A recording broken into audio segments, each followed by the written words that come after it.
once a year. Once a year, I'll do a big show. Yeah, and what we're looking for and what our expectations are, because we're getting a lot of applications for. If I knew how to live stream, I'd help you now, but I have no idea. So, Many ways. So, yeah, well, it's very nice to meet you. basically, like, what our parameters, yeah, the qualifications are, what the parameters are, the scope of the grant, so basically, you know, a lot of people, it's like, Everything one can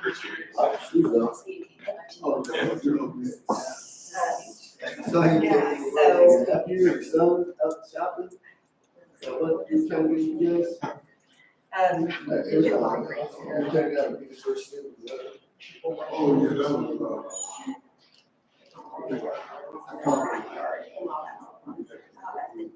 Really? So, Right. Yes, I am. Yeah, I'm sorry, I got that. I was trying to figure out the best time to include in that.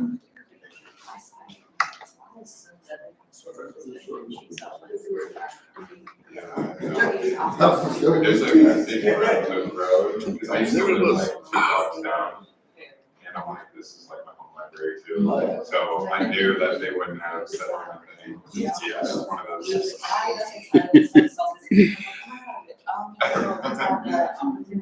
Yeah, no.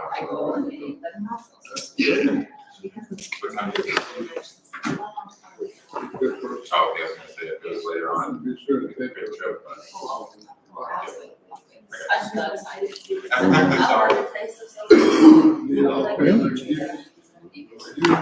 Oh, yeah, I agree, This podcast? but it's Saturday. I'm so sorry for how slow I was this getting is all I. getting set up. Copy. But here we are. My only amount of International Day of happiness. That's fine, I'll just keep it to. Right. Would you? Yeah, so, I mean, and I usually don't even drink.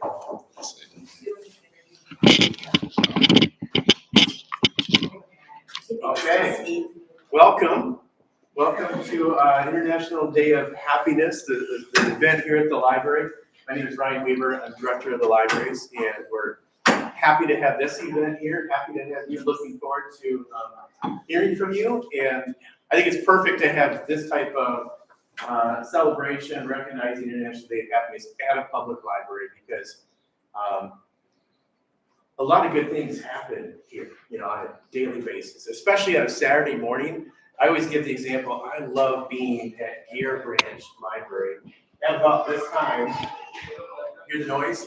There's a lot of people coming in for story times, picking up their books on hold. Libraries are a place of community action.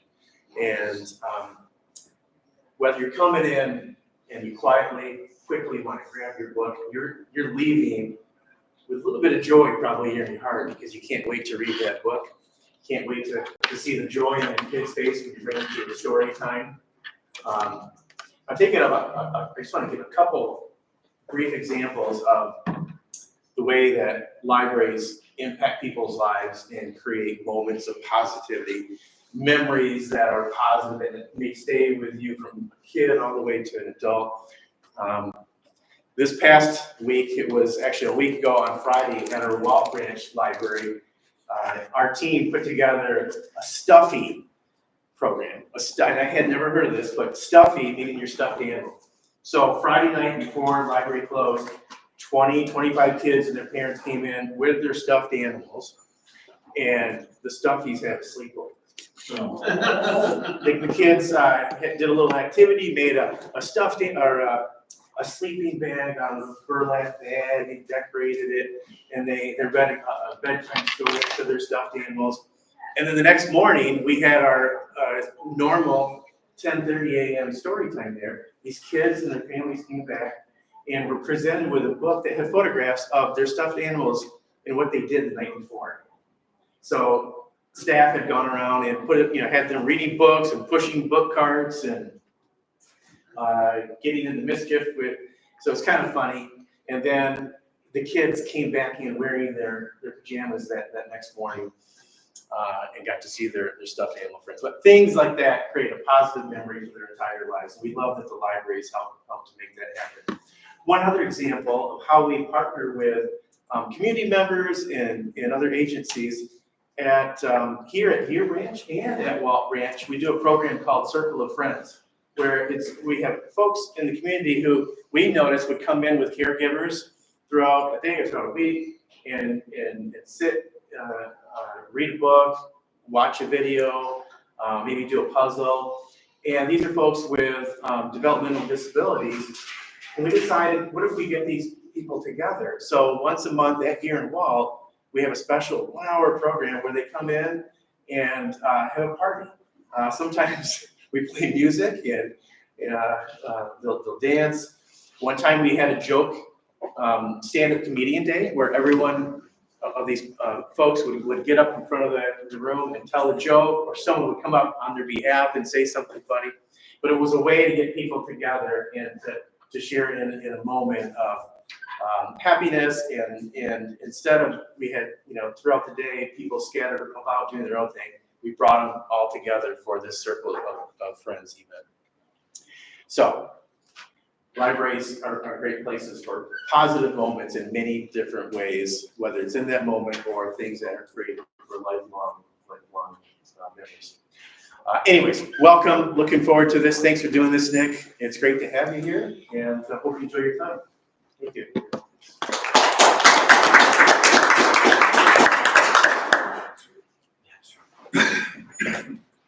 So from now on, now that we're going, Corey will keep us on time or get us back Hopefully, on yeah, time. right. So, And I'm just gonna go right through the agenda. And so Nick wanted to have a speaker to start up. So looks like our guy Ricky is gonna be the guy that's gonna start things off. So come on up here, bud. We'll look forward to hearing your story.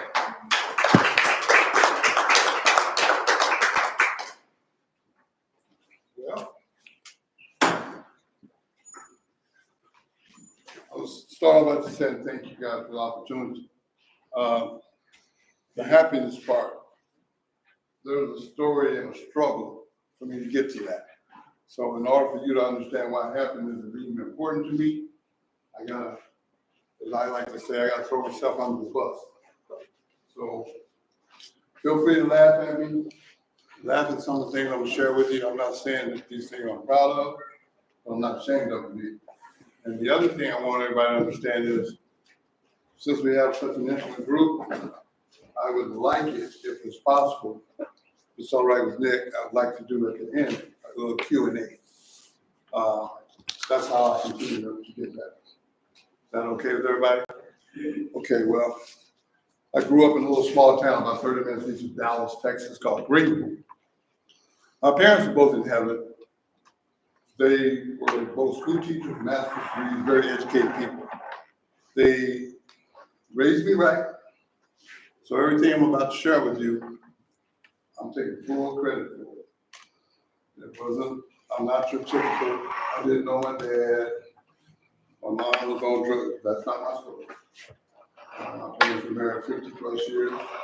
They both were in a home. So I didn't come from none of the stereotypes. So I just want y'all to keep it on mind when y'all hear this train wreck I'm about to share with you, okay? Growing up in this little small town, there wasn't a lot going on. I think in 5th grade, I realized that I wanted things that I couldn't afford. So the only people I could rely on were my parents. And my dad, he was a World War II veteran, sergeant in the Army, very, very, very loud person. I mean, I think I was probably 7th grade before I realized he wasn't yelling. He just talked loud. So one day in the 5th grade, he approached me and went like this, "Rick!" So I started thinking to myself, I ain't do nothing. What does he want? He said, "Boy, come here." So I walked over, I was like, "Sir?" He's like, "Son, I was a pretty good football player. Kind of like if you play football, I'll get you all these little things you think you gotta have." 5th grade, I've been looking at this bicycle for 2 weeks. I didn't know how to ask for it. So I went out for the major football team. Made the team, my dad bought the bike. I guess around 7th, 8th grade, I realized that all females weren't bad. I wanted a girlfriend, but I didn't have no game. I didn't know how to talk to a girl. So I went out for the little midget or junior high football team. Made the team. My dad got me all the ladies' clothes. I adjusted my walk a little bit. A couple of girls thought I was cool, got girl. Well, at 16 in Texas, you did this thing called driver's license. Everybody knew what I wanted, but here was the catch. I didn't know how to ask for it because that's a pretty big purchase. I wanted a car. So I went out for the high school football team. I made the team. My dad stayed true to his word, bought me a brand new car. But being honest with y'all, this is where the train wreck started. At 16, I became a genius. I became the smartest human being on the planet. You couldn't tell me nothing because I knew everything. And I also started smoking a little good. I know y'all don't know about that, but started puff, passing, trying to fit in with my friends. Well, keep in mind too, I must be honest with y'all, I'm not a big, I don't say this without getting recruited. Think about it. I don't care that much about sports. I only played sports just because it was a way for me to get what I wanted. I mean, football is a contact sport, and you're looking at a guy that's allergic to contact. So I'm really not out here trying to be anything special. I'm just trying to get what I want. Well, my junior year in high school, I literally jumped off the cliff with addiction and didn't even know it. I hated football so much that I started a pregame ritual. Pregame ritual, some of y'all might not know what this stuff is, but I'll share it to keep it moving. They put me at defensive back, which means I gotta make tackles. I just shared with y'all, I'm allergic to contact. So I don't want to tackle nobody. But if I quit the football team, I might lose my car. See where I'm going with this? My material things were way more important than anything in my life. So I started this pregame ritual. I drank one Old English 800 malt liquor. I drank half a bottle of Thunderbird wine, half a bottle of Robitussin DM cough syrup, smoked 2 Red Bud Colombian joints, and took 20 milligrams of Valium. Then I could play football. Now, it's pretty safe to say I don't remember nothing, but I did make the team and I played the whole year. So I got to keep my car. So it was really important. Well, going into my senior year, they put me in the back, or maybe a running back. I ain't trying to do that, but I was always pretty fast. So I felt like, well, you know what? I can kind of manipulate the football game with my speed. So at running back, I came up with this plan. I kept the same pregame ritual, but I came up with this plan. When they give me the ball, I don't care where they say they want me to go. Once I get the ball, I'm gonna go where I want to go. So once they hand me the ball, if it's supposed to go up the middle, I would instantly break outside because I would try to outrun people to the sideline and then have them chase me to the end zone. Well, that worked pretty good for about a half a quarter of my senior year. And they called the play, and it was right up the middle. And I couldn't get outside, so I went where I was supposed to go, and I literally got almost undressed. I think the guy hit me so hard, I think I lost my helmet, I lost a shoe, my elbow pad came off, my shoulder pad strings were loose, and I was laying on the ground, and I was like, man, I felt like I've been in a car wreck. And this guy was from a town 50 miles away, and he was mad, man. He was mad for no reason. I didn't know this guy, but he was mad, and he stood over me, and it went just like this. Yo, dog, I hope you brought a lunch. It's gonna be like that all night. No, thank you. Why are you so angry, dude? Then it dawned on me, he wasn't angry at me. He was trying to intimidate me. Now, I'm being honest with y'all. I told you I don't like football, but I never said I was a punk. There was a difference. And so now I'm pissed. So when I get back to the huddle, my quarterback's like, "You good, man?" I'm like, "Yeah, I'm good. Give me the ball." He's like, "No, they want to run this." I'm like, "Give me the ball." Gave me the ball. Next play, 80 yards. The guy that talked all the trash was chasing for 6 yards. And when he couldn't catch me, And I went on into the end zone, I turned around, I saw him on the 20-yard line with his head down, pow. So I ran up to him. I was like, yo, man, I owe you an apology. He said, apology for what? I said, because you're right. It's going to be like that all night long. In other words, confidence wasn't the problem. It's just all like football. But what I didn't share with y'all was I'm in the toughest district in the state of Texas at the time. And the team that we were playing, they were all playing for state championships. Well, after 9 games, we were 9-0. We lost our last game to Plano, which made us 9-1, and they went on to win the state. Well, that was a big sense of relief. Football's over. I never got to do that no more. Knew my parents both school teachers, so I knew I had to go to college. So that was, but I'm like I said, I'm a genius, and I'm doing all these things, and I'm so smart. Here's what I came up with. I come home one day, and all these cars are lined up in front of my house. And I'm wondering what happened? Something wrong with my parents? And when I went in the house, there was a college coach in there. And I was like, I called my mom, Mom, what's going on? Baby, all these schools want to recruit you to go to college, play football. I'm like, Mom, I don't want to play no college football. She's like, well, baby, let's just hear what they got to say. So I left, and I let my parents talk to all the schools. Well, one school in particular was, I had a high school teammate that was a year older than me. He was a freshman on this team at the school that they were there recruiting, and they had a coach that I had to be careful when I say this, because I know how Nebraska is, but they had a coach named Barry Switzer. He was the head coach of Oklahoma. So everybody from my high school, which is 3 hours from OU, 4 hours from the University of Texas, everybody wanted to go to OU. Well, I really didn't want to go to college, but the genius in me said, well, Ricky, this is self-talk, by the way. Ricky, if you take one of these scholarships, the money that mom and dad saved for you to go to college, if they'll just give you that money, you can stay high all the way through college. See how smart I am? I got all kinds of answers. I'm always figuring out things. Well, when my friend came with Oklahoma, I'm like, you know what, the time this recruiting process, I'm done. I'm signing with OU. I'm ready to sign with OU. I'm going to admit some stuff, but if y'all would ask me again, I'm going to deny it. Just tell you up front, because I ain't trying to get nobody in trouble. But they offered me a lot of stuff, materialistic.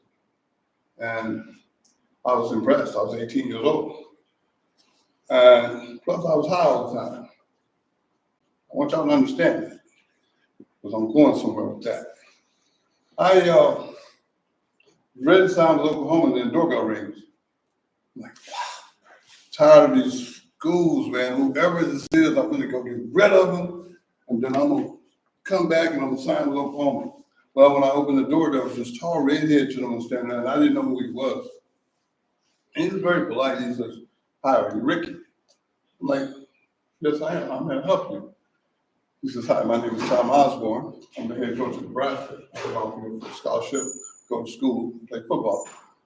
And y'all, I'm being honest with y'all, I was high when he said it. And when I opened the door, I'm looking at this dude, I don't know who he is. And when he said what he said, the only response that came to my mind is, Ricky, get rid of him, but do it politely.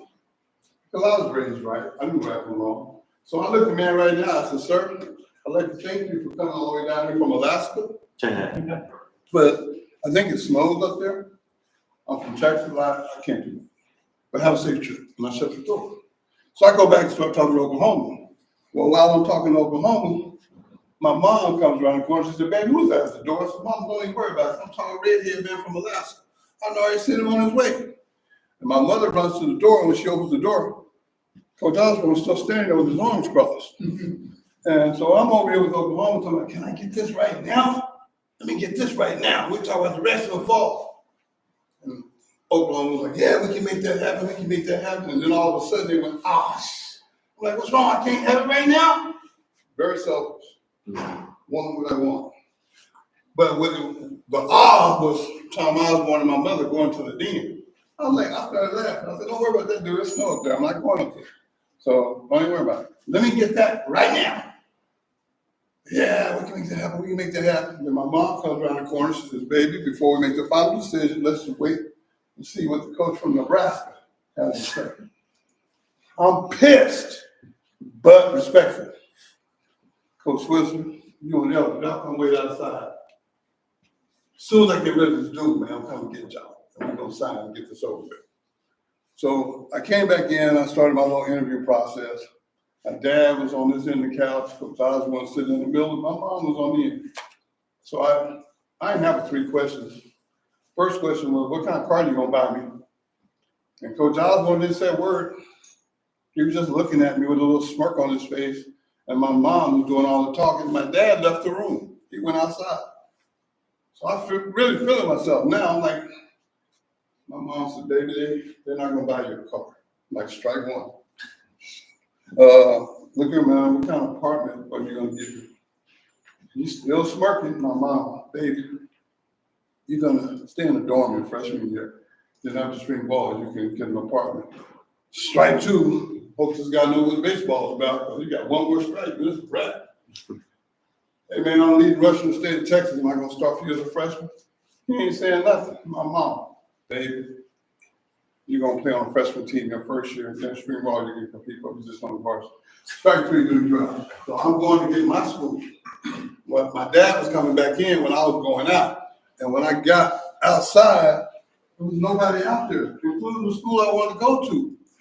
And what I later found out was, while I was listening to what Nebraska wasn't gonna give me, my dad was outside telling everybody else to leave. We made our mind up. Coach Osborne and my parents had made a deal before I even knew. So I done the worst thing I could do at 18 was raise my voice in front of my dad, who was Mr. Don't Know How to Whisper. And I come back in, I was like, hey, where's the school that I want to go to? My dad stood up. He's real old school. He stood up, he pulled his pants from here to here, and he balled up both his fists, and he looked me right in the eye and he said, we made our mind up. I tried to stir it up a little bit. I was like, nah, Dad, my mind just went down the street. And then he said, I said, what are you talking about? And then he started walking toward me with his fist balled up. So I made a business decision. I started backing up. And when I got against the wall and I couldn't go back any further, I took all the bass out of my voice. I was like, Dad, where are we going? We're going to Nebraska. I said, go Big Red. That's how I got here. It wasn't a choice of mine. I just didn't want to get that beat down that day. But I'm still a genius. I got a way to get out of this. I just can't do it today, so my dad's not trying to hear it. So I did sign with Nebraska, but that was like January, February. I ain't gotta be there till August.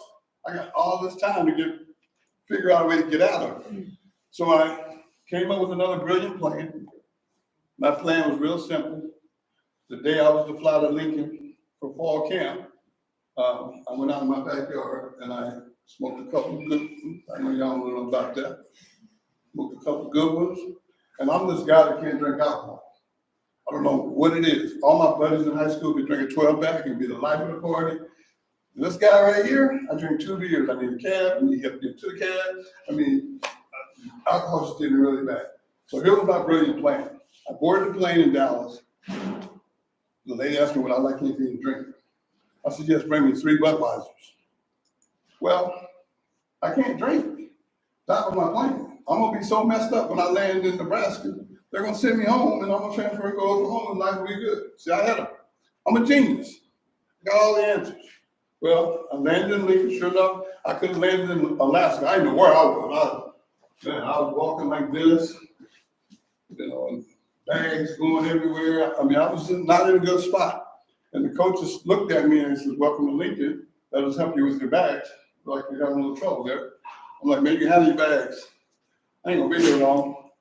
They took me from the airport to Memorial Stadium, and I really freaked out. I know this is gonna sound stupid to y'all, but just being honest with you, I freaked out when I walked into the football stadium and we entered the elevator, and I know we on the ground. I mean, I'm messed up, but I ain't stupid.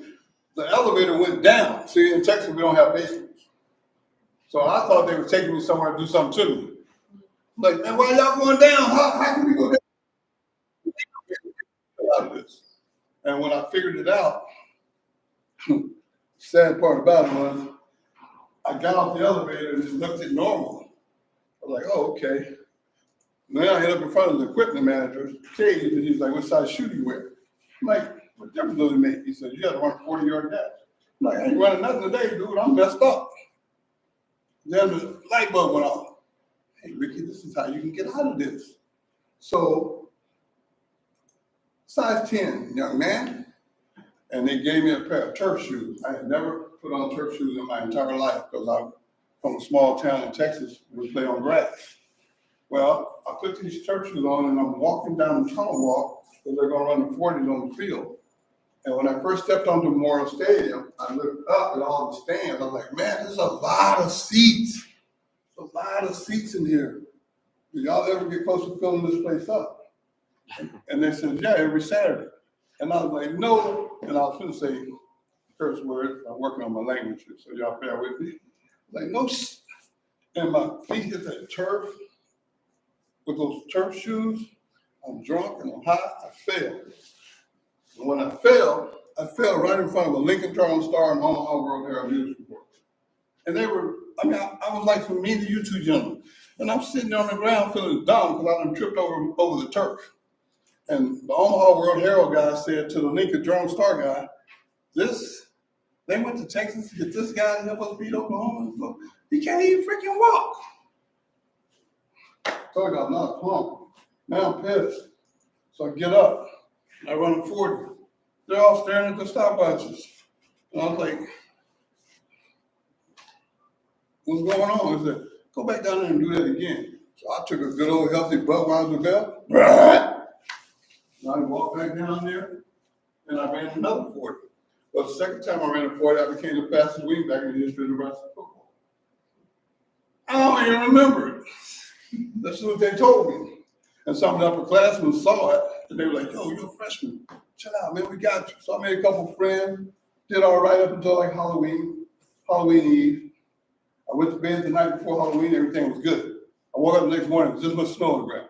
I panicked because where I'm from, if snow falls, it don't have to stick. We cancel school, business closed, then we're gonna go outside. Watch the news the next time it's snowing in Dallas. Dude, we have more accidents. We don't function in snow. So I thought, man, I got a free day. But out of respect for my parents, I'm gonna make sure. So I called them to the sociology department, asked for, y'all cancel school today? They said, no, class as usual, hung up. Oh man, mom gonna be mad, I'm not going to school. Better make sure we don't have football practice. And that way I can just stay in the dorm all day. And I called over to the football office in Nebraska football, and I helped you.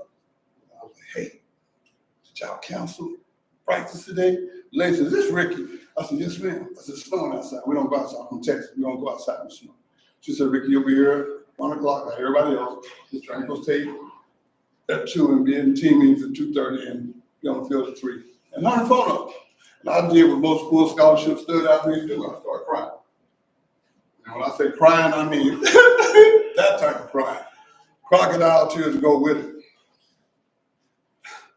I just didn't adjust well, and I'd be really honest with you.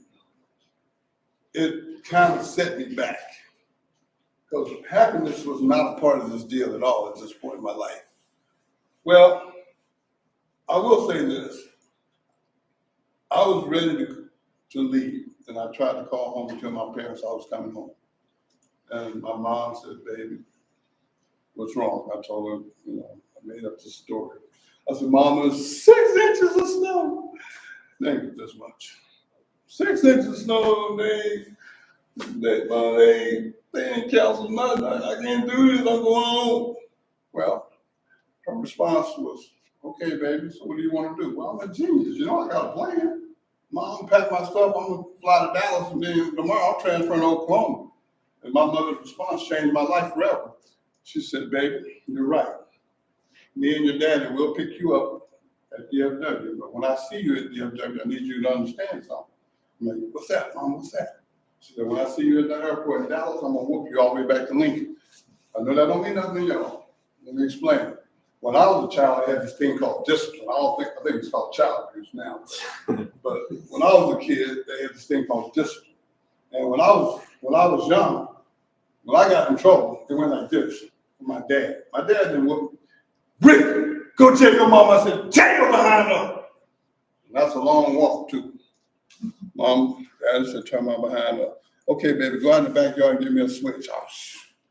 I'll be out there for 30 minutes. I come back with a little piece of something about like this. She's like, oh, baby, I can't do nothing with that. I go get it. When you're 6, looks like she go get a half a tree. And she can run. So I made another business decision. I stayed in Nebraska. I went to Cotton Bowl, Sun Bowl, 3 conference championships in a row. Went to 3 straight Orange Bowls. My last game in Nebraska, everybody reminds me every August. We were #1 in the nation, 12 straight weeks. My best friend, Mike Rozier, won a Heisman. Urban Fire was one receiver, Ronnie Hill receiver. We went for 2 against Miami. At the end of the game, we went for the win versus the tie. We missed it. So I lost my national championship by 1 point. Well, 2 days later, I got drafted into a league called the USFL. And in this league, I wasn't really trying to play pro football, but what happened was they drafted me, and I didn't know they drafted me. And so I just went through a list of cards, and they picked that guy that was from the Dallas area and told me to go see how much the contract was. And it's not a lot of money compared to what Patrick Mahomes and all these guys are making today, but I mean, back in my day, it was pretty good money. It broke down to about 10 grand a week. So I was like, well, I guess I can keep on playing and make this money. So it really wasn't about the football, it was about the money. But my first game in that USFL, we got killed. I mean, that was like a felony, the way that team beat us. I think we lost 40-something to 7. And all my teammates were like, man, we suck. We got 17 more games to go. I'm like, I was like, I don't care about the wins or losses. I know today is Sunday and Tuesday I get $10,000. That's all I cared about. And I'm walking off the field counting my money in my head that I'm going to get in 2 days. And I hear a voice I had never heard before. And it was one of my teammates. I will not call his name because I don't throw other people on the bus. This is about throwing me on the bus. But he's like, yo, your name Ricky? I didn't even know nobody in Washington, D.C., so I kept walking. And then he said, hey, man, your name Ricky. And I turned around, it was my quarterback. And I was like, yeah, what about it? He's like, I don't got no friend. I'm like, that sounds like a personal problem, dude. You ain't talking about the 6 weeks through camp. Now you want a friend? Hey, I saw a pet store like a block or 2 from the stadium. Go get you a puppy or something. I ain't your friend. I don't even like you. Well, he said the magic word. Do you get high? What you say? Do you get high? I said, yeah. Well, I was a weed guy. And I thought that's what he meant. So I invited him to my house. Well, he got to my house, he was a totally different guy. And he laid all this stuff out on my table. And all he wanted was a glass of ice water. And it just I didn't understand. So I'm a weed smoker. I didn't know. I didn't understand. But he was doing this drug called cocaine, and it was like freebasing it, where you cook it up into a rock form and smoke through a pipe. And I'm like, nah, man, that ain't what I was talking about. He said, well, just try it. And I said, well, you're at my house now. I'm going to do it with you tonight, but man, you don't need to come back. And after about 4 or 5 hits, I got hooked the very first time I tried it. And I ended up doing cocaine all the way through my rookie season. Started all 18 games. Didn't do much sleeping at all. Just football. I slept on the planes to the game, but most of the time I was just getting high or playing football. We lost so many games, the dude sold our team. The second year we was the Orlando Renegades. Went down there, same thing. Always through my second year. Then after that, the league folded. I got picked up by Atlanta Falcons. By the time I got to Atlanta, I'm in camp and I'm looking at my teammates. I'm not even trying to learn the plays or nothing. I'm just looking at my teammates, trying to figure out who gets high. When I couldn't figure it out, after practice, I went to the shady part of Atlanta, found somebody that knew where drugs was, and I got some, and I started getting high. And 2 days before my first game with Atlanta, cocaine convinced me that football was getting in the way of my using. So I agreed with cocaine. So I never got a chance to play with the Falcons because I quit Thursday. The game was Sunday. I quit. They thought I was joking. They're like, oh, look, Cornhusker, go get dressed. We're going to feature you this weekend against Cornell. I'm going to feature you this weekend against the Saints. I'm like, okay. They thought I was going to get dressed. No, I went to my car, and I never came back. And when I missed both practices and the game on Sunday, they released me on Monday. And I went on a 25 using binge. I want y'all to hear that. I quit the NFL to be a full-time drug addict. I went from the NFL to prison 4 times. I went to 10 treatment centers. I graduated 9. By the time I got out of prison this last time, I lost everything, including the 2 people that love me unconditionally, which is my parents. So I'm not in a good space. I'm in prison. I've never been what you would call suicidal, but I've been homicidal. Hope y'all understand the difference. I'm not gonna hurt me, but I'll hurt you. I was that guy, just angry at the world. Well, while I'm in prison this 4th time, I'm sitting there playing chess. I'm the worst chess player on the planet. No good at all, just competitive, like to play. Well, one day I won a game. They thought I made parole or something, hit the lottery. And the guy that I beat, he had been beating me for like 6 months. I think he just got tired of beating me and let me win. That's what I think. Well, anyways, I was so excited. I was like, man, where you from? He's like, I'm like, yeah, I'm from Texas, but you know what? I live in Lincoln right now. Man, when I get out, you get out and get my chessboard. I'm gonna drive down here and I'm gonna beat you again. He said, that ain't gonna never happen. I was like, well, set the pieces up. I'm gonna go get some coffee on my cell. I'll be back and go play again. Well, when I got to my cell, my cellmate was in there and he was like, yo, man, you know that dude you played chess with for the last 6 months? I'm like, yeah, what about him? He said, you know why he's here? I'm like, no, I don't care why he's here. I'm not doing his time. I'm doing my time. He threw an Omaha World Herald at me and said, you might want to read about him. And he walked out of the cell. I'm looking at the paper, picture of my chess partner, big old story, so summarizing. Basically, he was doing cocaine one night with a female, ran out of drugs. He was too high to go get it himself. Gave her some money to go get more drugs. She didn't come back with the drugs or nothing. The next day, he saw her and her teenage daughter mid-afternoon walking down the street. He walked up behind both of them, poured gasoline on them, set them on fire, killed them both. He's doing double life plus 300 years. That's my chess partner. That's what he meant by I would never beat him in Omaha. He's still there now. I still ride him. He's gonna die there. I'm like, oh my God. What do I say to this dude when I go back down here? Well, about that time, this little guard comes by. And he's been picking on me for at least 8 months. I swear to this guy, and I'm not belittling short people, but this dude was this tall with boots on. But he acted like he could whoop me, and I know he couldn't. And he was always, what's up, inmate Sim? Former hustler superstar? I'm like, man, I just got this bad news about my chess partner. You know what? Today you win. I'm gonna do something to you today, and I'm gonna be here forever. And I was getting ready to go after him, but he had a letter in his hand, and he threw that letter on the floor and took off. But I guess he saw the look in my eyes, and was like, this dude done lost it. He don't care no more. And for some reason, which I choose to call, not y'all, I choose to call God. God stopped me and told me to pick that letter up and put it on my celly bunk. Because he was getting mail every day. I wasn't. So I bent over and picked this letter up, and went from the floor to the bunk. I looked at it, and it had a big red N in the corner. And it was made out to me. It's in the Nebraska Athletic Department. Oh, man, I ain't talking to people in 20 years. So I opened the letter up. It was only a paragraph. It said, dear Ricky, I know your parents believed in you. I believe in you. And upon your release, if there's anything I can do to help you, feel free to contact me. It was signed Tom Osborne. Right there in my prison cell, I fell on my knees. I turned my life over to Christ. I'm a spiritual man today. I'm not a pastor. I'm a student. It's the difference. When I got up off my knees, my thinking started changing. I wrote down 3 things. First thing I wrote down was PMA. That's short for positive mental attitude. Treat people the way you want to be treated, but the key to it is don't expect it in return. Second thing I wrote down was plan. gotta have a plan. If you don't have a plan, I think you're setting yourself up for failure. So start working on a plan. And the third thing I wrote down was you need motivation for the first two. I chose to use what I call haters. I don't know if y'all even know what haters are, but haters are people that don't believe in you.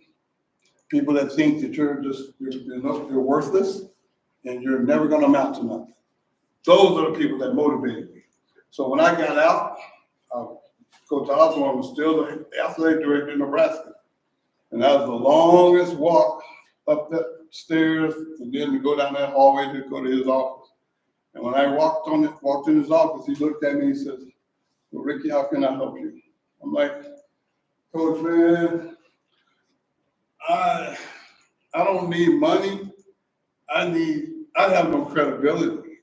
And he said, well, what do you think? And I told him my plan. He goes, I love your plan. He says, you go do what you need to do. And if anybody asks you who your reference is or who's backing you, you give them my number. I said, well, I'll give them your secretary's number. I'm not giving out your personal cell number. He said, okay, that's fair. Well,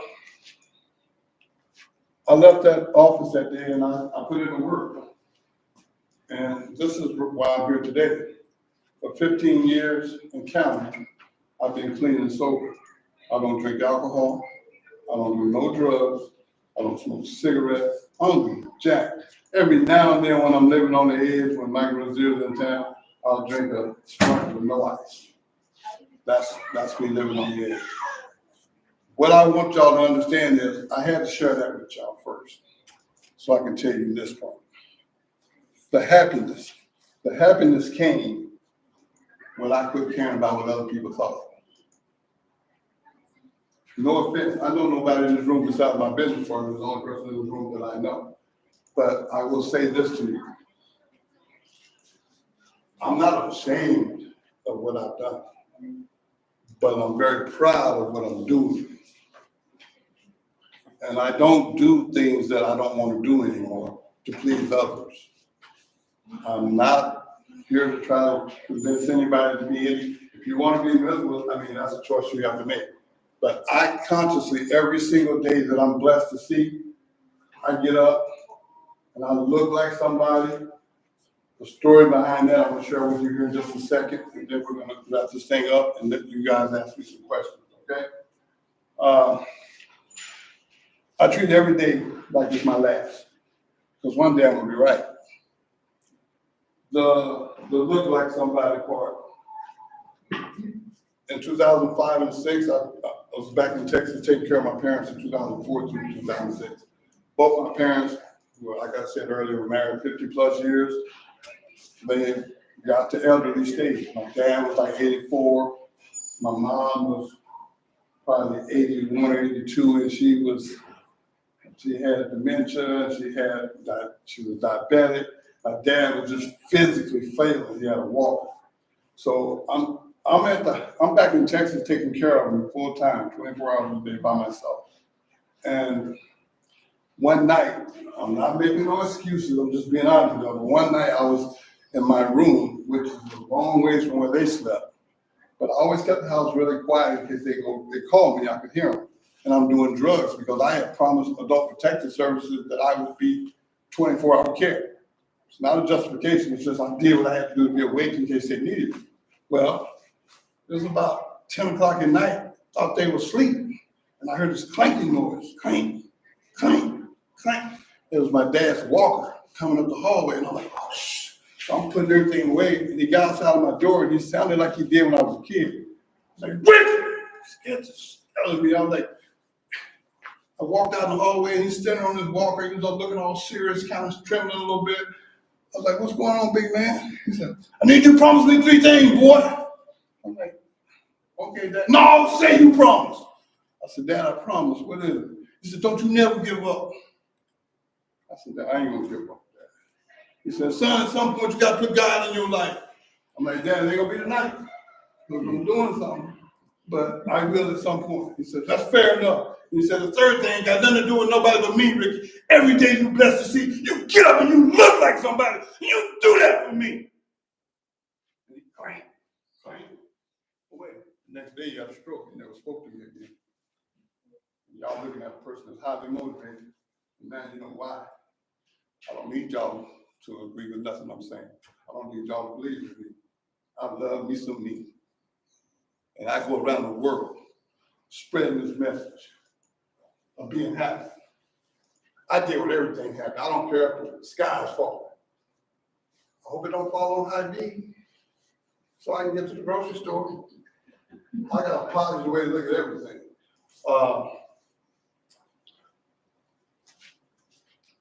Three frogs story. Have y'all heard that? Anybody heard about the three frogs? Anybody in here? I'm gonna share that and then we'll wrap it up, okay? There was these three frogs, and they hopping along, and all three of them fell in this hole. This hole is called depression. And when they're in this hole, there's a bunch of people around the top of this hole. The first frog kept trying to jump out, but everybody around the top, instead of helping them, they were like, you can't jump out of there. It's impossible. First frog kept trying till he died. Second frog, he's jumping. You can't jump out of there. It's impossible. He jumped till he died. Third frog started jumping. You can't jump. You see the other two fail. You can't do it. It's impossible. Third frog jumped till he got out. And everybody was amazed. And they said, how did you do that? They came to find out that the third frog was deaf. He couldn't hear him. That's how I look at life. I don't hear negativity. All I hear is positive. I don't care what your beliefs are. I don't care what your thoughts are. I don't care what none of that is. This is about me being happy. And I want to see everybody be happy. Now y'all can pay me back. Thank y'all for your time. Let's do some questions.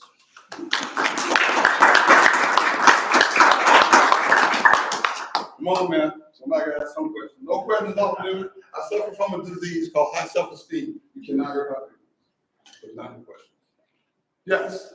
So you received the letter and you wrote the three things that you were gonna remember. Where did you put those? Like, when did you look at them? It's right here. I can't remember where I go. And I spread them all over. I go from New York to California, from North Dakota to Texas, spreading that message. Positive mental attitude is probably the most important thing in my life right now next to God. Every morning, I have a routine. It's not glad you brought that up because I want to share this too. I forgot to add this in. Every morning for the last 15 and a half years, I wake up at 3 a.m. without an alarm clock. I turn my life over to Christ. I do a set of spiritual readings, and I mentor about 15 people, so I send out text messages. I know they're asleep. I'm no immediately up at 3 in the morning, I get it. But this is what I do. And I drink coffee out of a prison mug. I'm not trying to brag when I say this, but I've done well enough to rock in a Florida mug, but I choose to drink out of this prison mug, which I did this morning as well, because it keeps me grounded. See, I never want to ever forget humility. I'm a very humble man. How many grown men in my situation would get up in front of a room full of people you don't know? And I've been in front of crowds of thousands and throw myself out on the bus. That tells you that I'm humble. I can keep it a secret. Man, I've been sober 15 years. Nobody used to know that. Did I used to use drugs? No. I'm using my downfall to help our youth and adults not go down this path that I went down.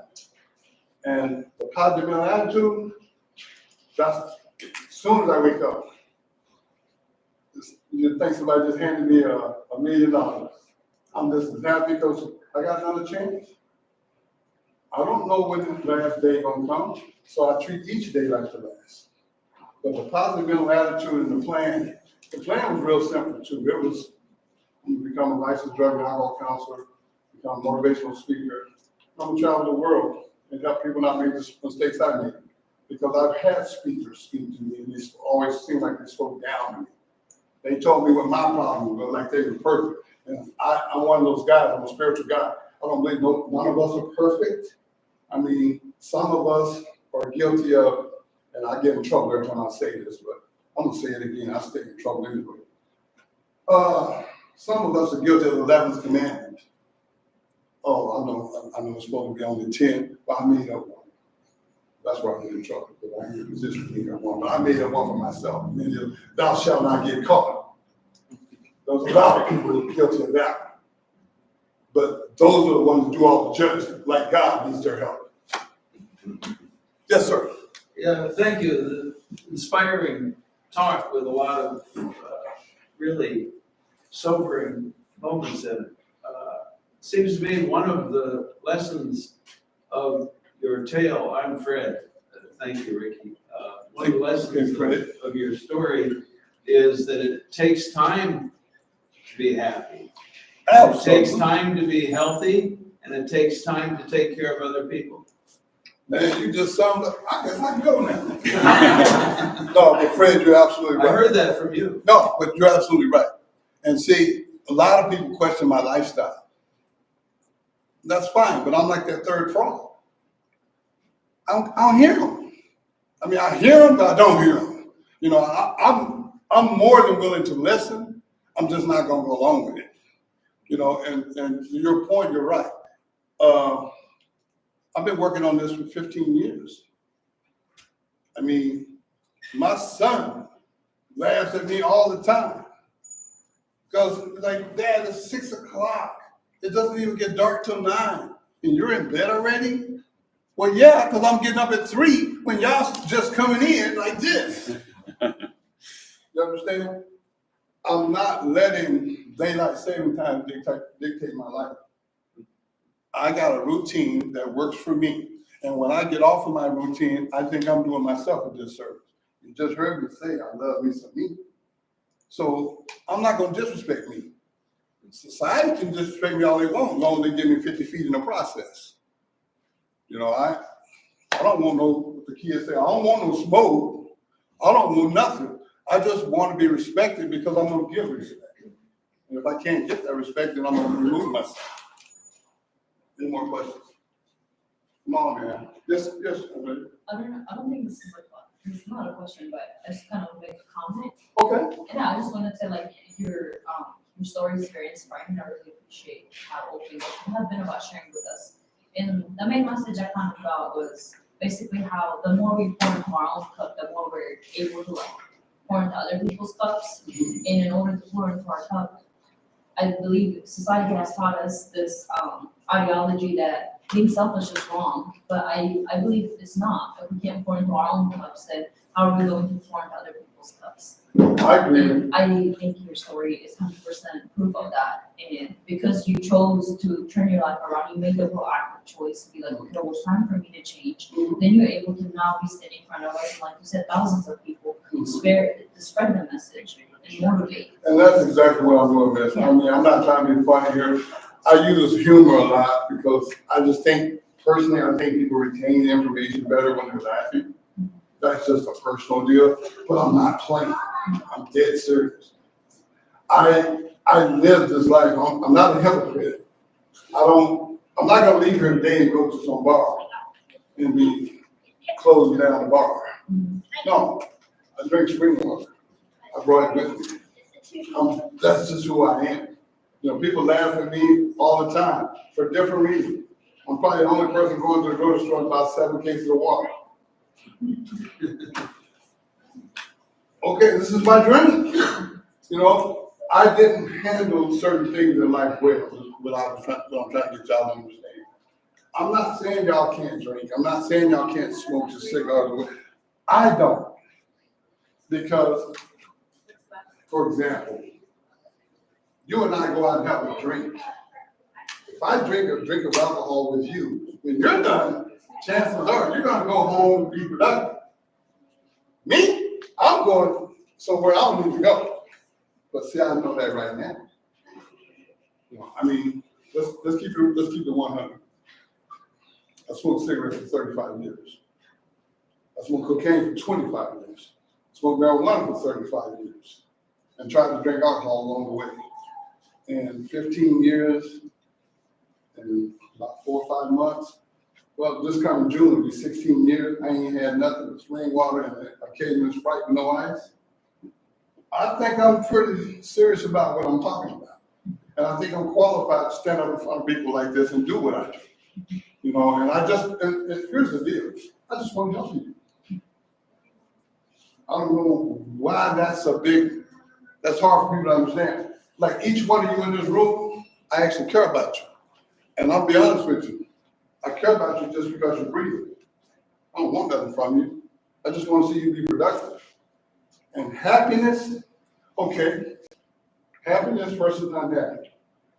If you got that choice in the morning when you wake up, you're going to have the same problem during the day. When I try to deal with those problems during the day, unhappy, I got some consequences I didn't like. So I choose to deal with my problem with a happy mindset, and I seem to be more productive, even though the problems still come. I seem to be more productive with the happy method. Come on in, there. So my thing is this. I just want everybody to understand something. Happiness, to me, is the key to life. And I don't know this young man right here, but I was introduced to him through a friend, and him and my business partner was talking, and that's how this came about. I don't normally do things like I'm doing today, but I felt like the cause of why he was putting this on is why I'm here. I want to see everybody happy. Is that realistic? Maybe not. But I got this mindset. I shoot for the moon. If I fall short, I'll be amongst the stars. That's just how I think. And I just like being happy for no reason. I don't need to have, I don't know, this is probably going to sound weird or dating me, but I don't need the newest phone, or I don't need the mansion, and I don't need the Bentley. I don't need that for happiness.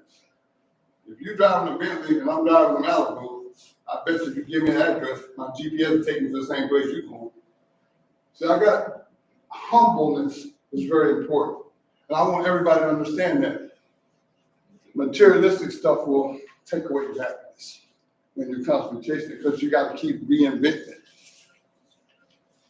One more question, then I'll get down. One more question. Come on, somebody. Okay, I'll go. Yes, sir. Ricky, thank you for sharing your story. It is inspiring, and I appreciate your humility. And I think that your mission, it's a mission of your heart, and it shows through.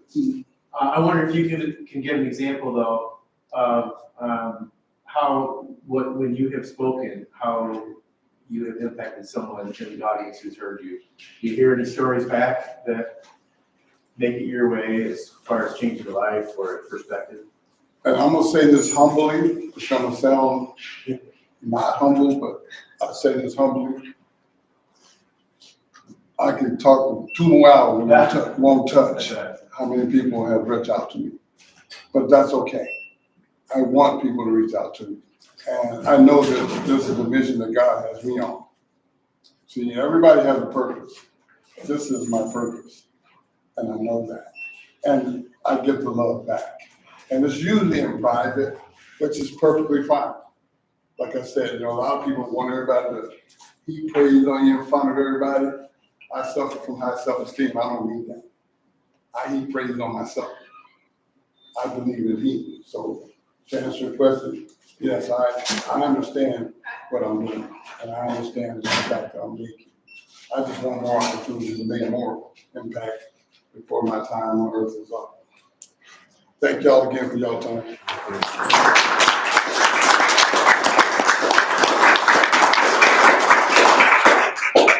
Thank you, Ricky. Okay. Apologies, I messed up the live stream getting this started, but we're a little bit behind, but let's get a panel going here. Let's see if we've got another table back here. So I'm Nick Hernandez, positivitymatters.org. It's basically just taking well-being science and seeing if community building can be done for a minute. So that is what is happening. I'm gonna put chairs up. Is that helpful? Or 3 chairs up? Yeah, here's the table. If you want to, you want to. I don't think so. Okay. I don't. I'm just gonna play. Oh.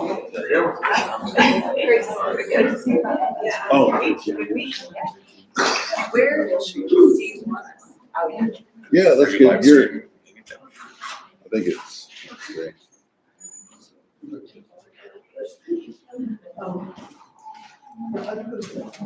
However, So it's coming from right there. yeah, right there. Get an angle here while we're still talking. So, oh, sorry. Here's Ricky's website. Yeah, well, Joshua. Sorry, I'm a little behind. Hello. Yeah, please eat. Sorry. Sure. You're welcome. We just put the director of the I was like, that was a question for him.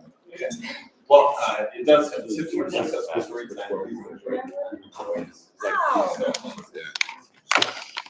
Okay, so hope. The psychologist's view on hope is that it involves being able to envision goals that matter to you, being able to envision pathways to get there, and then action, roadblocks, being able to recreate pathways, envision new pathways, and then hopefully some degree of success in our goal pursuits. And then the confidence that comes from that feeds into our emotional well-being. But that idea of hope, like having goals, that's the psychologist version of hope. And that, from what I've come to understand, that is basically the heart of mental well-being, hope, along with the happiness or the emotional well-being part. And I think, in my opinion, entrepreneurs are some of the highest hope people that there are. And these three are like pillars in the entrepreneurial ecosystem. And I'll let them tell you about it. And I thought everyone could share a little bit, and then just kind of the conversation will bubble up, I believe. So. Okay, we'll do like a little formal part where we'll introduce ourselves. I even have a list of questions, but we're gonna keep it conversational here. Sounds And good. maybe Q&A with you guys, that sounds fun to me too. Okay, sounds good. All right, whoever would like to start? Who are you? Yes. How about you start, since you are an amazing moderator? Hi, friends. I'm Shauna Dorsey. I am a former entrepreneur, and I dabble in entrepreneurship in my current job at a nonprofit called the Exarban Foundation. That's, I think, enough to start. Is that good? All right. That's great. And you came down from home today? Yeah, I was here last night. So speaking sweet. of entrepreneurs, I was at this DECA event last night. So brilliant high school kids coming up with great ideas. But yeah, I was there last night, stayed overnight. Yeah. And I'm Kathy Anderson. I work as the Director of Innovation and Entrepreneurship for the Lincoln Economic Development Group. It's associated with the Chamber. And I also have a job number 2, working on commercializing some technology that's a university invention and taking it to market as an entrepreneur. Hello, good afternoon. My name is Joshua Berry. I'm currently the co-founder and CEO of a company called Econic. And we're not only I guess in the 10th year, we can't call ourselves a startup anymore, but a small business that also helps entrepreneurs as well as corporate innovation groups. And past life has spent in the innovation ecosystem working with other entrepreneurs throughout the United States. And then have also had a couple of ventures myself. So before we get into these questions, one of my favorite things about Nebraska's ecosystem, startup entrepreneurship, et cetera, is that it's super tiny and that we all know each other and have overlapped over the years. So I think I've been in this world for about 10 years, just here and there. So thank you both for all that you do. And I think I met you early on in that journey. So yeah, cool. Thank you too. Yeah, awesome. All right, let's get into it. Forgot my glasses, but here we go. So as an entrepreneur, what is something that you thought you could never overcome, and over time it became second nature for you? Yeah. So most of my entrepreneurial journeys for myself have been in professional services. And I think one of the hardest things was charging for my time or for what I was doing. Like asking people for money for things that I valued was very hard. Like I struggled to be a good promoter. if you would go online, and this is a big compliment, Shauna is amazing at promotion and everything. I pale in comparison to that. And so being able to put myself out there and say, hey, pay me for things that I'm helping you with was always really difficult. And so it was definitely a big thing that I had to overcome. And talking, for myself and other entrepreneurial journeys that I've seen, I think making decisions, that adage of it's better to make a decision than to make a wrong one, right? Which is perhaps not intuitive at first.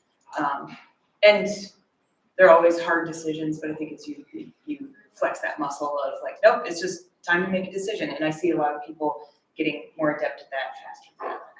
Yeah. You definitely, you can get into that paralysis of like, what's the next right move? Yet there's probably a whole bunch of potential next moves. And just being able to take that next decision or step oftentimes works a lot better than not doing anything. Yes, so true. I think about Joshua, thanks for the compliment on my social stuff, but my trick is that I try not to talk about myself because that's the thing is like, if I can find a way to say, Kathy and Joshua are doing amazing things, and I just put myself in the picture. So then I get associated with this awesomeness. That's one of my tricks. But I too used to have a big issue asking for money. So my small business, I used to call it a startup, but now I get it was a small business, was a part-time web developer training school.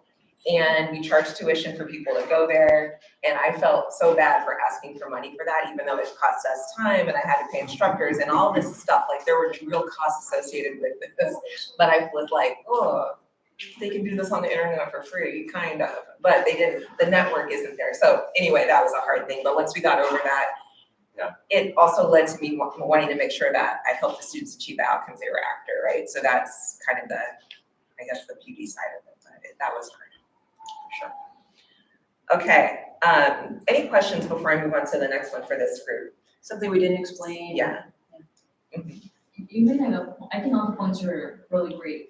You made a point that I was like, I'm curious if you don't mind elaborating. You said something about how you don't really like to talk about yourself, but you like to kind of join with the awesomeness. Yes. Do you mind elaborating on that more? Yeah, I have like many examples of this. So one from just this morning, last night I mentioned I was at that DECA event. And so the two students I worked with, they reached out to us like 6 months ago and they were like, hey, you guys are running this intern program. Can you help us get connected with some employers? So I didn't say what I do, but at the Startman Foundation, I oversee an internship and scholarship initiative and also this initiative called the Tech Collaborative. So the students reached out about the intern program and they were like, can you help us connect with some local employers? I was like, sure. So I've been working with them for like 4 or 5 months, getting them all plugged in.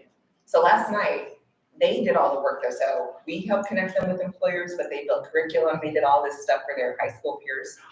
And so they presented their project, they won awards. But what I did was instead of saying, look at what we did so that these students could achieve this outcome, I was like, congratulations to these 2 students. So it's really focused on what they did. And then of course I'll put in there like, our small part was to help them get connected and then tag everybody who helped these students out. So then it becomes about this collective that's making something happen versus like, look what I did, because it's really not about me. But that's a strategy that I use and it's super effective because it gives credit to a lot of people. And usually most of the things that work well are like a bunch of people making it happen, not just some rock star on their own. It's just never like that. So that's what I meant. And you'll see like if you ever look at social for me, it's a lot of that type of stuff. Yeah. I would say that the adage that I take away from Shauna and all of those when I've watched it over the years is make others awesome or make others at least look awesome. And you do such a good job of that. Thanks. Yeah, it took time though, because I used to just be like, look at me. And then that's annoying, you know? That's annoying, but I get where you're coming from. Yeah, thanks. I like it too because we're here today talking about happiness and the hopefulness of an entrepreneur.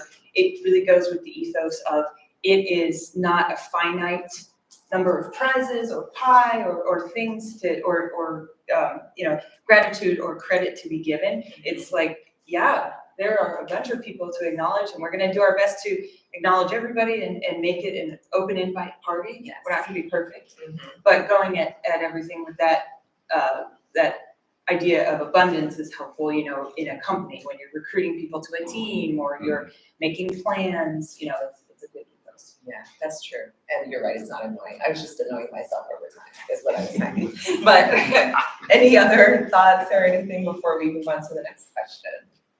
Okay. All right, so what's a challenge in entrepreneurship or well-being that you worked to overcome, but just haven't been able to? A challenge in entrepreneurship or well-being that has been hard to overcome, but I haven't been able to. My friend Diana called it a couple days ago, the weighted vest. So the idea of when you started to bring on employees, or if it was investors, I haven't taken outside investment, but definitely debt from banks or other things, like feels like weights that keep getting added to that vest.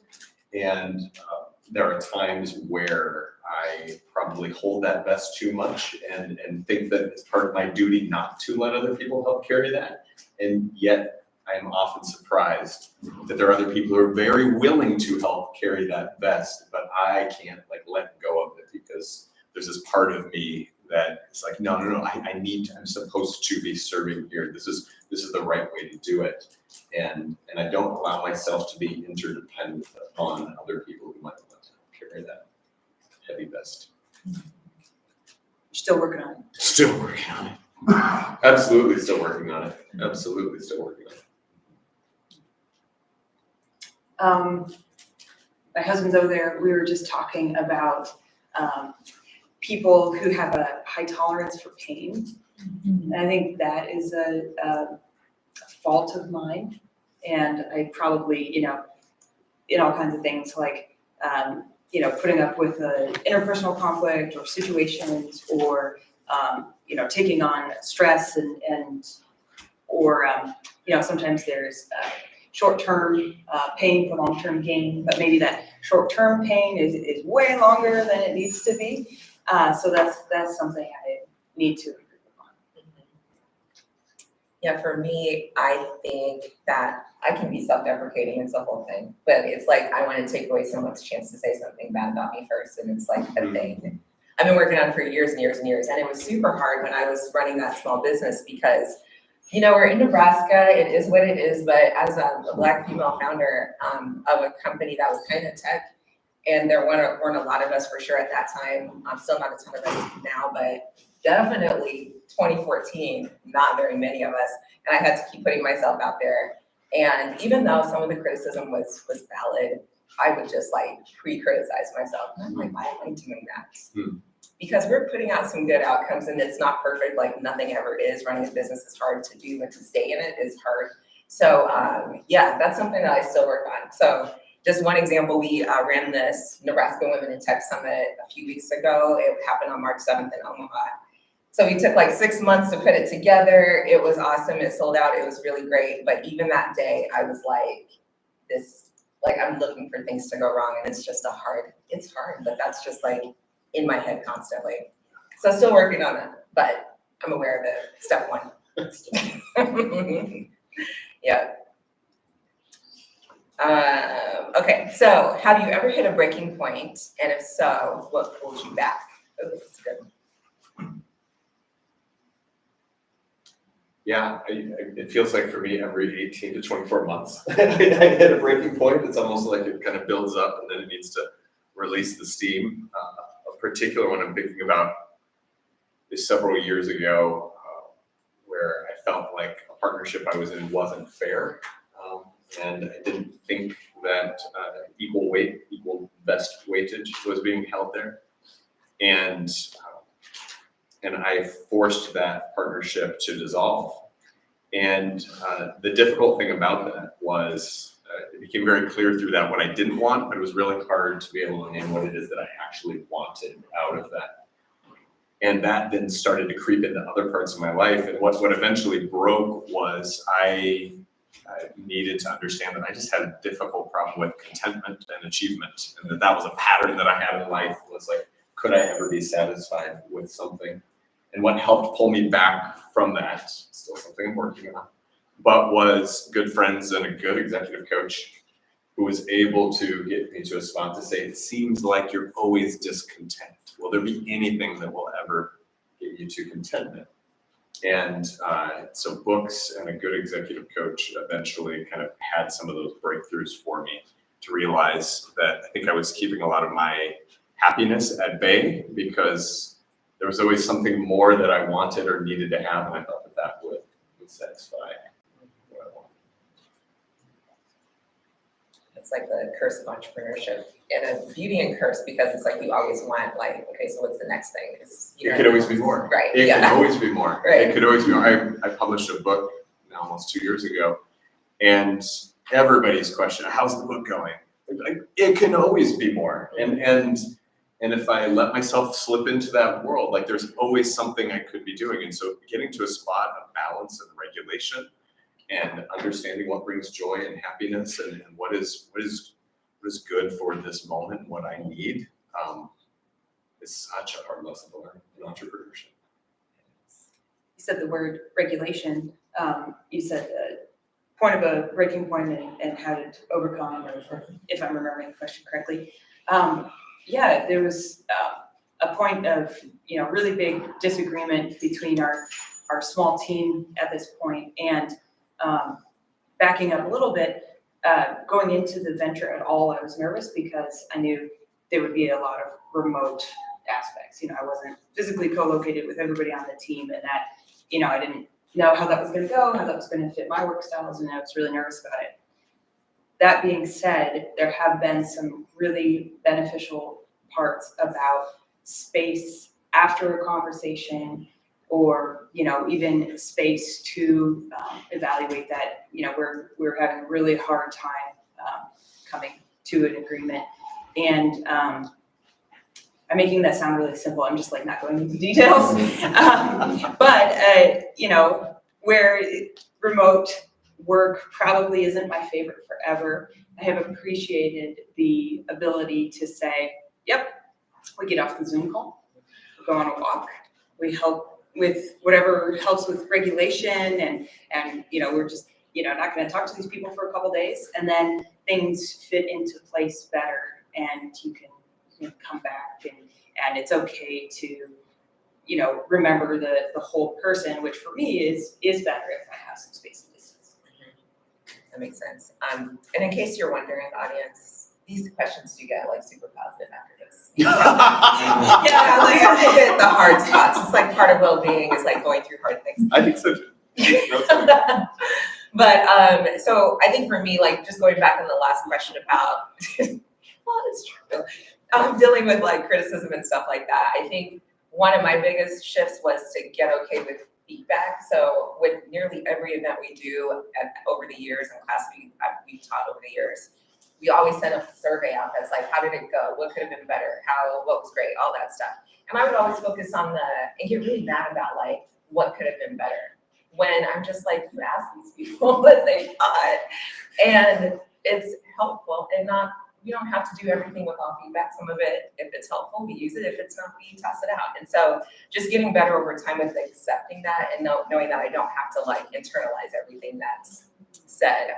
And then also just getting better at our self-talk. I think that's super critical. So that's a shift I've worked on as well. Okay, flipping it over now. So what's one mindset shift or small habit that's made a big difference in your journey? I think of two small ones. One is intentional language. So whenever I use quite often the phrase, the story I'm telling myself is blank. And that not only helps me with the framing of it, but it also helps in conversations that I'm having with other people, because it goes along the lines of another mindset shift that I have, which is whenever I can catch myself in this, like, this is happening to me, and I can shift it to like, oh, maybe this might be happening for me, or even it might be happening as me.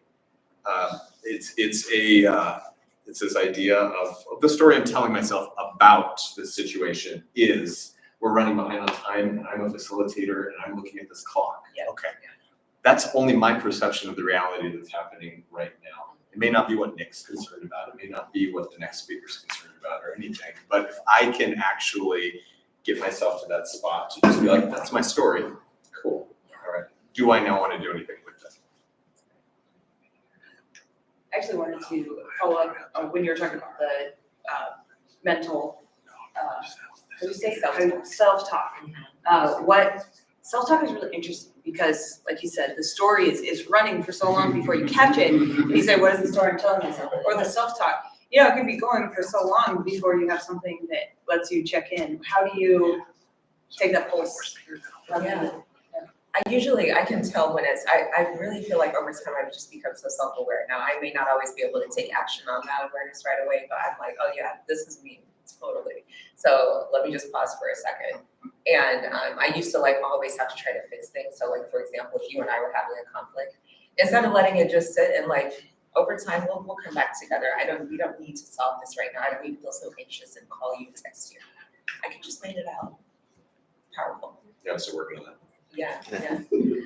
Just actually speaking about time, so I too love to stay on schedule, but I know it doesn't always go that way. 12:33.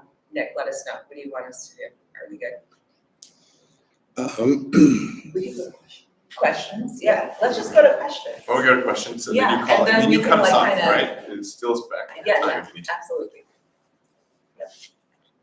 We're Questions? flexible. Yes. Yeah. Oh, does anybody else want to ask questions? I feel like Go for it. No, own the story. I want to make sure I'm giving people opportunity. too good. Thank you. So I feel like I find as somebody who's also wanting to get into business, profits, very driven person myself, and so I appreciate you all being very transparent with all the things you shared. I can relate. For example, you saying how you're always able to initiate, being proactive, taking action, and always wanting to fix everything. That's something I related with. And also how you're basically saying when it comes to tech or actually needing some space away from people, sometimes that's what helps. That's something I connected with you.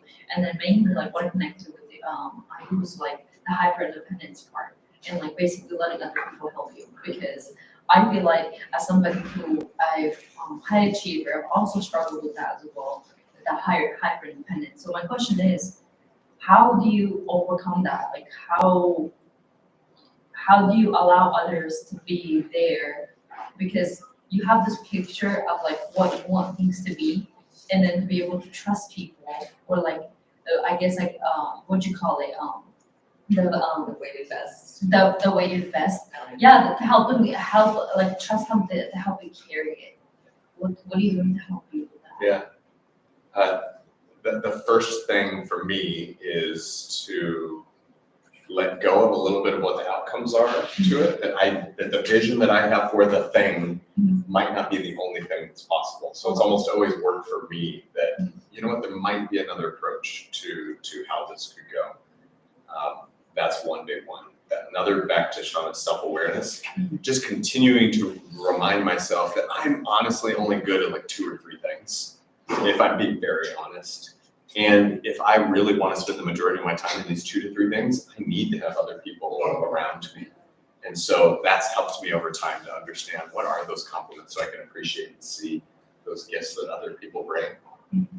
The third thing that triggers for me on that is I actually am not of the thing of I have this vision and I can't bring people in to help it. I'm actually the opposite. I'm actually so focused on, can I help you with whatever you need, that I don't let my vision actually come out of what I want to go do. But so if I'm fully open to can I help you, whatever you need, and then the moment someone says, I know, what do you need? I'm like, I'm good. I'm just here to help other people. That actually makes it difficult then, because I also don't let people return the favor to what exactly the thing that gives me so much joy, which is helping other people. So the story I tell myself is people like to help other people, especially here in the Midwest. And when I start to open myself up to that possibility, it actually does allow other people into the game that we're playing and some of their happiness to be able to serve. Thank you. Yeah, I would add to that too, because I struggle with the same thing. But I find that, it's you set a vision and then people come along and we're you're not quite doing it right, so I'll just do it myself. That's such it's not for me a great way to be a leader. And so one of the things that I found this book through my boyfriend, he was like, you should read it, it's called 5 Levels of Leadership, it's amazing. But it really just takes you through thinking about like, okay, am I just in this leadership position because I have a title and people are supposed to follow me? Or are they driven to because they see the vision and feel empowered to be in their role and do great things? And I feel like it just makes a really big difference when you can let people show up and do their part, guide and coach, but not take over their pieces or try to be like, you know what, I have the vision, I can do it all. Burn yourself out, be the martyr. Like there's no glory in that really long term. So, yeah. Let's see, one more question. Well, since we're in the library, what book, if any, has really impacted your journey? Or maybe just like one book for it, your entrepreneurship, or just made that little shift and, that positive thinking and leading you down. So I'm always looking for a really good book to read, and I've like picked up books here and there, and they don't really like get my attention full on, so I'm just What type of books are you drawn to? more like spirituality and kind of self-improvement. Awareness by Anthony DeMello. If you want the spiritual approach to self-awareness and getting over, getting yourself out of the way of like the goal of your company or the impact you want to have, that one might be a really interesting book to pick up. Books in my head. I have just one. The Power of Self-Talk is really great too. It's a quick read.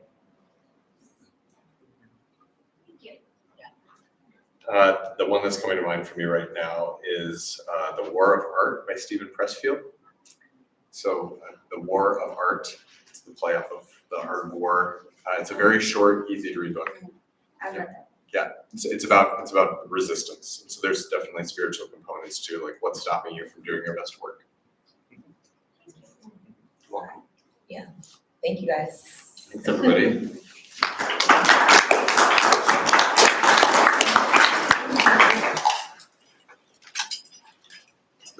I want to check in with Hanan. Is it okay if we move things back a little bit?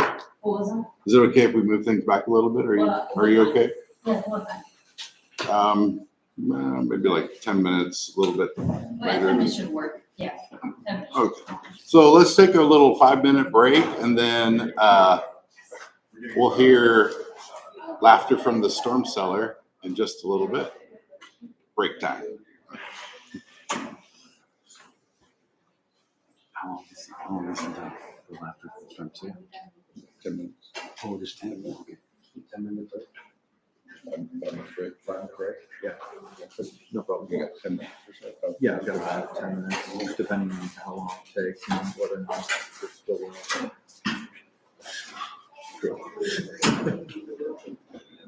It's something in the address right at the top. Is it the 3 things that you don't want when you do stand-up comedy?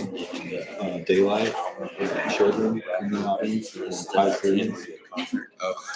Maybe I've kind of been listening. So, just imagine that we're in a 2 bar. out of I 3. don't think that. Oh, no, we had all 3. Were there? Yeah.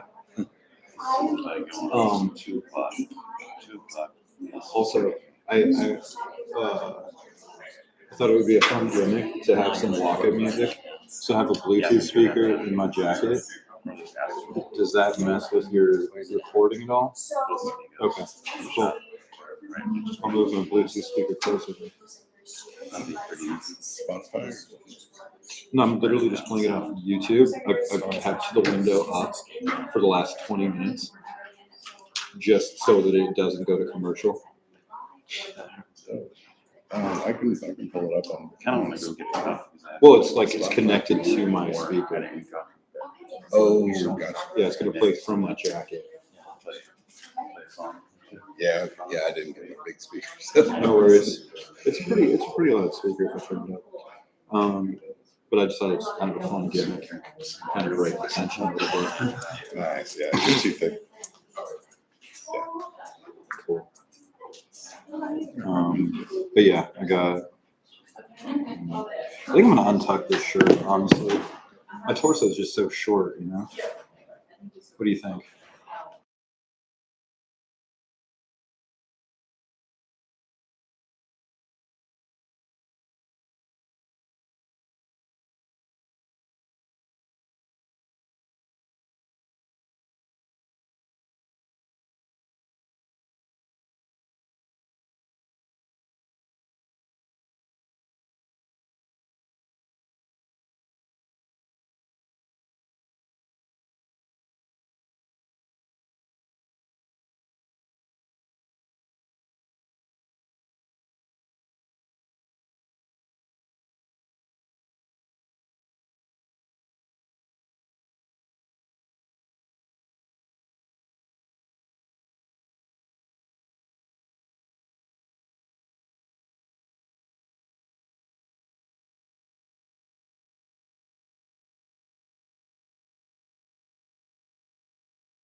Off mute. All right, like acts of kindness, use your strengths to inform your acts of kindness. All sorts of ways that we can take that. And then like, think about kindness as having several flavors: compassionate, prevention, alleviation of suffering; playful. One of the ways that I try to do that is I host a partner dance called West Coast Swing several times a month. Teach a little beginner's lesson to start the night out, a couple hours of music. Karen's not here yet from Constellation Studios, but she graciously hosts us on the fourth Thursday of the month. And then there's the generative kindness, like just building up the strengths and hope for others. Doesn't have to be mentor-mentee. I think it can go any which way. So 3 big flavors of kindness. And one of the places that Orion suggested I look into for where this dance might happen is called the Storm Cellar. I inquired, I kind of got a feel for the venue. It's an Indian Village, kind of 13th and Lake, or no? 13th in Arapahoe. 13th in Arapahoe. So second Tuesday, we have West Coast Swing there, starts at 7. Come down any second Tuesday and stay for stand-up comedy that ensues at 10. So here from the Storm Cellar is Ken. See if it works. Oh, nice. There we go. Awesome.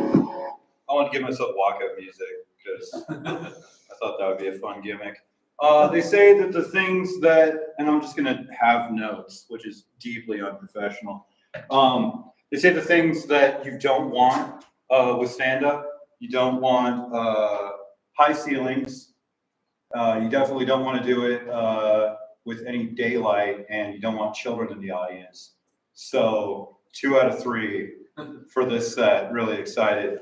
If you get a chance, check out my hat. It says Australian Breakdance Champion. It's as authentic as anyone else's that says Australian Breakdance Champion, I think. I have to speak up because I totally forgot I wasn't going to have a microphone, so that's neat. So I got into a car accident a little over a year ago. My car got totaled by an Escalade. And so I've had to do physical therapy. And if it wasn't for also doing stand-up comedy, I'd just be a way sadder person. Physical therapy is like, it's like a dungeon, but with fluorescent lighting. Yeah. When I was in 6th grade, I was smart, but I didn't do homework. That's a bad combination. Kids would come up to me, they'd be like, hey, stop using such big words. So I'd look up for the complete works of Shakespeare, abridged. I was a tiny kid. And I was like, okay, but what's a big word to you? Like, how do I quantify it? How many syllables? And they'd be like, get him. Yeah. Yeah.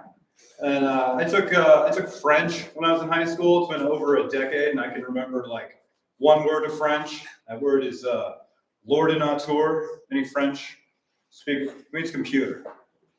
Yeah, it's the only one word. It's the worst only word of French to know because I can't do anything with it. Like, I can't put that in a love poem unless that girl knows way less French. Yeah, like 100% less French. The older you get, the more you start to think maybe the people you thought were heroes aren't, like Mr. Miyagi from The Karate Kid. You ever think maybe he was just a con man who bought a fixer-upper? Because there had to be some Saturday where Daniel San's like, why am I painting the entire fence? For important karate knowledge. I mean, resale value. Shut up. Just go. Yeah. And then I didn't expect it to be going this well. So there we go. Yeah. Stuff I can talk about in front of anyone. You guys look like you might have been alive during the 90s. This will work. Hell yeah. You guys know the song Sweet Child of Mine? Yeah. Yeah? You know the story of how that song was created? Okay. You listen to like the way it begins. That's a string skipping exercise that Slash was doing because he's just a professional. And Axel heard that from the other room, just ran in and was like, that's going to be our new single. And so he just took a poem about his current girlfriend and just put it over the top. And then there's Sweet Child of Mine. And you can tell that Slash knows what he did, because if you watch the music video, it's just him with his head down, shaking it slowly. No. Or like, you remember Alanis Morissette? The song You Ought to Know? I was 7 when that song came out. There's this line in there, the cross-eyed bear that you gave to me. I was 7, so I heard that as the cross-eyed bear that you gave to me. And I was 7, so I was like, well, I was trying to understand it. I was like, well, you know, what do you give the woman who has everything? You give her a polar bear. They can't maintain eye contact.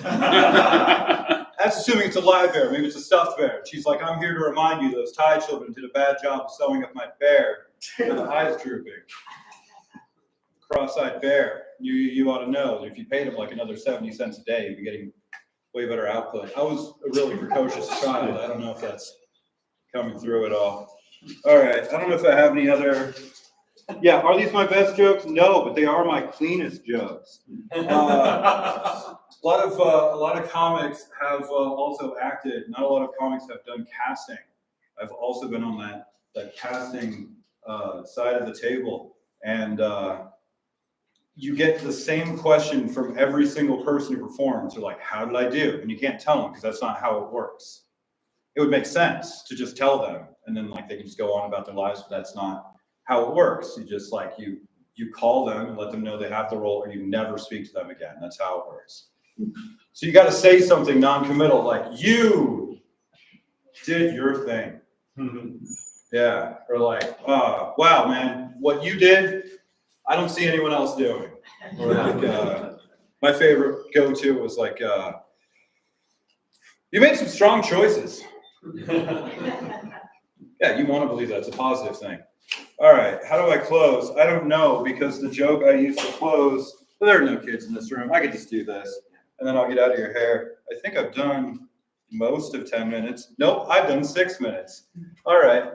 I checked that book out. It's just the cleanest jokes possible, just in case there were kids, and I just had to continue to full time. I want to make a biopic about the life of cartographer and explorer Amerigo Vespucci. Bless you. All my jokes are super relatable. I don't know if anyone's caught on. Anyway, I want to cast Olympic commentator Snoop Dogg in that lead role. Like, mostly, if I'm being honest, just from one shot, I just want to see him step out on the ship's deck, put that spyglass up to his eye and go, land. Oh, now, if you want to hear better jokes, you got to come to the Storm Cellar. I host the open mic every Tuesday at 10 p.m. That's it. That's all the clean things I have to say. But thank you so much.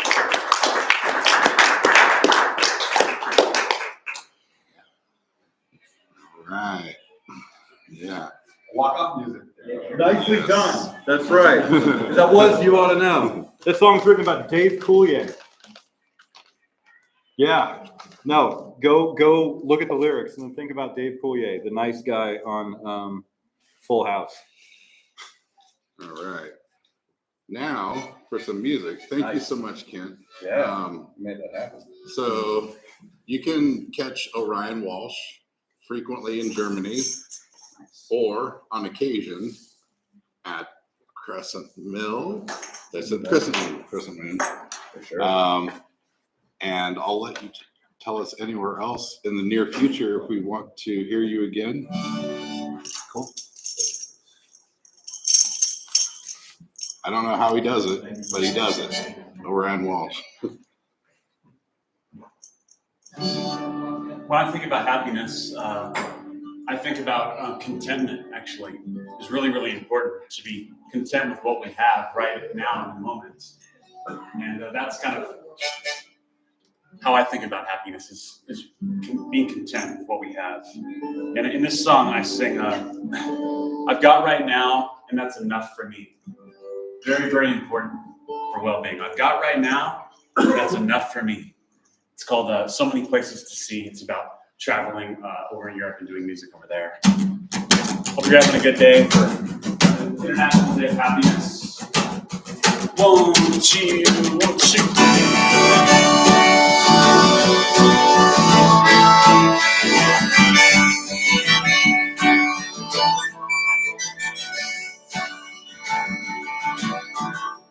I made it out of my hometown, saw the world for a while. Sleeping on your couch, there's so much to talk about. How many years has it been now? So many places to see, right? So many different ways to be. No, I can't go back to the way it used to be. What I got right now, oh, I got right now, I got right now, it's enough for me.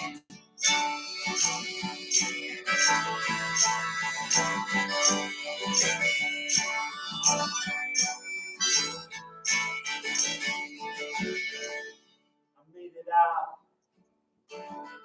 of my hometown, saw the world for a while.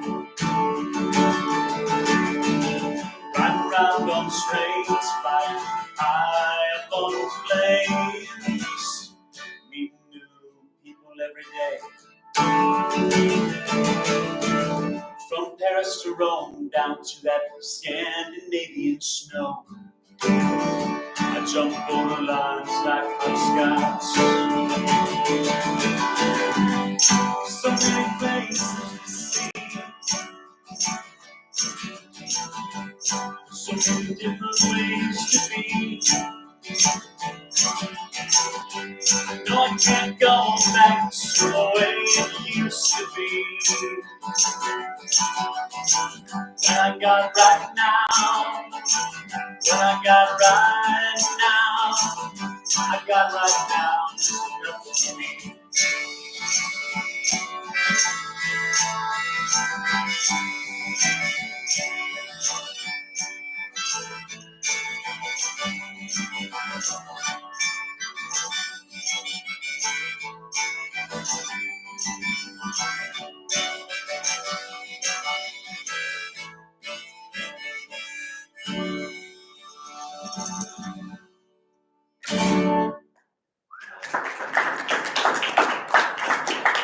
Thank you guys so much. Good to give you a little musical interlude from the talking. Yeah, here you go. Think fast, sir. The banana's going your way. Oh, it kept me on the baseball team. Yeah. Yeah, it's been cool to do music and to spread joy around different places where I go. And so yeah, we're gonna have a little bit of fun now, and then we can get serious about happiness. Okay, ready, shaker players? Ready? Here we go.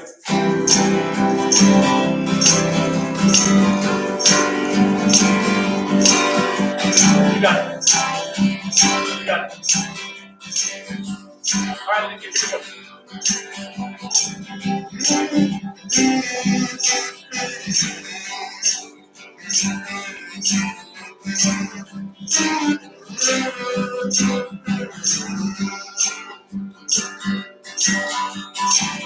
Gotta leave town, gotta find somewhere new. Walking these streets, it really makes me feel blue. How about you?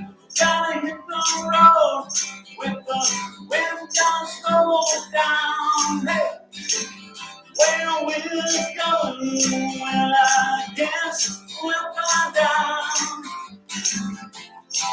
When we get there, we'll be fine, fine.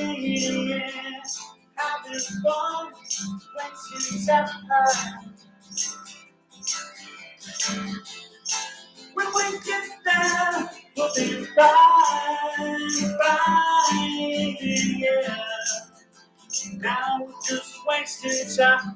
I'm wasting time at the library. All right.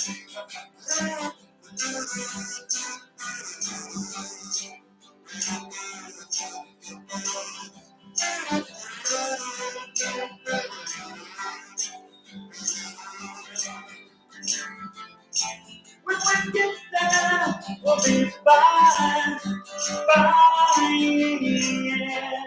Having fun, wasting time.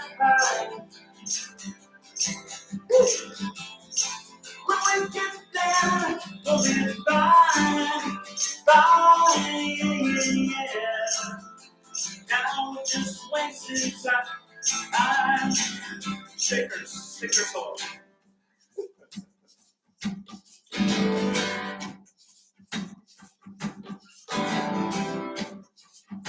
Sounds pretty good, guys. Okay, we're all waiting now.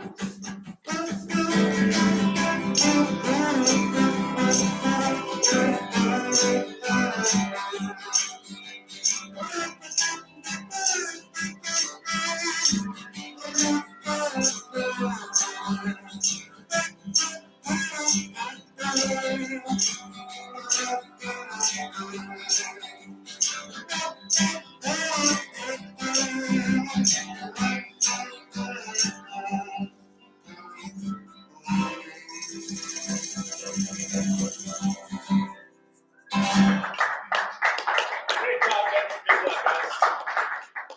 Well, I know we're already behind schedule, so I'll just do one final song for you. And yeah, I hope that brought you some joy today. Yeah. I never thought when I grew up in Lincoln that I would travel to over 17 different countries doing music, so it's pretty cool. You can still be in a very extremely beautiful place and be miserable. For a while, I took photos of people on their phones in beautiful places. It was going to be a whole like art piece. And actually, the guy at Irontail was going to let me do that piece, but I'm not a very good photographer, so I'll stick to what I'm good at, right? The 2 or 3 things I'm good at. It's really good advice. Heard so many beautiful things already today. I'm anxious to hear more. The final song is called Die Reise war wunderbar, which means in English, that means the journey was wonderful. It's about my travels overseas. Your guys' singing part's really easy, guys. At the library, your part goes la la la la la la la la la la. Okay, ready? Try that with me. 1, 2, 3, 4. La la la la la la la la la la. Very good. It's like a library choir. Okay, yeah. So this final song is Die Reise war wunderbar. It's about my travels in Germany. How could I come back to this 10-horse town after traveling the world around? At least the best that I know how. I've been living on music for now. Here we go. La la la la la. La la la la la la. Beautiful. La la la la la. Dublin, all the way down to Rome. I've traveled farther from my home. Well, I was riding around on trains, my European holidays. We go library. La la la la la. La la la la la la. La la la la la. Christoph, he was traveling at my side. He went on a mystery ride. Fremont to Freiburg, Die Reise war wunderbar. Let go. La la la la la. Die Reise war wunderbar. La la la la la. We saw how wonderful life can be.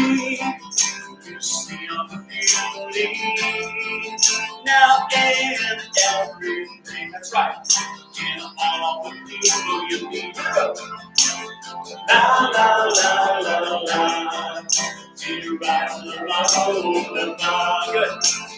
La la la la la. Sometimes the memories flash through my mind. It makes me happy to be alive. I'm so thankful for you and all the good things you do. La la la la la. Do you rise above the bar? La la la la la. La la la la la. Now in French. La la la la la. Lord, my eyes are taken in you. La la la la la. The journey is wonderful. Great singing, guys. Have a good day today. Have fun. Thank you.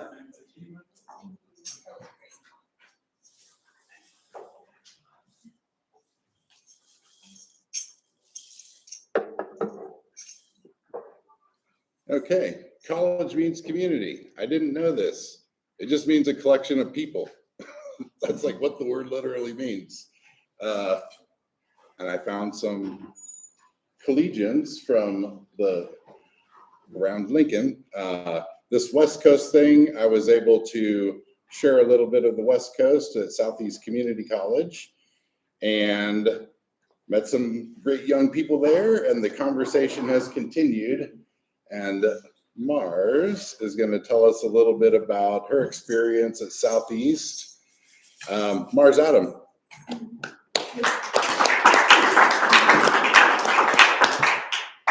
I stand in the green? Yeah. I did not realize I was going to stand in front of an audience. I was more of a sit I down. can come sit with you. No, it's fine. But yeah, I'm a student at SCC. It's my sophomore year, so I'll be leaving for UNL in the fall. I am a secretary for the Multi-Ethnic Student Organization, which is where we had Nick do the West Coast swing lessons. And I'm also the president of the Psych Social Club, and we have events for April, including like April Fools and stuff. So we'll have a comedy kind of just like the positive psychology and like related things like the happiness element. So we'll review clips that we find funny. I don't know what I've selected yet. I'm thinking either some like recent SNL skit or maybe this skit channel I really liked when I was a kid called Studio C. And we'll dissect those and find what makes them funny, either like psychologically, like what that means, or sociologically, or whatever elements, especially if it's like, I don't know, like a dark humor or deadpan, like why do we find those things funny versus just a typical like setup and punchline, I guess. And yeah, aside from my involvement at SCC, I also do, me and my friend Sam from a magazine, or we call it a zine, which is like smaller, typically independent. I mean, it's just us two making it together in our rooms and stuff, called Interrobang. And that magazine is about the Lincoln music scene and stuff. We publish all the sets we can find before the first Friday where we distribute them. And those are our pages. We talk about our favorite local artists and local bands, records and show reviews that we see. And that leads into today. There's going to be at Duffy's Tavern from I think 5 p.m. to like midnight or 1 or so. It's a mini music festival called Lost Weekend, and it has, I think it's not just local bands, I think there's like maybe 3 or 4, and then there's other bands from like New York, I think Kansas City and other places coming here to play music for like 7 hours, which is really cool. And I'll be there, my friends will be there, we're gonna write about it later, and you can catch us on First Fridays if you guys are all from Lincoln. I don't know if anyone traveled to come to this today, but yeah, so we give them out on First Fridays, typically at the Parish Studios, but we like to walk around as well, so you'll catch us in the street or something, and we can give you a magazine. And my other, this is the Instagram, yes, so we go by Apple and Orange, that's our like code names, I guess, or what is it, what an author uses instead of Nom de plume. Yes, something, I think, yes. But yeah, Apple and Orange, so that's our selfie, and then this is the Lost Weekend Instagram. Those are the set lists and the set times and stuff. Yeah, that's what I do in Lincoln to make me happy. I was born and raised here, and so I spent a lot of time really bored, and you get to a point where you just have to learn to make your own fun. So especially with this magazine, it's just been super cool to not only, it's just like a feedback in the community, because obviously the artists we see, we've been seeing them play for at least a couple of years now. So, or like bands will come up and like fall out, I guess. And it's just a really cool relationship to have, like the community is giving something back to the artist, like receiving just like good review from their peers in the community and stuff, which I think is really cool. And it's just also a thank you, because people spend so much time learning instruments and writing songs, and the people who book, and there's so many elements to it. And like, just as someone who likes to go to shows a lot, it's a really cool opportunity to like give back in that sense. Like, what am I doing with my time? But like, I've spent so much time doing something, I want like a receipt, I guess. Like the magazine is kind of like that in a way. And also getting more people involved, because the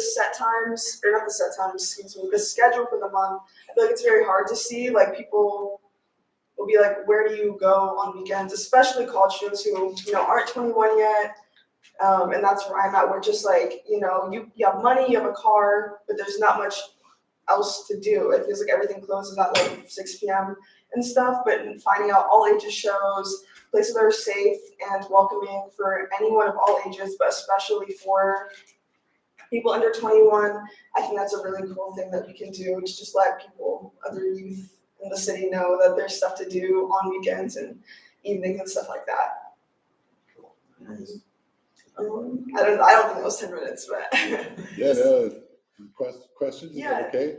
Yeah, I'm open up to questions or anything like that. Yes. What made you decide a magazine was the way that you wanted to pursue just being able to review artists and things like that? Yeah, I think that there is a history just in general of like fanzines and stuff making, it just seemed like an automatic idea. I think that, especially me and my friend Sam, we went to Arts and Humanities Focus Program. I don't know if you guys are all familiar with that, but it's an art school and stuff. And so we're both, I don't know, I kind of like stutter calling myself an artist or whatever, but I mean, like, it's art to me. Like, I'm putting a lot of time and effort into making something, and like, we have drawings and writing in that magazine as well. And for a couple of assignments and stuff, it was really cool there that like, it wasn't just like a traditional paper you could make, not like in every class or whatever, but like for certain stuff, you can make a zine to represent the information. I just think that magazines and like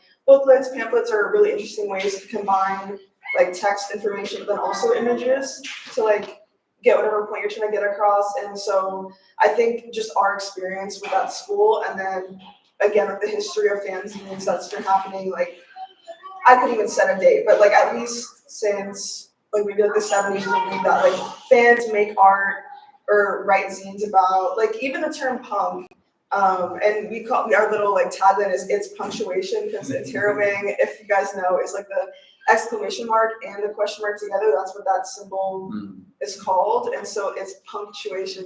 Their little thing, yeah. But even the term punk, what came from a fanzine, it developed into a magazine, if that makes sense. I don't know if I can explain the distinction. I think that like a zine, it's shorter, it's usually not on like those glossy pages. I print at SEC, so it's on computer paper, black and white, really bare bones, but we pack it in those margins. We really get everything we can into there. And yeah, I think that the zine was very automatic. We have a website we want to launch very soon through Google Sites. I think just being students, and again, being students and like our upbringings, both in Lincoln, Nebraska, made us very resourceful. We use Google Sites. We don't really, neither one of us know how to code, so that was just a very familiar thing, because we've made Google Sites for classes and stuff like that. So again, I think just leaning on our education and what we like to do, what's natural to us, helps us. Like it was a great setup, honestly. Our school, I never even really thought about that, like why it just seemed like natural to get to it. But yeah, and then we have Instagram as well. But yeah, the zine is like the most important thing, and then the website to just like show the photos and images that we can't put into the zine. And it's in color, so that's nicer too.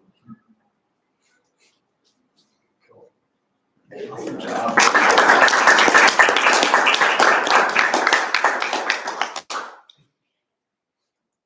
Okay, and as I was working on the kindness project to kind of get launched into the International Day of Happiness, I was poking around the UNL website and saw there was like various kindness projects there, mentoring, and I stumbled across someone that seemed to be connected to almost like everything, and that is Hanan. And there's also like a very awesome entrepreneurial vision, and the journey, you've been on a big journey as you've come through life, and I'll let you tell us about it. Okay. If you want to come up, or however. Do you guys mind if I sit? No, go right ahead. Cool. Like that was crazy yesterday, I'm just saying. So, all right, I'll sit right here. So, okay, start off. Hi, everyone. Thank you for being here. And thank you, Nick, for inviting me to be a guest speaker here. So my name is Hanan Smokey, and I am currently pursuing a political science degree with a minor in business law, and I'm on a route to be a franchise lawyer. But before I came here, before I came all the way here, I believe my story is very important to share, especially as a woman of color. And so starting out, I was born, raised in Iraq, and my dad worked with the American military. That's how I came here. And so with my dad making that sacrifice, and a huge risk also at that time for him, but he knew what he was doing it for, to provide a better future for his kids, himself as well. I learned something, there was a seed that was planted in my head, to dream big, and that the meaning of life was based on how much you can achieve. But you see that, but sometimes our environments and the things that are taught to us growing up teach us that there's a limit to how much we can grow. And as a kid, I struggled to accept that because, you know, I never watched any woman at that time. That was around 2006, 2007, where I was still living in Iraq. I never knew any woman in my whole bloodline, and there was a lot of them because Middle Eastern families, huge population. But so I would say with all the women in my family bloodline, and the men knew all this, like literacy, financial literacy, all this and that, majority of them did. And then I would look at the women, and it made me feel for them because they didn't have the opportunity that men had. And it wasn't because of you know, my, like in the culture, or my culture was against women being educated. It was just that lack of opportunity. And so I saw from an early age how lack of education and opportunity could really hinder people's potential. And I remember a lot of the time I would want to go sit by the men because they talk about really cool things that women weren't educated on. For example, politics and languages and stuff like that. So I'd go sit with them, and they're like, why don't you go sit with your mom and aunts? I'm like, but they talk about pots and pans. I don't like that. Like, I don't want to go there. I want to sit with you guys. And then I'll go by the woman, and then the woman will like, you know what, now, like one day you're gonna be like, just like all of us. I remember this one lady, she said that to me, and I said, no, I refuse. And she said, well, how are you going to do that with your big old mouth? She got a big mouth. She said you got a big old mouth for a 7-year-old, don't you? I said, you know what? I would love to prove you wrong one day. And one day I will. And then she's like, no, you're just going to get married like all of us and get a whole bunch of kids, and hopefully they don't end up annoying like you. I was like, huh, that's offensive. And then, so, you know, that it goes by that. So I shared this story. I thought, you know, obviously as a kid back then, it hit me deep to, you know, I hear that from an adult. But as I grow older, I thought it was super funny. And so, you know, becoming the first woman in my bloodline to get education. And that's something that's important to me because I believe in paving the way for future generations.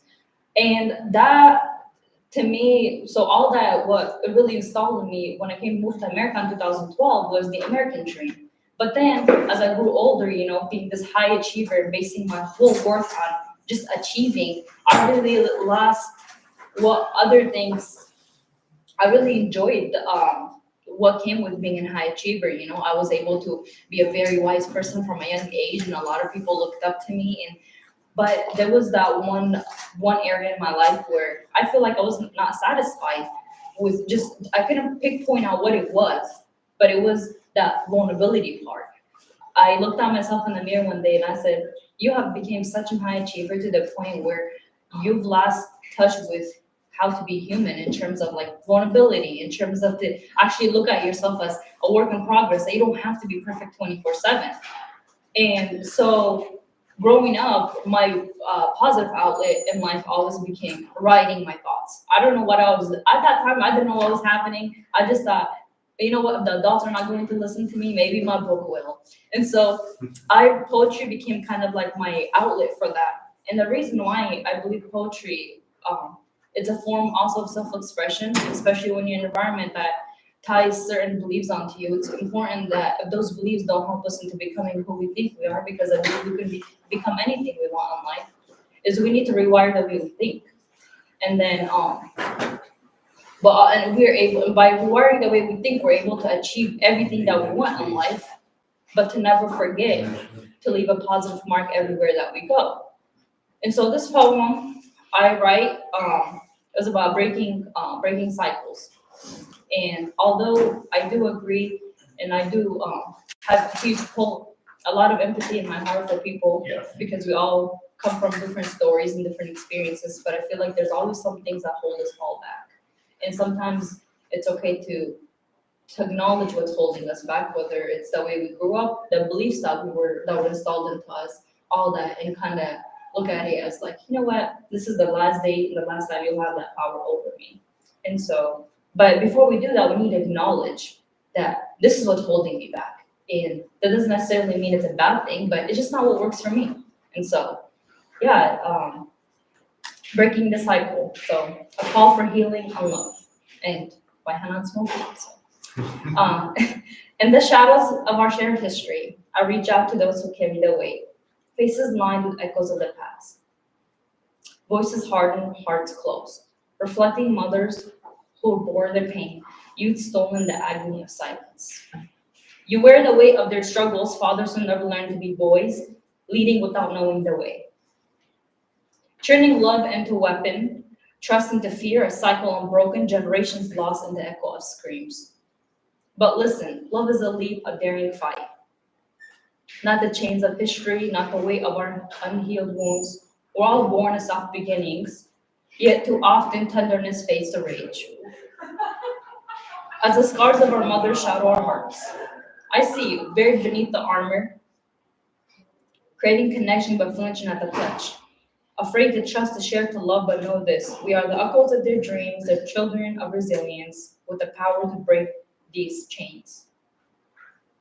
Let us rewrite the story together, where gentleness is strength, where vulnerability is not a threat, but a bridge to understanding.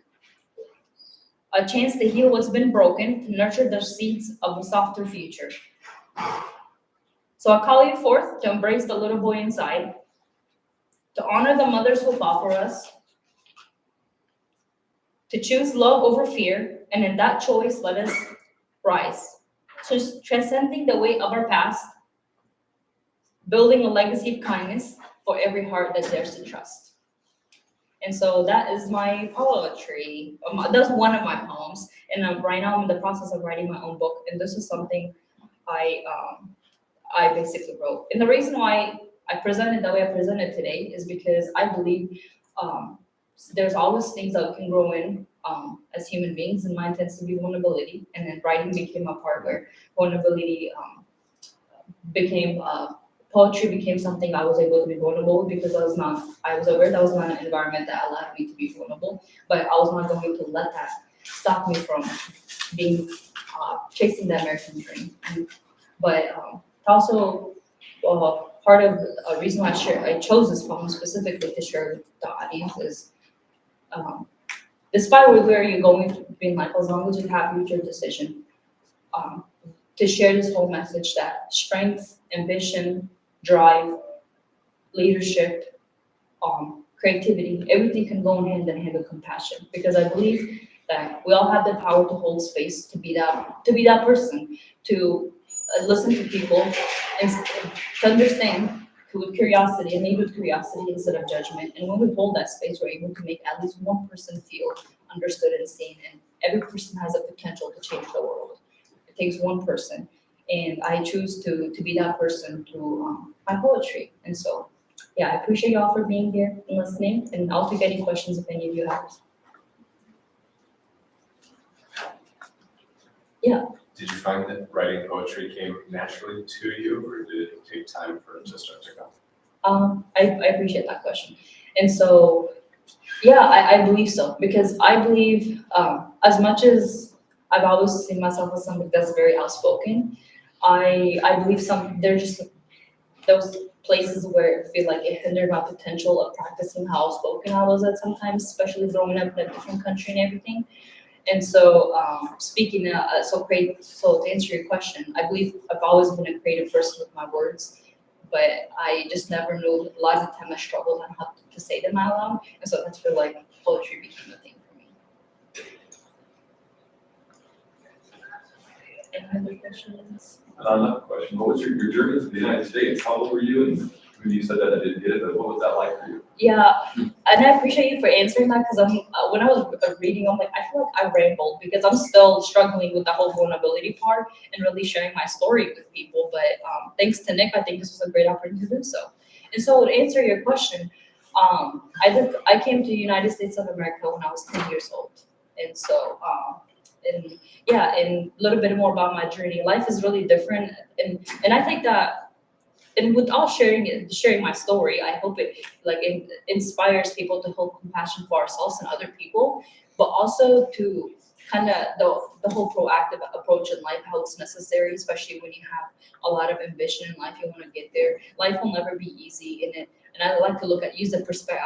I believe that everything does come down from myself. That's about perspective and perseverance also. And so yeah, coming here at 10 years old, honestly, I thought the struggles were done once I leave Iraq and come here. Oh boy, was I wrong. Not knowing English and just trying to have a whole different life, and to be like, okay, well, how can I add value as a person, not only to society of America, society in this country, but also in general, like to people, to myself.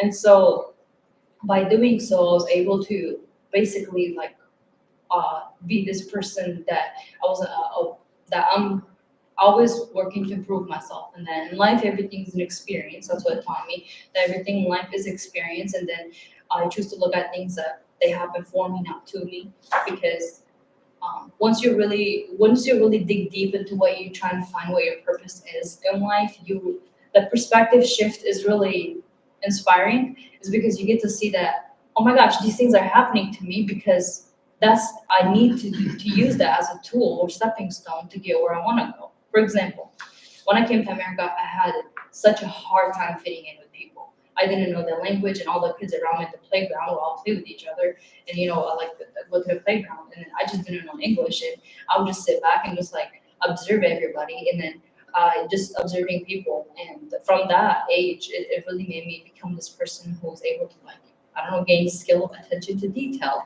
And then as I got older, I was like, you know what? I'm grateful that I grew up in a different country, because now I get to be able to see things from all different perspectives. And I believe that's what makes me really passionate about my goals in politics, business, and franchise law, is that it all requires different perspectives. And I love working with people because all people are unique. And I learned that by my life, 10 years in Iraq, and then coming here to the United States. So, yeah, I appreciate that question. It's really good. Any other questions?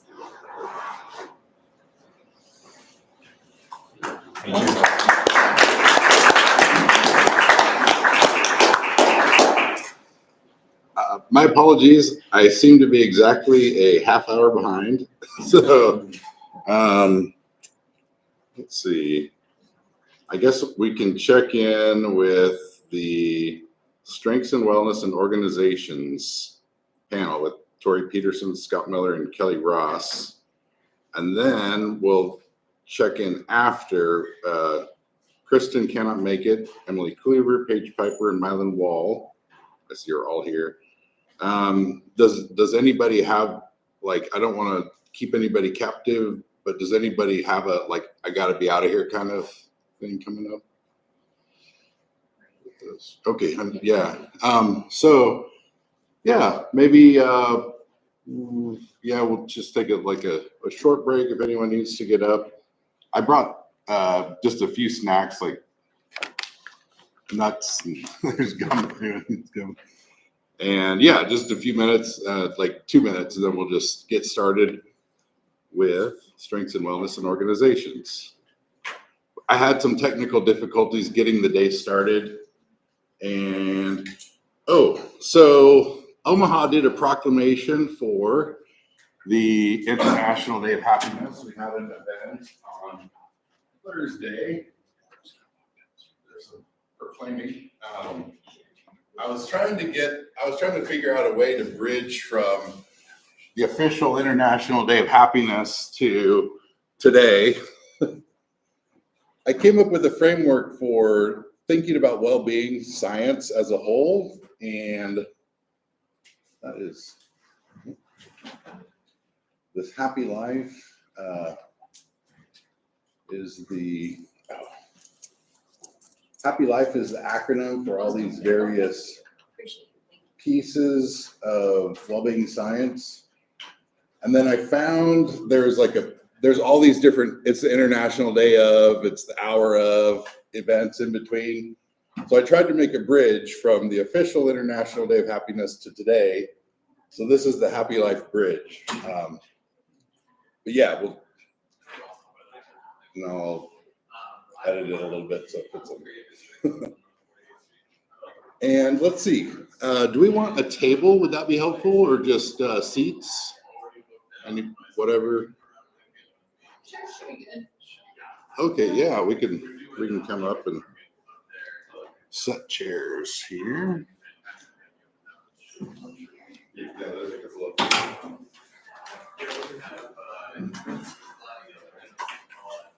use this chair? You can use this table. Or do they need you need a table? I don't think. Okay.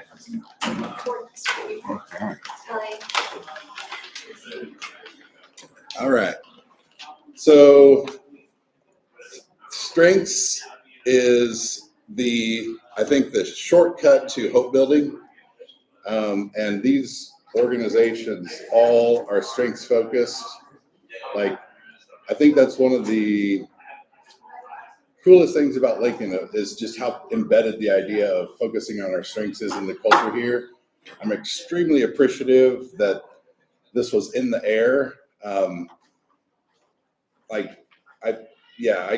can't express gratitude enough for having stumbled across strengths, and I'm appreciative to Lincoln for what it's done with that. And here to tell us more about what some organizations in the community are up to with strengths. Tori Peterson, teammates. Yeah, hi everybody, my name is Tori Pedersen and I work for Teammates Mentoring Program. My role with Teammates is I am our training engagement coordinator. So I wear a few different hats, but part of what I do is I recruit mentors to be a part of Teammates and work with students 3rd grade through post-secondary. They meet once a week, just build a positive relationship, and are there just to be a caring adult in that student's life. And so part of what we do in order to support students is we focus on teaching mentors how to be strengths-based. And so what that means is that we have our mentors go through training that teaches them how do you identify things that your mentee is naturally talented at. And so it's looking at things like what comes easily to them, what are things that excite them, what are things that bring them energy, what are things that they find they're really excellent at, and then being able to invest in those things. Teammates partners very closely with Gallup and our work with Clifton Strengths. I am a Gallup certified strengths coach, and so I get the opportunity to coach both mentors and mentees on how do they use their strengths in order to be successful. And so what we found is that when students are able to focus on their strengths, practice them, invest in them, and learn more about them, then it leads to them having higher levels of hope, well-being, and engagement. So I'll start with there and pass it over to you. Well, that's strengths coach. I need Yes. one of those. I just took the Gallup Strengths Finders for the first time in like 4 months ago. Okay. Found out high strength was positivity, so good timing Wow. for positivity. Harvard needs my top 10, so it's a good time for this. By chance, did you memorize your top 5? Yes. Okay, I'm looking at. You wouldn't say, this is putting me on the spot, right? Positivity, achiever, Woo's my 5th. Can't believe I had Woo in there. Learner, and what was the last? I can't remember the 4th or the 5th one, but it was 4th or 5th. Didn't expect to be on the spot. But anyway, Yeah. Scott Miller from Lincoln Industries. My role is actually Vice President of People Resources. A lot of people will say, oh, you head up HR, but in our company at Lincoln Industries, we're really focused on culture. And so I'm more of a Chief Culture Officer as much as I oversee things from the HR function, hiring, selection, safety, environmental, but we also have a very big culture component at Lincoln Industries. And one of the specific things, even on the title up here, is wellness. And so wellness is an actual department we have at Lincoln Industries. We have a wellness director. We're very big into wellness, and that's not just physical wellness, but also the whole person wellness. That can be financial wellness. It can be spiritual wellness. It can be occupational wellness. But all those are things that our team does a lot to promote at Lincoln Industries. We've actually been recognized nationally and even internationally as a wellness culture. Won the C. Everett Koop Award, which is a national award that was about 6-7 years ago, for being just a real strong advocate for wellness. And in fact, we do something that's very weird. Most companies, there are people I talk to who are like, you do what? But we bring between 150 and 180 people up to a 14,000-foot mountain as a getaway in July for people that reached our top wellness tier at Lincoln Industries, and have made a lot of news on that. Like you reward them with making them climb a mountain. That's what we do, and it's kind of part of our culture. So I can talk a little specifically on wellness because that's a big strength of Lincoln Industries. Sure. Hi, my name is Kelly Ross. I'm the founder and executive director of Echo Collective. We are a nonprofit. We work with New American refugee and immigrant women, and we help them belong here in Lincoln. We have 2 different pathways that we do that through. One is entrepreneurship, which takes the majority of our time. And we also work with women on textile artisanship. And when I started Echo Collective 5 years ago, I very intentionally chose the word collective to be in our name because I had seen in the 10 years prior when I was working with New American women that the top-down, hierarchical, independent American way that is very beneficial for a lot of us was actually quite harmful for a lot of the women I was working with. And so I wanted to redefine what it looks like to be successful in the US and what it would look like to do it through community instead of on your own. And so at Echo, we focus on how do we work together and leverage our strengths to achieve our independent goals. One of the things that I also do with teammates is I work internally with our staff, specifically around Clifton Strengths because we are a big partner of Gallup. But it's really focusing on how do you use what you're naturally good at in order to bring the best out of you and the best out of the people around you. And what I found is that in undergrad, I went to UNL and I studied leadership, and I am currently about to start my master's program through Gonzaga for organizational leadership. But what I found is that when you help people think about challenges and personal dynamics with a strengths-based approach, it really helps open up the conversation in ways that otherwise might be challenging. And so, for instance, I have had conversations with teams about, how do you work with this group of people, or how do you work with that group of people? And often we go into a situation thinking that somebody needs to see things or do things from our perspective or the way that we think it should be done. And so when people deviate from the path, sometimes it creates this resistance or friction that there's going to be some sort of conflict because they have a different perspective or approach. But helping people to think about, instead of thinking about how that's getting in your way, let's change the narrative. How is that actually a benefit to the team? How is that providing ideas or support that you may not have otherwise considered. And so by doing that, it really helps people see that there's multiple paths to get to the same outcome. And when we can lean on each other's differences, it really does create this benefit that we otherwise wouldn't have had. I currently mentor a junior in high school, and she is studying for the ACT, and she wants to get her score up. And so she was like, my math section is really struggling. I need to spend all my time practicing math. And I said, that's great. Get to a spot where you feel comfortable taking the math section. I said, but you excelled at the reading and the English sections in your practice. So why not focus on getting those last 10 questions right? Instead of focusing on the 50 questions you have to improve for math. And so can you get to a place where you're comfortable with the things you're not good at, but invest your time in the things that you excel at and see how much farther you can go? And I think in any situation, if you can apply that, that's where we really see a benefit of where strengths can pay off. I don't know if you want to speak to that with what you do with wellness. First of all, go Zags, nice, down Zags. Big fan. Well, we're in the middle of rewriting we call them our beliefs and drivers, kind of our company values, been in the same place for 25 years, I think it is.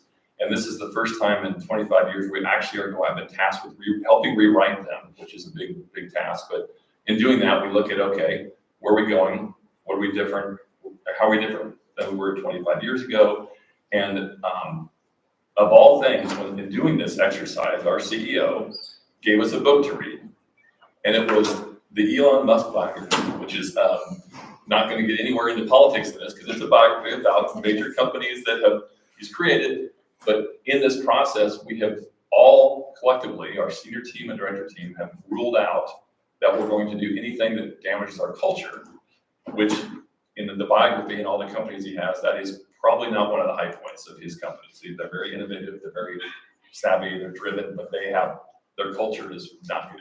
In fact, it's pretty public. They do the opposite of things that we do. And so it was really reassuring that we're going to lean into the strengths of our company, which is our culture, and we're rewriting our beliefs and drivers with even more focus on culture than we had before, because that's really important. And so that's just something recently we've done, which has been a great exercise. We're supposed to be done by May with this, and it's a lot to take, but it's allowing us to say, okay, what are we really good at, and what do we want to lean in on? And while it's not exactly like strengths finders in terms of, lean in on your strengths, we have to acknowledge where the weaknesses are. But again, if you really just, you manage those, but you really want to leverage the strengths. And so for us, that is absolutely around our culture, which has been very, very endearing and positive event in my 3 short years as the head of the culture side to actually see us doubling down on culture at a time when other companies aren't. So. Yeah, to speak to that, like the type of culture that you can create within any space, but in a company. When I started Echo, I had come from working full-time for 20 years, 15 years already when I started Echo. So that's quite a bit of work experience. And I had worked at places and I'd worked with people who were really good at their job, but they had certain behaviors that were pretty toxic to the culture of the company.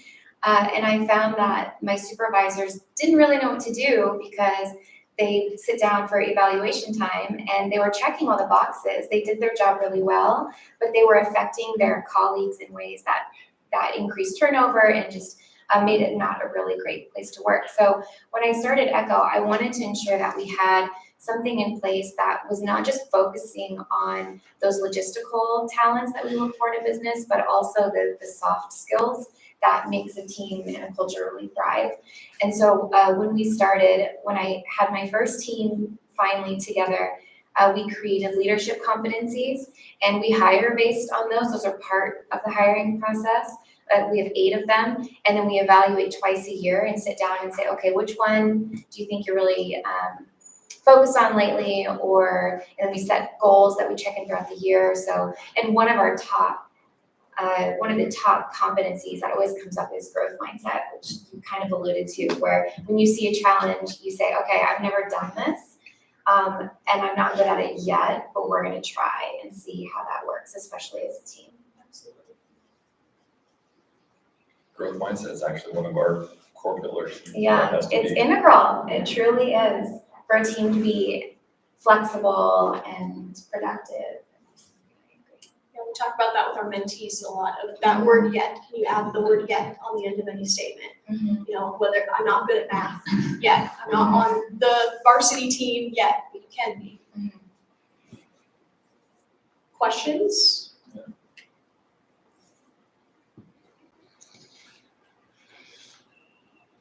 Has anyone worked in a organization where the culture was awesome or not awesome?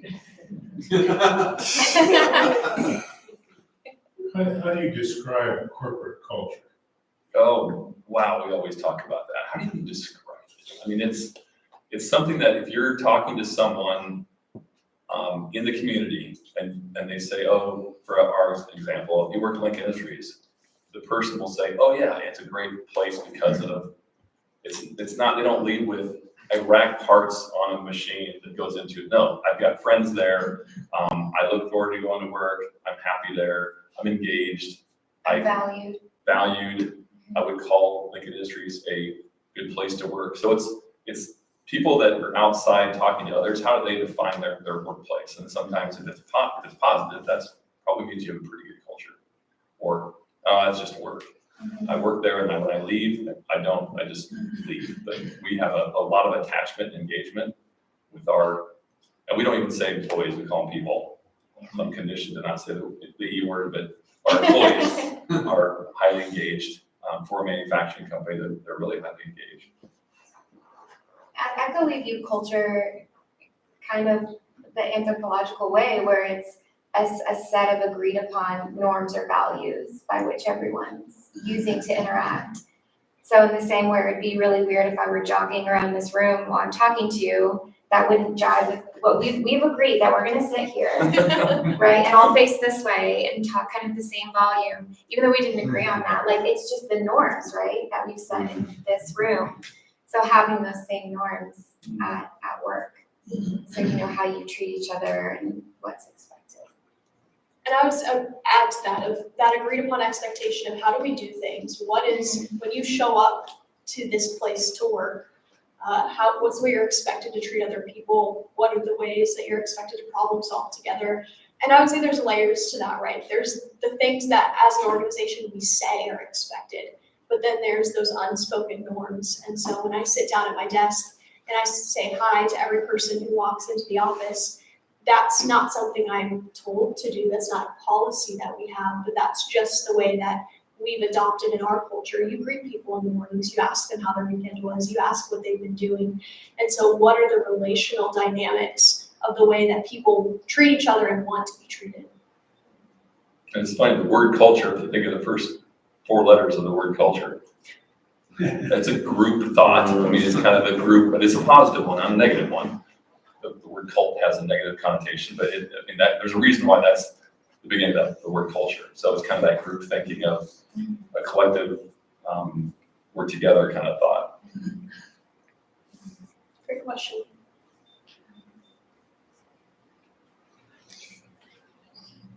Thank you so much for being here today. Yeah. Let's take a little break. Yeah.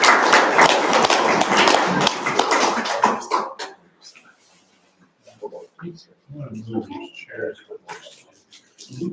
And then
Okay, it's unmuted. And everyone is in view. Make yourself at home.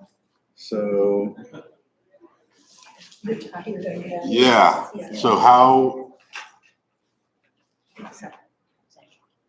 animals, there's like this web of life thing. It's crucial for well-being. The connectedness to it happens in so many ways. Getting out in nature, interacting with other species, interacting with our own species, kind of there's this tree of life.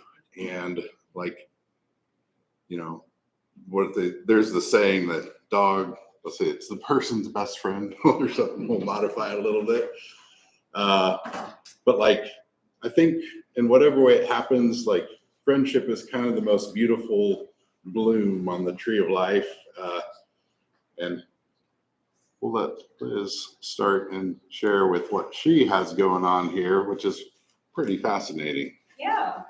Hi, everyone. My name is Liz Whitaker, and I am the founder and CEO of a company called Pawlytics. And Pawlytics is based right here in Lincoln, Nebraska. It is management software for animal shelters and animal rescues. And so we help them streamline their operations through various integrations and various automated tasks that they're doing very regularly. And then we host and store all of their data in a very secure way so that their teams can work more asynchronously without having to be in the same room together. I've always loved animals, and so this has been a very long journey for me ever since I was a little girl and could read and write. I am, however, horribly allergic to dogs and cats, and I have many. But that's kind of what led me more to be on the paperwork side of things and wanting to solve those issues, and I still wanted to really tackle the homeless pet problem.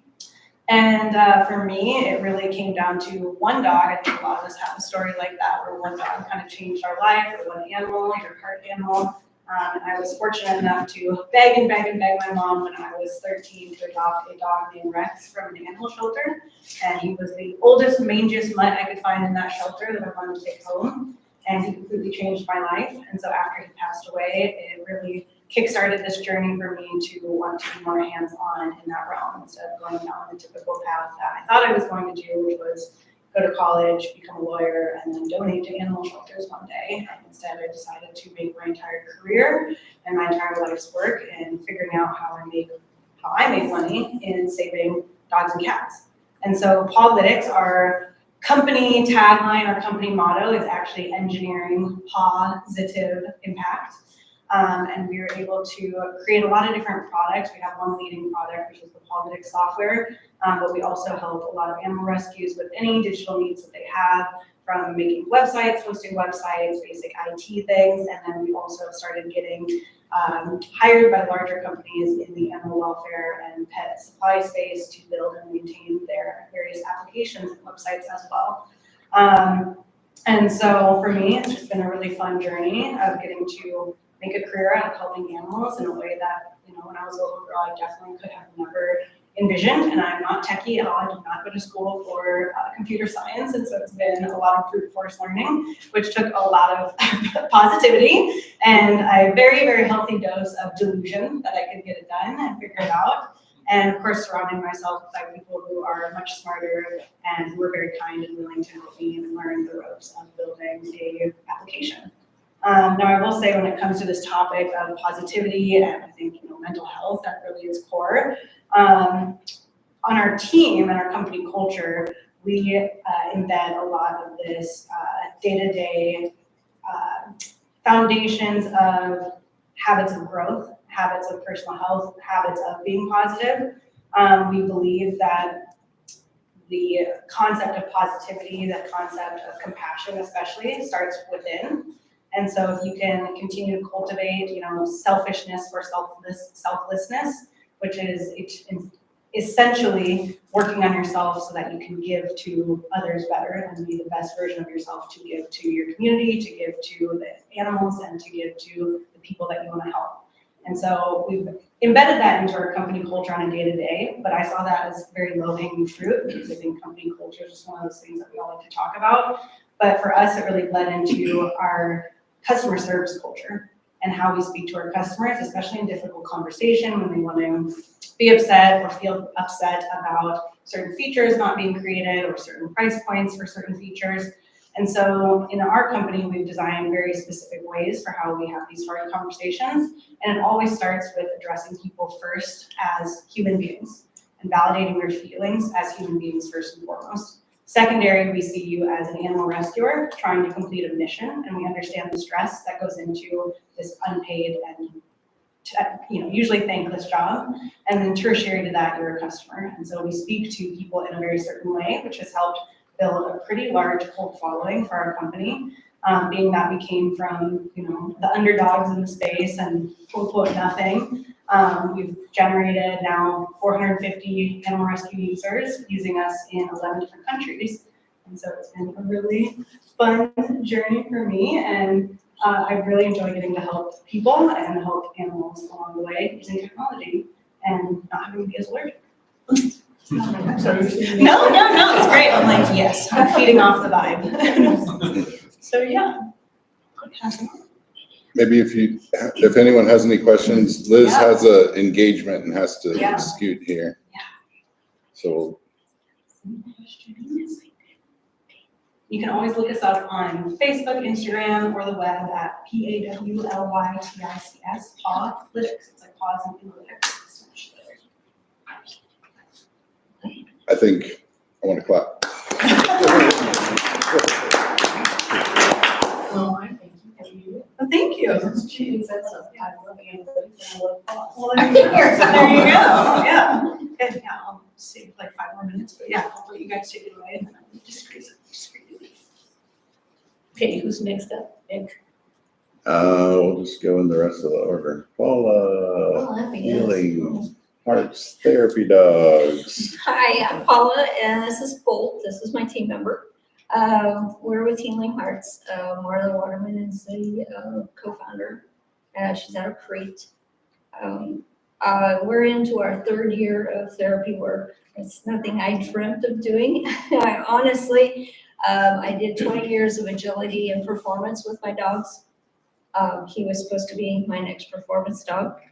He taught me that that's not going to happen. I'm more into people and visiting people in all walks of life. That's mainly what our organization does. We are not service dogs, we are therapy dogs. So we are there to be, what am I saying? We go into schools, we go into colleges during midterms, and it's just kind of stress relievers for them. It's amazing to see college kids when they're cramming for tests and we walk in the door, it's a whole new world. It just takes the stress off of them. Same thing with kids. Right now, we are working with a grieving center. It's a tough one, I'll be honest with you. It pulls on your heartstrings, but he has found that he is adapted to the little kids, the smallest, youngest kids that are there. And they're the loudest kids, of course. But he loves them. He just goes in there and just hangs out with them.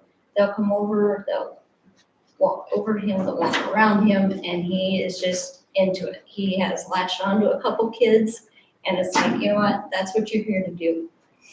We've gone to nursing homes. We have some stories in nursing homes.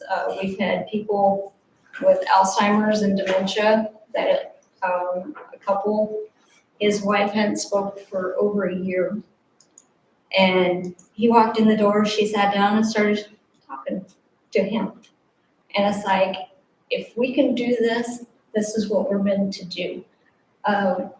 With therapy dogs, our recommendations or requirements for therapy dogs is we do require them to have a canine good citizen. They pass the test. Then they also have a test that we require them to pass, which is mainly working around crowds, working around noises, walkers, stumbling people. So we know the temperament of the dog, and we know that dog can handle the different situations that we're in. Like this little kids room that we go to, there's not a lot of dogs that can tolerate, the noise and running around like that. But yeah, he's not a typical mini Aussie. He's 100% mini Aussie, by the way. I always tell people he's broken in a good way. He has an old man's soul. He's like this 24/7. It's not. Okay, it is so not normal that people are just like, oh, I don't think it's normal. I locked down on him so much. But other than that, that's what we're here to do, is we're here to take the stress off people. We've even gone to work sites, and it's amazing that what the employees come in and they just are on the ground. I mean, these guys, we've been with the Down syndrome kids, and they're huggy grabby, things like that, and he eats it up. He's just like, I'm here for this. So that's what we do. Okay. Cindy, Domestipups. Well, I just want you to know, the dog is tired anyway because he was at He was the at the dog expo this which morning. is sponsored by Domestipups, and they see so many dogs, and they're kind of on their A game to look at all the dogs. And so when she told me that, I was like, oh. Now, he has not been at the expo because I had another dog there.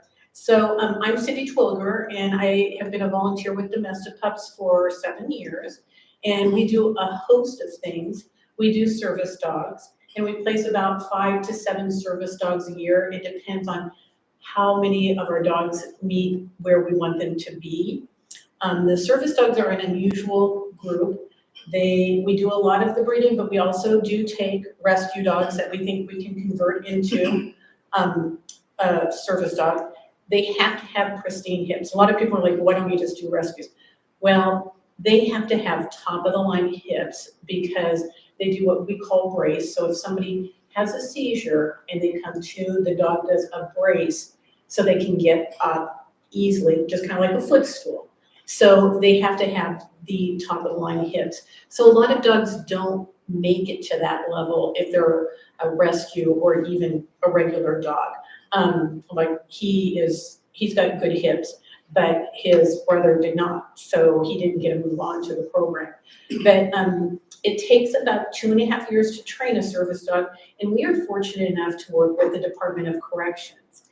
And so during the work week, our York facility, which is all women, and our RTC now, the Recreational Therapeutic Center, the men actually do the training during the week. And so it's kind of a cool program. They have to qualify, they have to be top of the line inmates. And we've seen such great reform from those people that come out. It's really fun when they actually do get to be out back in the public. Some of them, there's one gentleman right now that wants to become a dog groomer, and we all know there's shortages of dog groomers. And so we've been working with him to be able to groom some of the service dogs. Major is a service dog. He is my husband's service dog. And Bob has MS. And so when we talk about positivity, I can tell you my husband's had MS for 35 years. And it's the last 5 years has been really tough because he's no use of legs. And Major gets his shoes off when he's really tired. He'll go pick up his shoes and bring them to him. He will retrieve things for him. But more importantly, it's the selflessness. The dogs do it out of love. They never question. They want to make you happy. And my favorite service dog story is a little girl she's 21, she's not a little girl, but she has a very rare disease. She was supposed to die by 9 years old, that's her average age. But she's 21, she's the oldest survivor of her disease. And she had been really having a rough time. She has problems with walking and eyesight and everything else. So they applied for a service dog. And they just said her life has changed because she has something to take care of, but the dog takes care of her. And so she's at the expo, and she is just so delightful. And they just said it was like a huge change because the dog gave her something to live for and not something for her to have to worry about. And he has been great. So he does no seizure response. He is Domestipups, I guess I would call it ambassador. He's been to Disney World once. He's been to Disneyland 3 times. He travels more than Bob and I. And they go with the trainer. I'm not a head trainer or anything, but I do know some of the commands that he needs to know. We also do therapy dogs. And we go to many of the same places, so I'm not gonna go back into that, but the same kind of requirements. They have to really go through an extensive test. I always wondered if he would pass. But it's pretty intense what therapy dogs have to do. I don't think people realize, like, they get a big drop of a very noisy, like, still logs, yeah, you know what it Yes, is. a stainless steel It bowl. scares me every time Lots of I hear it. people, yeah. And they can't respond. They have to be able to pass all those things without showing any kind of resistance. And if they do, then they can retake the test. Surface dogs, not so much. They're probably not gonna move on. And then we do EduPups, and we have, I think it's up to 15 dogs in the classroom in Lincoln and other areas. And we also have a rescue group. We place about 30 rescues a year, not quite 30, but we look for different dogs, and they actually go to Tecumseh's prison to be trained to learn basic commands, and then we go ahead and look for a home for those dogs. Strictly volunteer business. We don't have a paid staff member. At times, we all wish we did because it's a lot to do and to coordinate. But if I were to say anything about positivity with a dog, they really truly are, I feel like, a gift to all of us because they never ask for anything in return except for maybe getting fed and water. And they're always there to greet you and smile. And my biggest joy is when I see him climbing on my husband's scooter and just is in Bob's face. He will do anything for Bob because he knows Bob needs help. So that's Major in a nutshell. He's like, oh. You can say hi. You like to say, oh, yeah. And because he does go places, he thinks he should be petted now. And this is a bad habit for a service dog that shouldn't be petted. I can pet him. So that's Major, and we're gonna go to the expo after this. So. Oh, now you're gonna get up too. Any questions that I can help answer? Yeah. Oh, it is our maybe 25th year. 25. 25 years. Yeah, come on in. I'm really good. Yeah, we get it. So Melissa wears multiple hats, but is here now with another program that helps dogs and people. Can I say something about, do you want to briefly mention your other hat first too, and then talk about the dogs? Or? Yeah, so my real job is I'm a Lincoln police officer. I work in our behavioral health unit and with specifically with our homeless population. So that's my real paying job. My second job is I'm with Second Chance Pups. We are also in the prison. We are at the Nebraska State Penitentiary. So we are a nonprofit here in Lincoln. We take shelter dogs from area shelters around eastern Nebraska mostly and place them with inmates at the Nebraska State Penitentiary for 9 weeks of basic obedience training and then adopt them out to good homes. So our dogs also go through the Canine Good Citizen test at the end of their 9 weeks. So it's really a positive thing for the shelters. They're able to we try to get the most unadoptable dogs out of the shelters and look for the dogs that are likely getting passed up for adoptions because they're jumpy or need manners or peeing on people, that sort of thing, that no one is going to adopt them. Otherwise, we are able to fix that with our 9-week training program.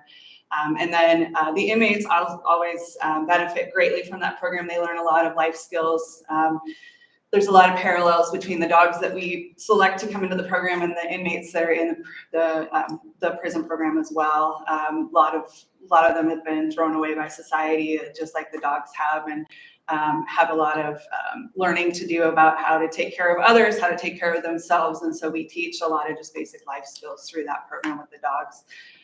And then the adopters get a dog who has a head start on their training and is potty trained and kennel trained and kind of a move-in ready dog that is ready to go. So that's what Second Chance Pups does. We are all volunteers as well, and we run solely off of donations and adoption fees. And so we're a very small organization, but that's a little bit about us. Thank you. What do dogs mean for the community? Well, I think they're lifesavers for the community. They bring joy throughout the community and positivity. But you know, if you were to define a dog, to me, it's joy. You know, they're happy. They want you to be happy. You know, if there's anything I can actually say is he brings a lot of joy to a lot of people, not just my husband and I, but to everybody that sees him. He's got a little bit of a fan base, he thinks, but he really kind of does. Like my friends are all like, we want to see pictures of my shirt. I'm like, okay. So I think that is joy. I think you're on the right track there, yeah.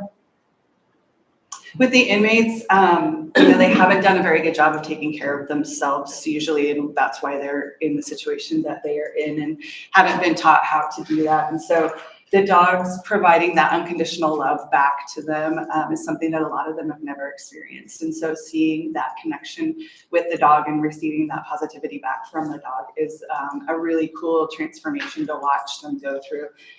And just obviously to realize they can be good at something and to see them progress in their training and their ability to train. And a lot of them, again, have never been told that they are good at something and can be successful and learn these skills. It's a really cool thing to watch. And then to watch the dogs learn alongside them is a really fun process. Are the second chance pups usually a certain age? We try to keep them under 4 just because they, at the 4-year age, they haven't had a whole lifetime to create bad habits that we have to try to undo within 9 weeks. Sometimes they can come in with some things that, behavioral issues that just 9 weeks isn't enough time to fix. And so we try to get them under 4 years, but we've had some that have been older than that just based on their, their situation. But we typically looked for, again, the unadoptable ones. The last one I got from the Capital Humane Society, I went in and the dog was jumping all over me and excited peed on the floor. And I said, we'll take him because that's perfect. But nobody's going to adopt that dog. And when they go in to visit them at the shelter, no one's going to want to take that home. And so for us, that's the perfect dog that we're looking for because we can fix those issues. And at the end of the 9 weeks, he looks totally different and is a very well-behaved, well-rounded dog to send home. Do the inmates get certificates just like the dogs do? Yep, so the inmates receive a certificate that has a little sticker with a picture of the dog on it, and then we also provide them with pictures of their previous dog. We run 9-week rotations and then take a week break, and so they're able to take those pictures and send them home to relatives or keep them or do whatever they want with them. So yeah, so that's what we do. We have a graduation ceremony at the end of every 9 weeks for them where they are presented that certificate. So it's very rewarding for them. We also provide them with updates from the families where they're able to see the dog just laying on a couch or laying in the yard. And it's just really rewarding for them to see their dog happy in a home. And that's obviously what they're aiming for. And so it's just a rewarding thing for them to be able to see that in the end. I'm full of questions. I have one more. Sure. In your police work with the homeless, some people have pets with them. Mm-hmm. Yep. How does that go? In that world, a lot of times their pets are taken better care of than they do themselves. And so we try to accommodate them as much as we can. Lincoln is somewhat limited. That is a gap that's been identified in our services here in Lincoln to have a shelter where you can take your pets. So like through the last blizzard that we had last week, I had a couple of guys that I put in a hotel because they did have a dog with them and couldn't go anywhere else. And so we have created a really good relationship with the Capital Humane Society. So they will board for free for us.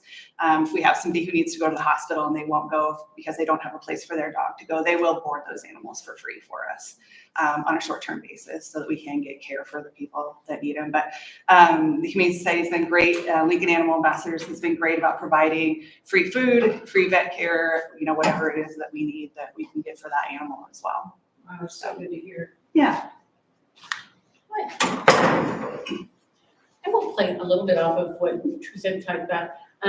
So when the inmates graduate a service dog, they've worked with a service dog probably about a year and a half. So they get pretty attached to them. So we do a leash exchange to the new person getting the dog. And most of our dogs are seizure or mobility dogs.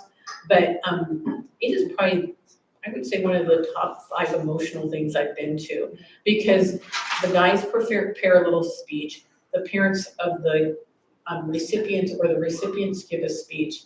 And it's you just know how much love is in that room because it's incredible what they feel when they are giving that dog up after they've been with them for a year. And so they're very selfless themselves when you think about it, because they train the dog and they give it up. Now, my husband and I have been fortunate because we've been able to go to graduations, and the gentleman that trained Major is somebody we usually see. That's the one time a year we get to see him, and it's just really cool because we actually can, say, hey, how are you doing? And one year we didn't make it, and he was like, are they okay? So it's really a neat relationship that the inmates provide to the pets, and they provide back, or the dogs, so. And the dogs remember them. Oh, So we've taken dogs yeah. back in before too, and the dogs always remember their handler and go straight to the handler, and it's a good reunion for them. And right now we have 2 service dogs that visits the hospice unit as part of their service training. And the inmates that are on hospice always ask for those handlers to come, because they get to ask, I guess, who to come visit. And they always ask the guys with the dogs, because then the dogs get to come too. So I thought that was kind of funny. It's cool. It really is. I had a question. Do the inmates that get to be handlers, do they get to do that more than once? Do they get to carry over, or do you get a new cohort every time? Nope, so we have a guy who's on his 89th dog. So he's been with us since, we've been around for about 20 years. So he's been with us the longest, since the very beginning. But as long as they stay out of trouble, they can't get into any trouble while they're in the program. And they have to basically just adhere by our rules, which for some of them is very difficult, but a lot of them take a lot of pride in what they do, and just giving back to the community and doing something that's productive. And so, yeah, as long as they stay out of trouble, they can stay with us as long as they'd like. So, Do the dogs live with the inmates? yes. So, yep, they're with them 24/7. So we have a rule, they can't be in a kennel for more than 4 hours a day, because some of them would get lazy and throw their dog in a kennel, and that's just not part of our program. So they are with them it's a lot of work, because I can leave and go to work and put my dog in a kennel, and they don't have that option. So the dogs are with them. It is, all the that's time. true. It is a lot of work. It is, it's a lot of work. If you can imagine I love my dogs and I would be with them all the time, but sometimes I need a time out. And so they don't have that option. And so they are literally with them all day, every day. So most of them will sleep in bed with them. But yeah, they're with them all the time. So. Same with these dogs. They're with either the women or the men that are training them. And as long as they don't get in trouble, right now we've had in the women's facilities, that there's 3 that are on 6-week probation, so we have to yank the dogs out, then you have to find placements within volunteers for the dogs until the women come back.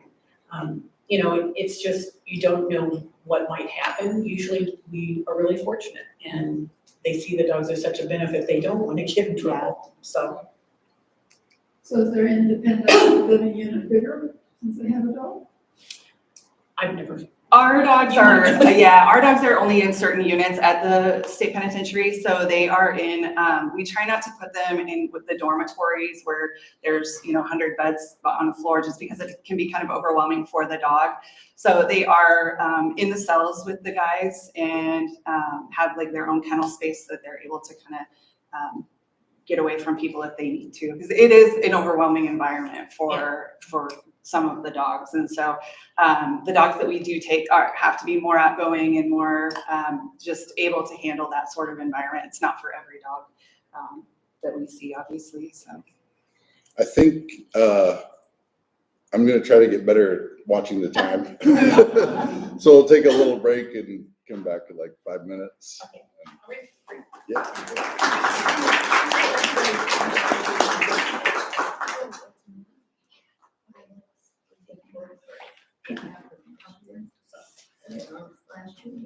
Thank you. Yeah, we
No, just. Okay, well, welcome back. So we had several young people talk today. John from UNL, Mars from SCC, and now from even a more youthful perspective. You can imagine that, someone coming to some well-being and sharing on what's happening. And Pete, I believe we spoke first when you were maybe with the Youth Leadership Lincoln, perhaps like many years ago. That was like 17 plus years ago. Yeah. When my youthful age, when I was, So one of the reasons why I thought it's like so important is youth mentoring in particular is that it tends to increase the propensity towards social responsibility in the part of the mentor. So there's some of the research here done at UNL shows exactly that. So you become more likely to mentor more once you mentor, and to get involved in community building. And that is super fascinating to me.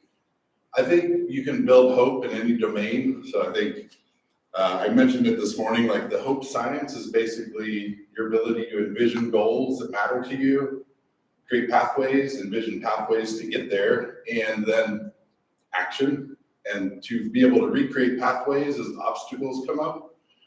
And then the confidence that comes from those endeavors that are successful, and for those that aren't, you probably learn stuff anyways. So there's like joy from failure and success kind of that feeds into our emotional well-being. That's like the scientist view on hope. It's teachable. I think someone from the panel with the philanthropy mentioned that, like it's teachable. Like, do you guys teach hope? Mine is that there's. We will be. We haven't started yet, but we will be, yes. Yes, so it's a thing. And I think it's really like kind of a foundation that something we can do as a community. I mean, I think basically just kind of hold a non-harm ideal, and like everybody can help everybody else build hope. You know, because you can put anything into that. What's a goal that's meaningful to you bucket? So seeing young people doing, getting out in the community, I love that. I think that's the best thing. And I don't know if you're mentoring yet, but I hope you start mentoring as soon as possible. But I'll be quiet. If anyone wants a book from over here, those are free for the taking. I think some of those dynamics are written in stone in the Capitol.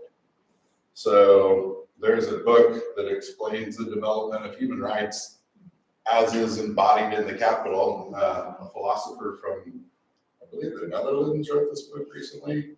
It's 21panels.org. Pretty interesting. That's kind of a set. We'll figure out a way how to give that out at some point. And if anyone has ideas on that, let me know. But yes, okay. Youth and well-being. Fantastic. Well, I'm thanking it. First off, I am not the youth. I'm more of a, I don't tell them they can call us old. I say call us seasoned. So she'll refer to me in that capacity.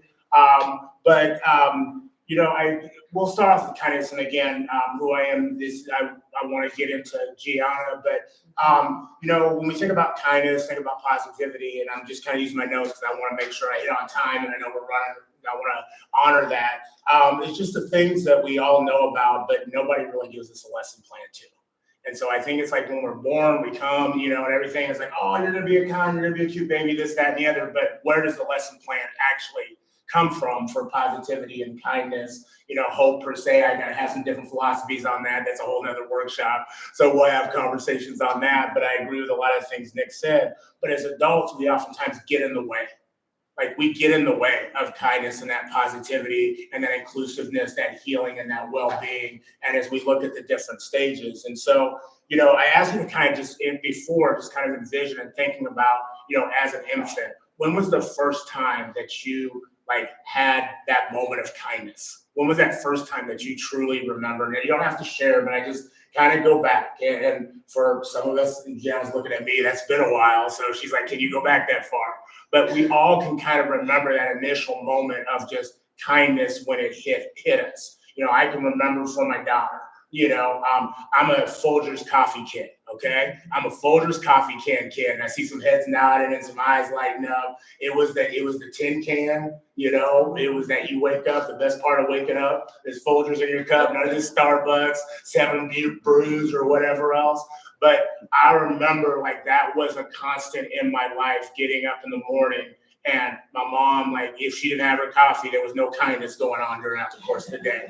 You know, opening that lid, you know, the beans inside, smelling that and whatever else. But I knew once that happened that there was going to be some warmth and some healing and some well-being that went on in my space. And so for me, that's one of those constants as I think about my early memories of what, you know, kindness was. And so in this brief time, what I'm going to ask is, and what we're going to engage in is just, we're going to cover, we're going to converse, and just provide the opportunity for you to better connect with what kindness is, honestly, through the lens, too, of our youth. I work at Lincoln Public Schools. Lincoln Public Schools has been there. That's my, you know, I don't say day job. That is my investment. That is my commitment. And Lincoln Public Schools has been around since 1923. And so people, and I had some slides, but as I was thinking, like, what is Lincoln Public Schools? How does it embed with kindness? And we do have equity pillars that Lincoln Public Schools follows, and it's equity, civility, justice, and kindness. And yes, it's equity, civility, justice, and kindness. They are in our schools. They are posted, especially within our elementary schools. But the one that you'll want to know is in kindness. Kindness, the definition that we have from Lincoln Public Schools, is showing care for others. It's real simple. Okay, and I always tell people one word, 3 words, or 1 sentence: showing care for others. And so in that role, as an educator, as a person, as a community member, that is what we're committed to as a district, whether it's scholars, whether it's paraprofessionals, whether it's the educators, whether it's the families, it's showing care for others. And so I have the honor to get to engage with Gianna in a lot of different capacities, and I can go into that later with our equity cadre, with our cadre story time. But I wanted Gianna just to maybe tell us a little bit about her journey with kindness, from a scholar's, from a younger person's perspective.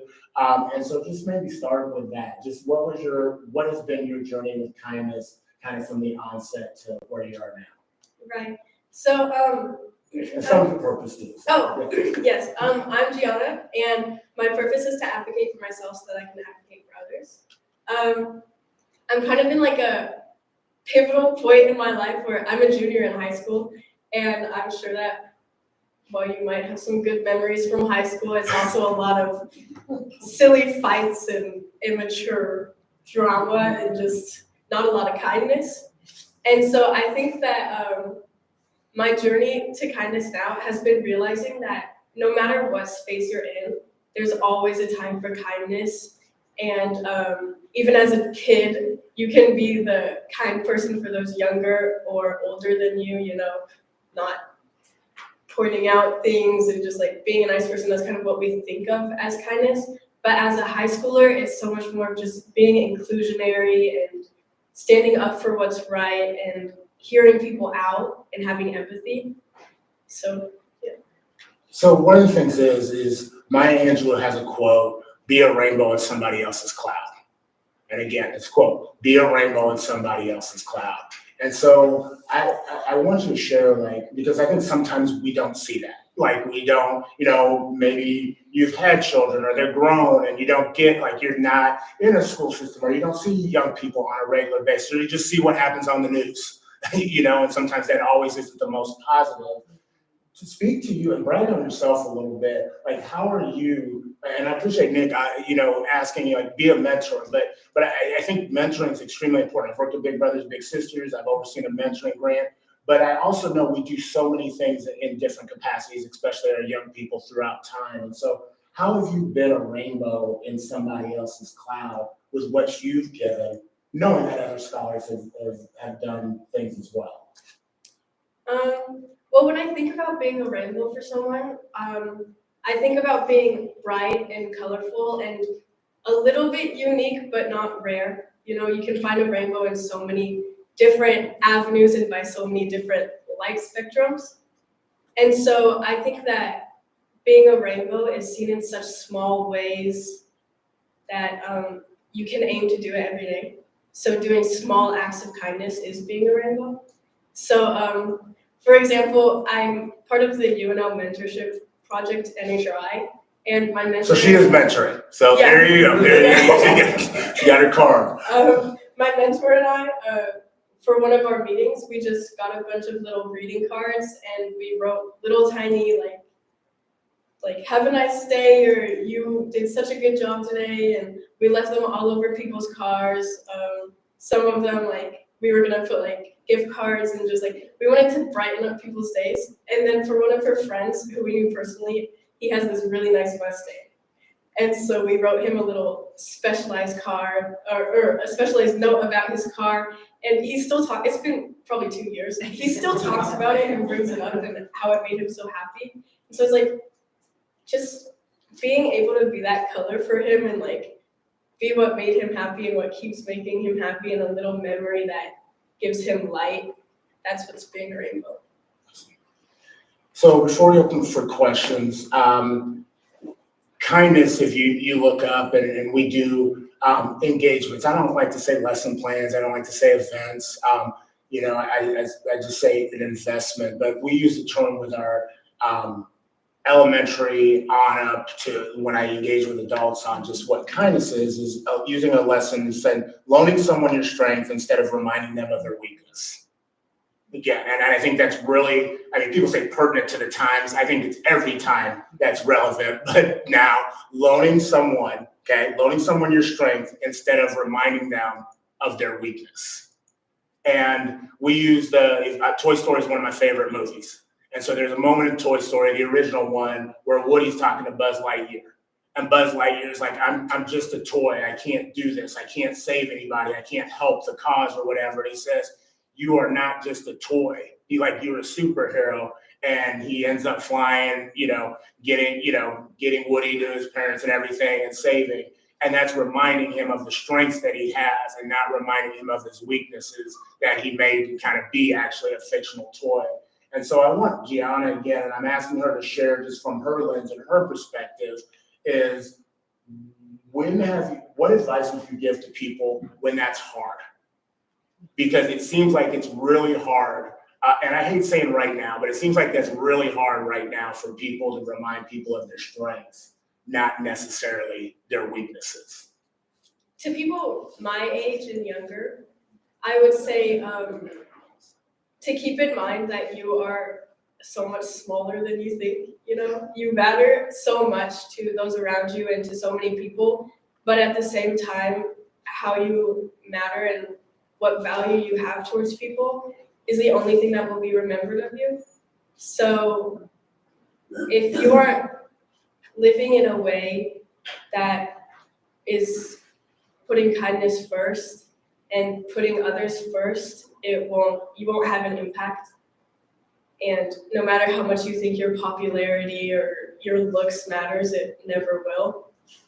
And to college age people kind of like in transition, I would say you're in a time now where you kind of know nothing, and at the same time you're expected to know everything. And that is so difficult to have to balance on top of balancing human interaction and just being a good person. And so I would say that at the end of the day, you need to remember that you might not have the same job or the same house or living situation in 20 years, but you will be the same person. And so just build off of yourself and build others up. And for adults, I would kind of say the same thing as I would say to children is you are still very small and you still, you impact your community in a big way, but the way that you impact your community is the way that you choose to impact it. So think about the people who are younger than you, think about me and my future and how every single little tiny thing that you do every day is gonna impact me in some way. And I will have to live with it much longer than you do. So make it a good thing. We framed it because, again, I oversee it. I'm engaged with programming. If you're interested in Martin Luther King Youth Rally March, you can go to Lincoln Public Schools. I mean, there's a lot of entities, the positivity components that you had here. But what I wanted to make sure that we got forward is for our youth, I call it scholars and young people, but on up, is, this doesn't cost any money. It's not an initiative. It's not a program that needs to be funded. And I think oftentimes we come into space and we feel like it needs those steps. It needs those things in order to be in existence. And so when you think about what our community needs, our community can't, not just what it needs, but it can provide something, and it doesn't cost a dime. It doesn't matter if a department's open, a department gets closed, and this, that, and the other. It doesn't matter who's in office, who's not in office. It is dictated and relevant on us because it's something as if you go back to what you thought about. And I usually show a picture of babies up there, and as I tell people, if you want to know a life lesson, when a baby comes up, you just go, "Oh, it's so cute," or whatever else, because otherwise you're taking your life into your own hands. Every baby's supposed to be cute. I know some are ugly when they start out. I was one of those. But we all have that moment when we recall when kindness hit us. Okay? And I love how Gianna put it is there's that parameter of we go to school, and so there's rules and there's consequences if you're not kind, so to speak. You go to the office, or you're corrected, or you're given a lesson plan. But then she talked about kind of that, and I said college, or just kind of that post-secondary. Not even if you're in college, but that life thing where those boundaries and those parameters aren't there. Like people say, after school is the most dangerous time. Okay, no, it's that window because you're either taking those lessons learned, okay, or you're not getting the corrections that you had, and then it's going into that next season portion of life when you're practicing those things. You're practicing positivity in the way that you felt like when you don't have parameters. So whatever stuck, whatever spoke to you. And unfortunately, we have individuals that don't carry that forward because when they don't have the correction, they're taking it in a route that they see is okay for them. And so I open it up for questions, and then we have a final call to act for you with your note card. So any questions for Gianna? That's fine if you use the note card. I heard it, you were using it. All right. We got spares, but I'm going to invoice you. So. Were you at the some of the NHRI events when they celebrated their 75th year? Yeah, I was. Were you like the breakfast maybe? Or one? Yeah, I think I did the earlier morning one. Yeah. I thought you looked Yeah. Okay. Can you speak a little bit about forgiveness, the role of forgiveness and kindness? I remember high school needing forgiveness. And so I'm wondering if you talk about that. I don't know if I have a unique perspective of this. I guess I just have a lived perspective of this.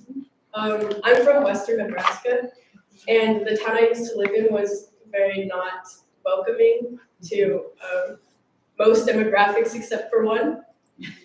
And so I kind of struggled a lot with my own pride in once I left, learning to be able to talk to those people again, just catch up or even care about them, because I felt like they had done me so wrong and they had done so many people that are like me so wrong. How could I even talk to them or look at them? But I think what I've learned is that forgiveness doesn't have to mean you're best friends or even you are deeply connected to someone. It just means that at one point in your life, you were connected to someone enough that they hurt you bad enough that you've remembered it, and it took a hit on your pride and your heart for that. And that, I guess, when you forgive someone, that can just be good enough as not ever talking to them again. And so in high school now, it's a lot more petty than the stuff I've dealt with in the past. And I've gotten very good at just being like, I don't care. I'm done with this. You're out of my life. And if you want to get back in it, then you need to show me that you've changed and that you aren't going to hurt even just others as much as you've hurt me. I think it's tough as a young person. I've got a daughter, and I go by these three things.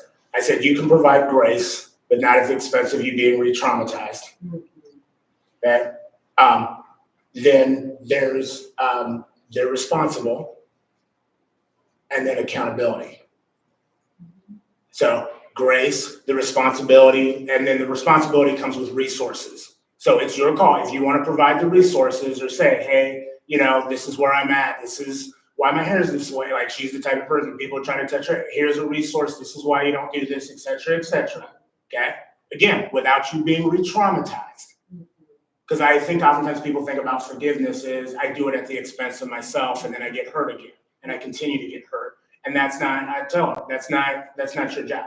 I tell young people, that's not your response. If you're coming up here sharing of yourself is re-traumatizing you, that is, that's not forgiveness. It's hurting you. Okay? And then at the end, accountability. Accountability is part of forgiveness. Okay? I'm gonna hold you accountable. Okay, and I say I can forgive, but sometimes it doesn't mean I'm gonna forget.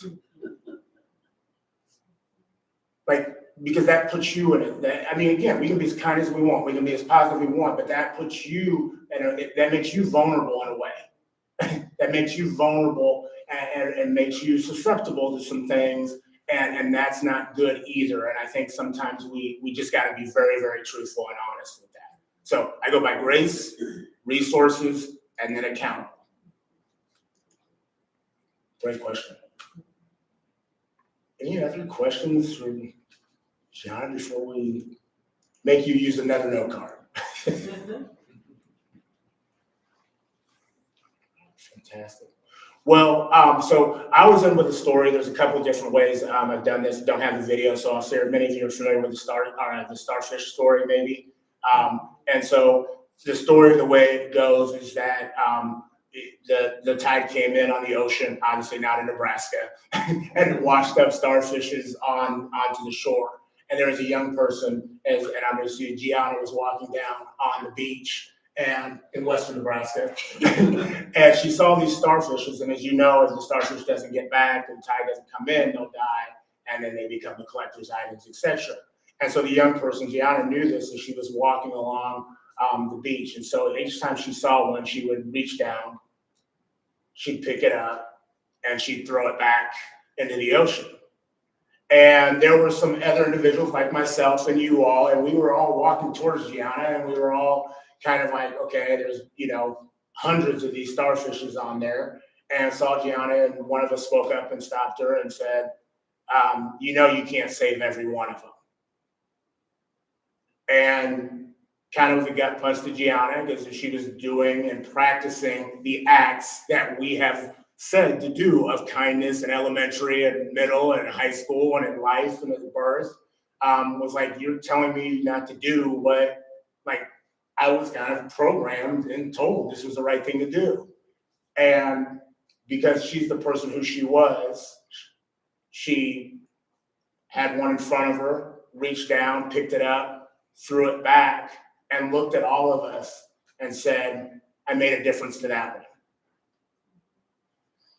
And so what I'm going to ask you to do with the note cards is with one word, to write something that speaks to you, but you know that will make a difference to somebody else. And then either before you leave this room, or as you go out, or you see a young person walking, or you're in the mill, or one of the other coffees or an eatery tonight, just hand that person that card. And I know it might sound strange or weird. Don't go to some little kid and parent or whatever else, but you know, and just hand them the card. And know that our charge of what we're here for and what we wanted to be in this space for was because you can make a difference to that one person. It's not a $50,000 grant. It's not, you know, multiple years. It's just a simple act that you remember at birth that somebody, there was one moment that you had that you reflect on, and somebody else needs that jump starter, needs that reminder. And you can be that. And so I oftentimes close with just way I try to open. I thank you for what you've done in advance. I thank you for your presence here today. And I'm a huge 80s and 90s R&B fan, and I know some of them are going by the wayside due to some various acts that they've had, allegedly. But Boyz II Men is one of my favorite groups, and they have a song on their album called Thank You in Advance. And it says, I know it might sound strange, but I thank you. But at this moment, I thank you in advance. And so I thank you in advance for taking on the challenge that when you see Gianna and you see others on that beach or on that street in Lincoln, you're not saying you can't save every one of them. You're turning around and you're joining her and you're picking up a starfish and you're throwing it back into the ocean and maybe even hugging it before. So with that being said, we'll be here, but please, if you need a new note card, Gianna will definitely get that to you. And she does like to take a selfie with all of you all before, yes, you are, that's her task, there you go, before she leaves. So get up, turn around, we gotta make this enjoyable, but thank you for your time. Go ahead.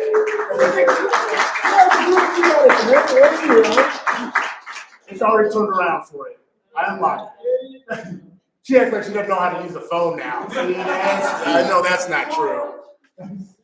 Fun fact, the original story was by Lauren Isley from Lincoln. Yeah.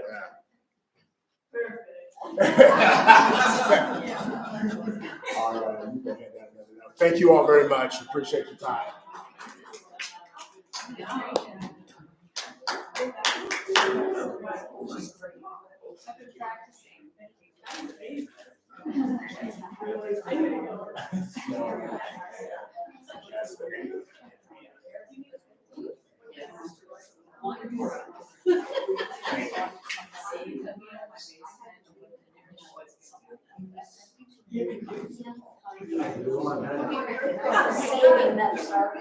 Yeah, you do not have to put your name on the card. I always tell you, I said one word, but if you want to write it, I always say 3 words in one sentence, at the most. You can write one word, it's usually impactful, but if you want to put 3 words in one sentence, and then I do tell people if you hand it to somebody, if you do want to put your name, I wouldn't go in the long distance, like sometimes a parent, you know, like, hey, this is who I am, it's an activity, and you can leave your name, and they can ask you if they want your name, then you can ask. Then it doesn't get too creepy. Oh,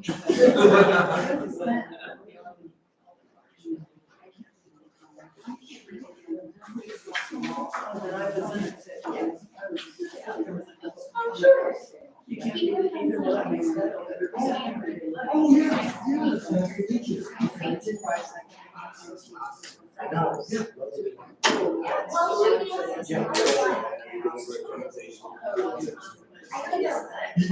Yeah, that was my, with Jules.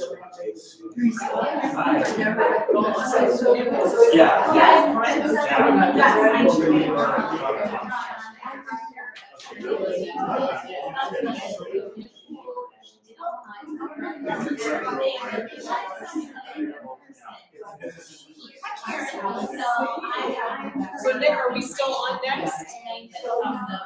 Yeah, I think we're good. I got exactly like a half hour off. I had a hard time starting the video. Is this Do we need, can we switch it? Because I think both of us are supposed to move around. Let's check, yeah, let's check. Yeah, sorry about that. Yeah, no, it's It's hard to keep on track when you're coordinating so and I brought like handouts and cards, I'll just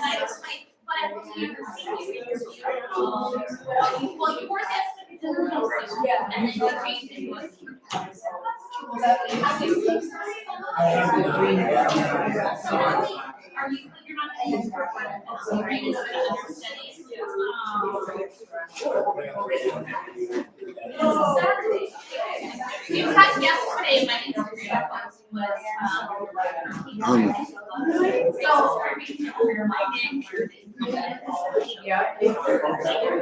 yes. and you don't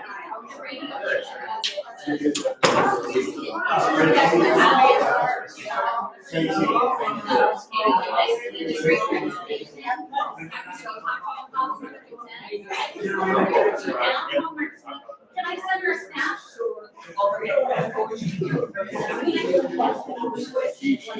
Yeah.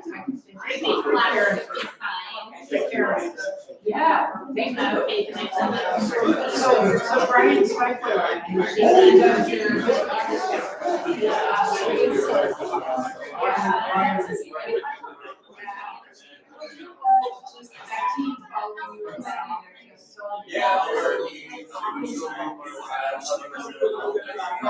There's that.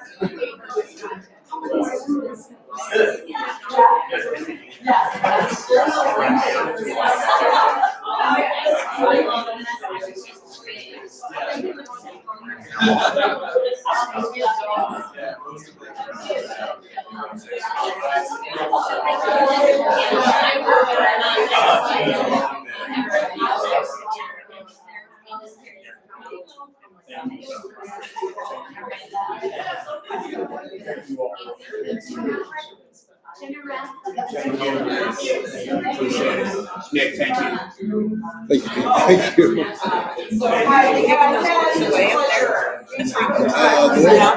The ones on the right, yeah, if you see something that looks interesting.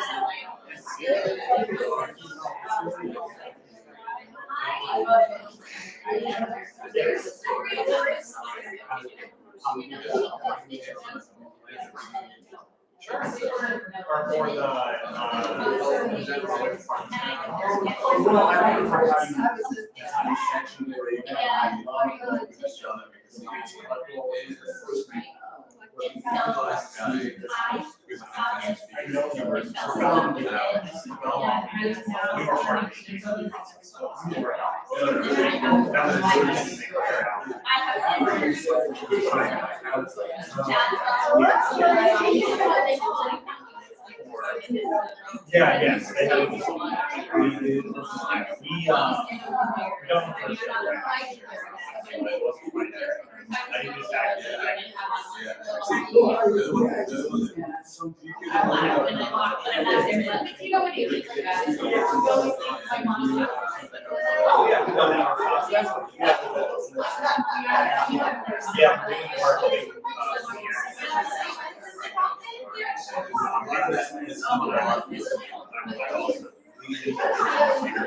Earlier next month. So yeah, we're familiar with that. Yeah, that's right. Yeah, we're.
Weird, feels like we should be.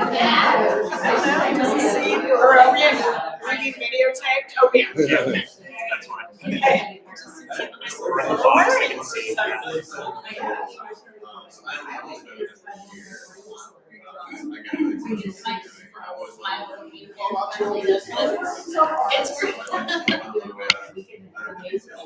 We're in a diagonal. I know. I think Yeah, it's- it's Is that right? It's a mild diagonal. A mild diagonal, it's hard to say.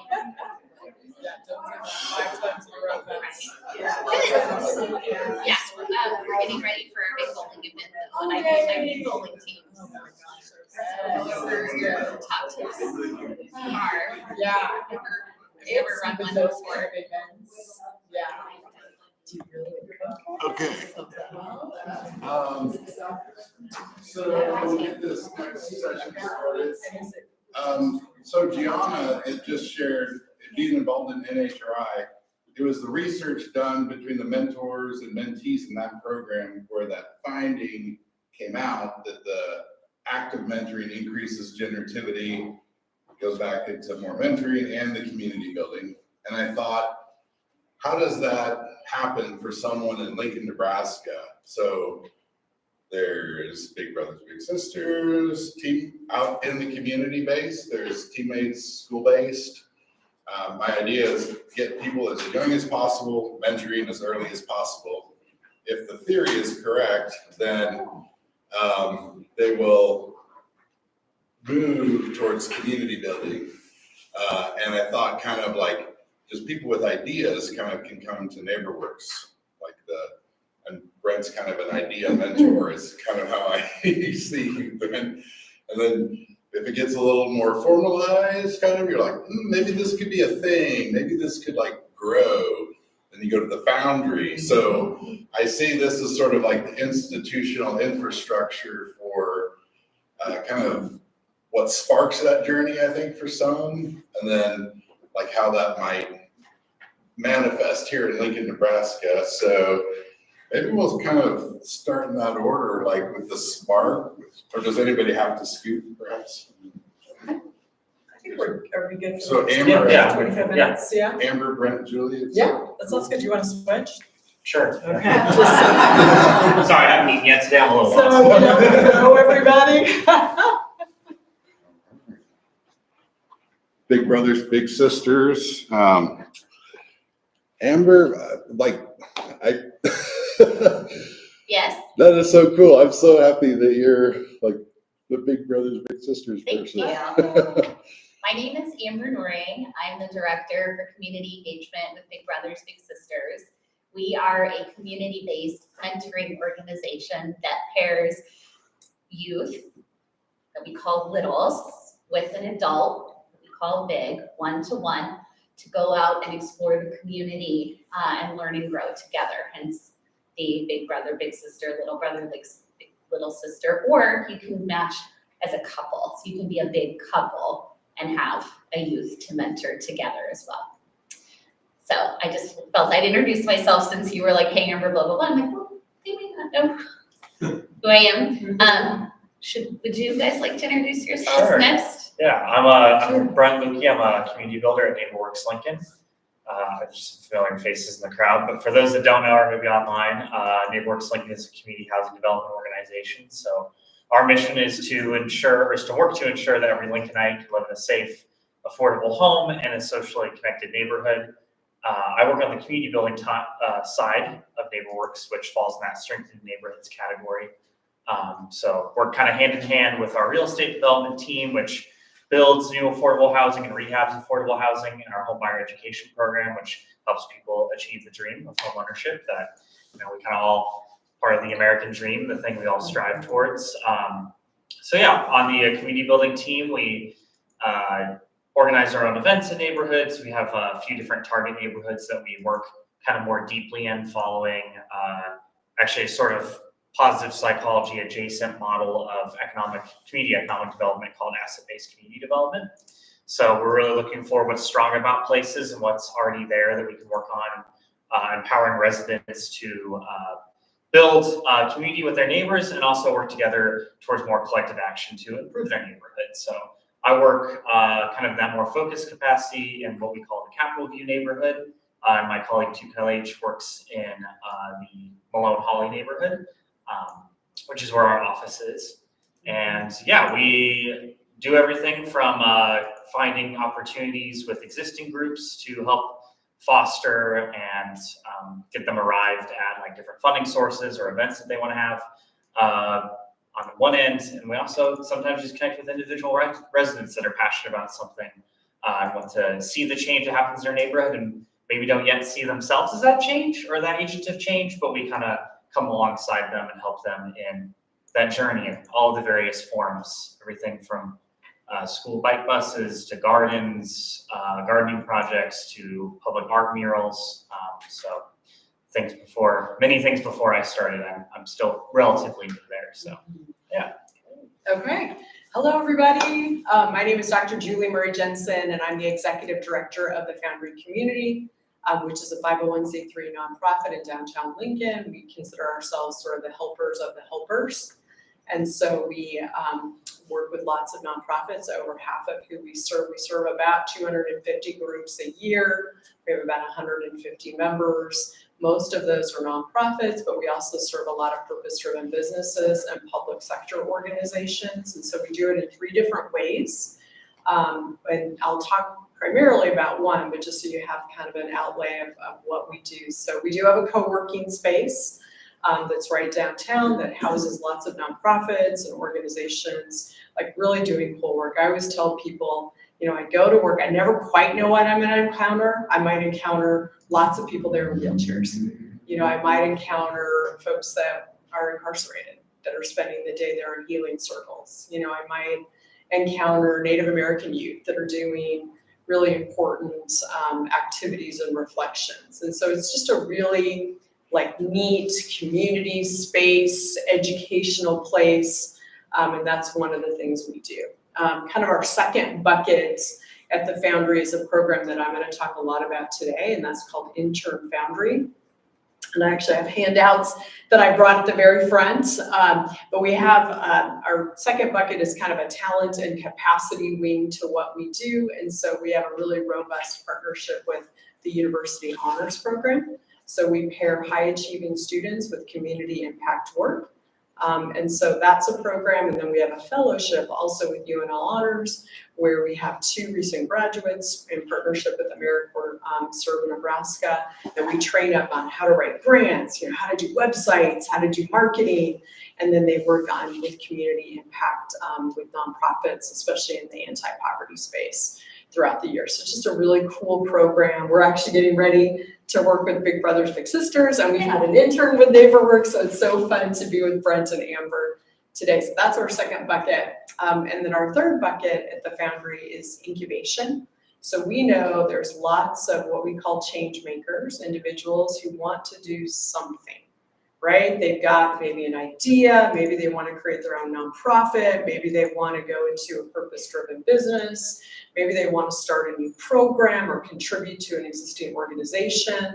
And so what we do is we end up working with lots of entrepreneurial folks that want to do something, and we have a curriculum where we sort of coach them on what's the most sustainable route for them to be the change that they want to see. Then we align them with best practices. Sometimes we're convincing them not to start a nonprofit. There are lots of nonprofits doing incredible things that we can contribute to already. Sometimes it's a path that they want to follow. So we really try to equip them, eyes wide open, but also give them options on ways that they can make a difference. So that's our third bucket, kind of our incubation and fiscal sponsorships. I've been at the Foundry for about 4 years. The organization is about 10 years old. And we're just excited to be here to talk about what we're doing to mentor students. And we work a lot with university students. So we're in that space quite a bit. It's just such a pleasure. I love the idea of today. So thank you, Nick. And it's great to be on a panel with Brent and with Amber. So thanks for inviting us. So generativity, I think the original research has it somewhere around 40, 50. Basically, you've had a good start into your career, and then you feel like just a desire to pass on your knowledge to the next generation. So it's that really mindfulness of the next generation. Some of the indigenous communities think there's this idea of the seventh generation. And I think the way that it manifests just in the here and now is like sensing the potential in others and like sort of a drive to build up and draw out like what's good that we see in others. And I think the strengths is a kind of an awesome way to sort of suss that out. It gives like a lot more clarity, a lot more quickly, kind of, I think.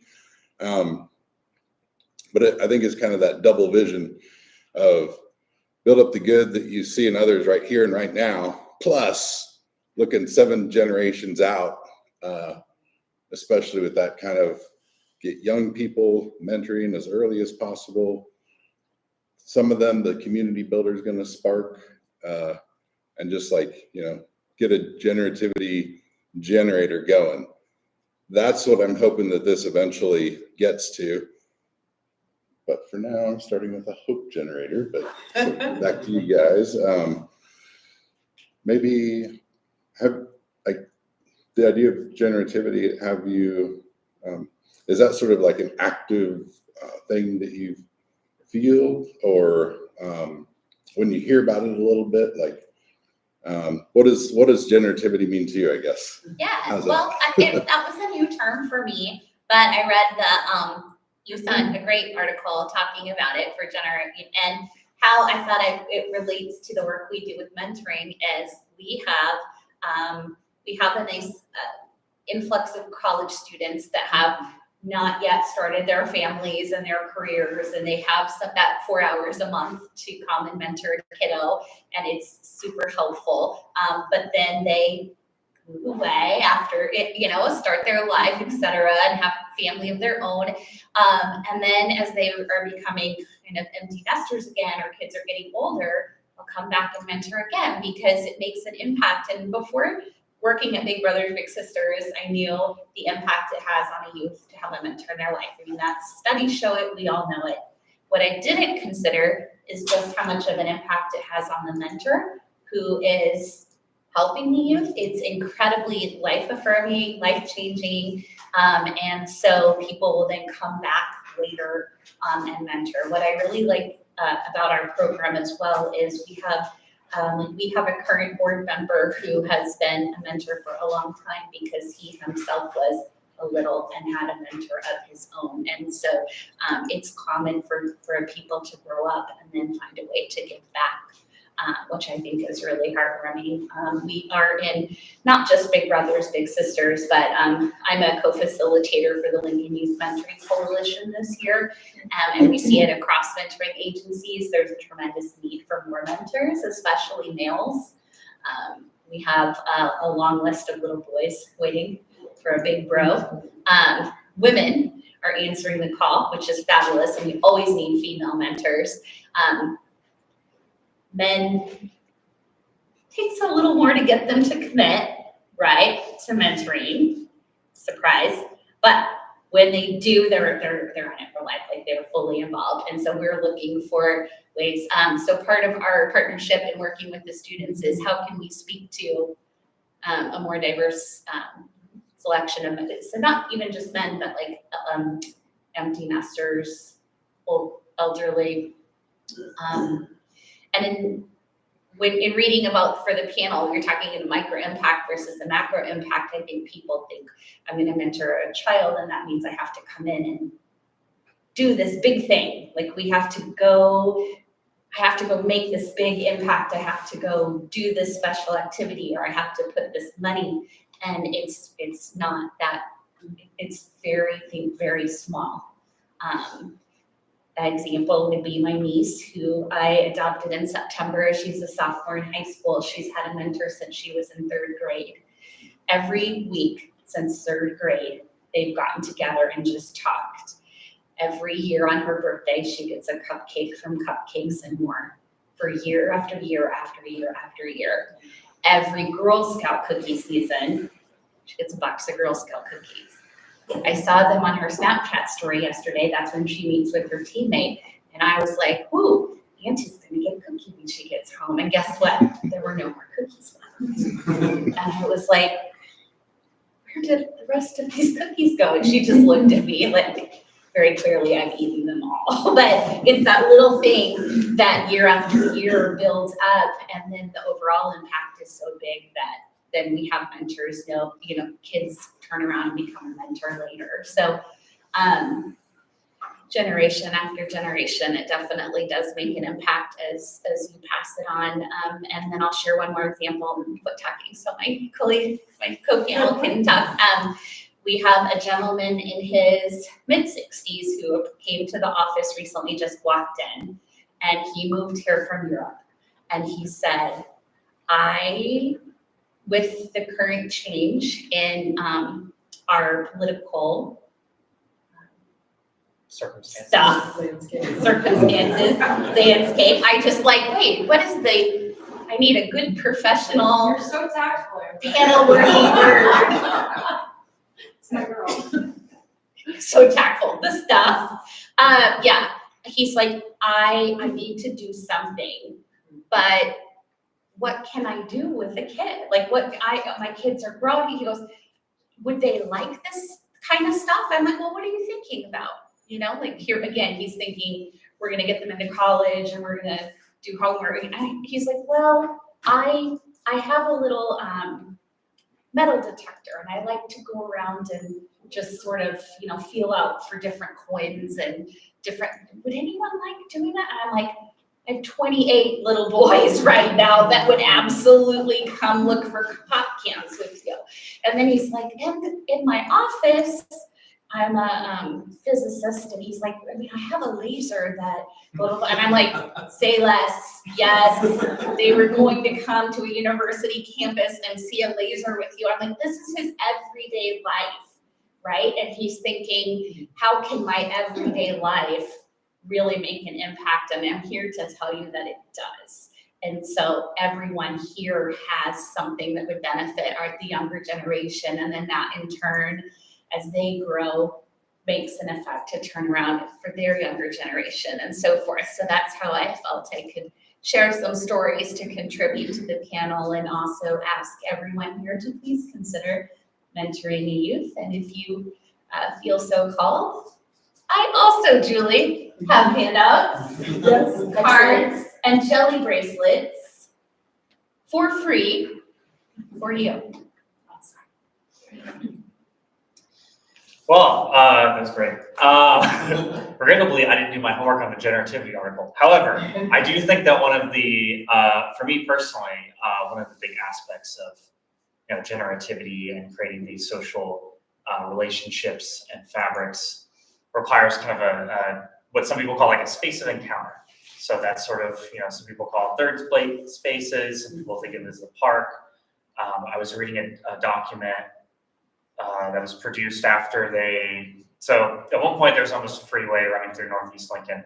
I probably sound like a broke record to a few people in the room. Anyway, part of the reuse proposal for that land, there was a group brought in by the American Institute of Architects to put together an idea for what is now the linear park that we know of that has Littell on it. I forget the name of the Dietrich Trail. But there's this interesting idea in it, a category of like land use space that currently being in like a master's program at UNL I hadn't heard before, but it was called restorative spaces, restorative services. And really what that means is the places in your neighborhood outside of your home where you interact with your neighbors in a typically unstructured, circumstantial, you happen to be walking your dog when they were checking their mail type circumstance. And a lot of our work as professionalized, institutionalized community building work is sort of a product of a loss. Is the necessity for our work came into being as we kind of lost a lot of those spaces in our communities. I'm sure a lot of you have heard of the book, like Robert Putnam's like Bowling Alone. There's many other works in kind of urban theory, Death and Life of Great American Cities. Sort of the way that I would tie a lot of my work towards generativity is that our job in many ways is both creating opportunities to create those spaces of encounter that used to exist where people can build community sort of naturally and it emerges itself, and also uplifting and developing people to go out of their way to, whether it's like a temporary space, an event, or it's a place in the sense that it's a group of people that meets wherever it may be. Maybe it is in someone's home at their kitchen table, which is how most of our neighborhood associations started in Lincoln, or maybe it's in a coffee shop. Our job is really to work ourselves out of a job in many ways by helping facilitate these building of relationships around how people interact and relate to one another as neighbor. Could we meet where there's cocktails? People do that all the time at happy hours, Thirsty Thursdays, there's many of those. But yeah, I would say that's kind of how I relate my work to generativity, is it's in creating those spaces and places for people and to kind of rekindling that spirit of neighbor and togetherness in the neighborhood, and not needing, and really the ideal is that people don't feel like they need an official title or an official role that they have, that they can reach out and talk to a neighbor when they see either a challenge or an issue that someone in their neighborhood is facing, or an opportunity. I'll stop there. That's great. Yeah, it would be great to open it up too. I'm sure lots of you are doing this work. So yes, generativity at the Foundry, specifically with some of our programming, we're really focused on trying to make a positive dent to Nebraska's brain drain. And the way that we do this is that we know that especially high achieving students, they're ready for challenging work right away. So pairing them with the small organizations, lots of times nonprofits, right away, they're getting in the middle in a really meaningful way to serving. That they're having to troubleshoot. Lots of you that are in the nonprofit space, whether you're volunteering, whether you work, my goodness, there's so much troubleshooting, there's so much fixing problems, being creative with resources in terms of capacity and not having enough. And so just really getting them engaged where they speak to the nonprofits, where they figure out, okay, what can we do? And what we do with our program, with Intern Foundry, is that we know these students are amazing researchers, they're amazing writers. So it's like, how can we hone this talent in ways that really gets them excited about the community, where they can see that there are so many opportunities in the state of Nebraska and in Lincoln to really make a difference. So how can we apply their strengths and their skills and at the same time build their experience so that they can better serve? And that's really what we do. And so come on in. So you can just feel that program that we run is student run.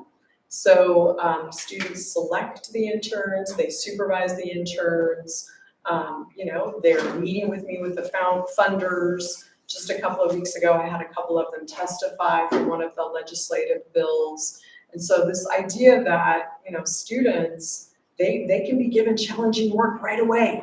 And in fact, that engages them in a way that they're going to long-term, we hope, stay and contribute in our state. So just kind of getting young people turned on to what you can do. Look at the possibilities. And so I always feel like with our program and a lot of programs, there's the immediate capacity and things that we're doing day one to try to solve problems, but there's also the long term, thinking about generations down the line. How do we embed this seed about you're a part of this community? You can help and we need you. We need all of us. We have big problems always. We always have more problems than we have resources. And so how can we get folks to understand that they're part of that solution and really working collaboratively with others to tackle big things? And so that's the seed that program embeds. That we try to practice every day, and so far it's attracted lots of students. So we have 10 interns coming in for this summer. They're focused on projects related to healthcare and also green sustainability. And for those 10 spots, we had about 35 applicants. And so, last year we had 30 interns, like we had 30 interns right now. Last spring we had 30 interns as well, and we had 75 applicants. And so students are hungry for meaningful, purposeful experiences where they can make a difference.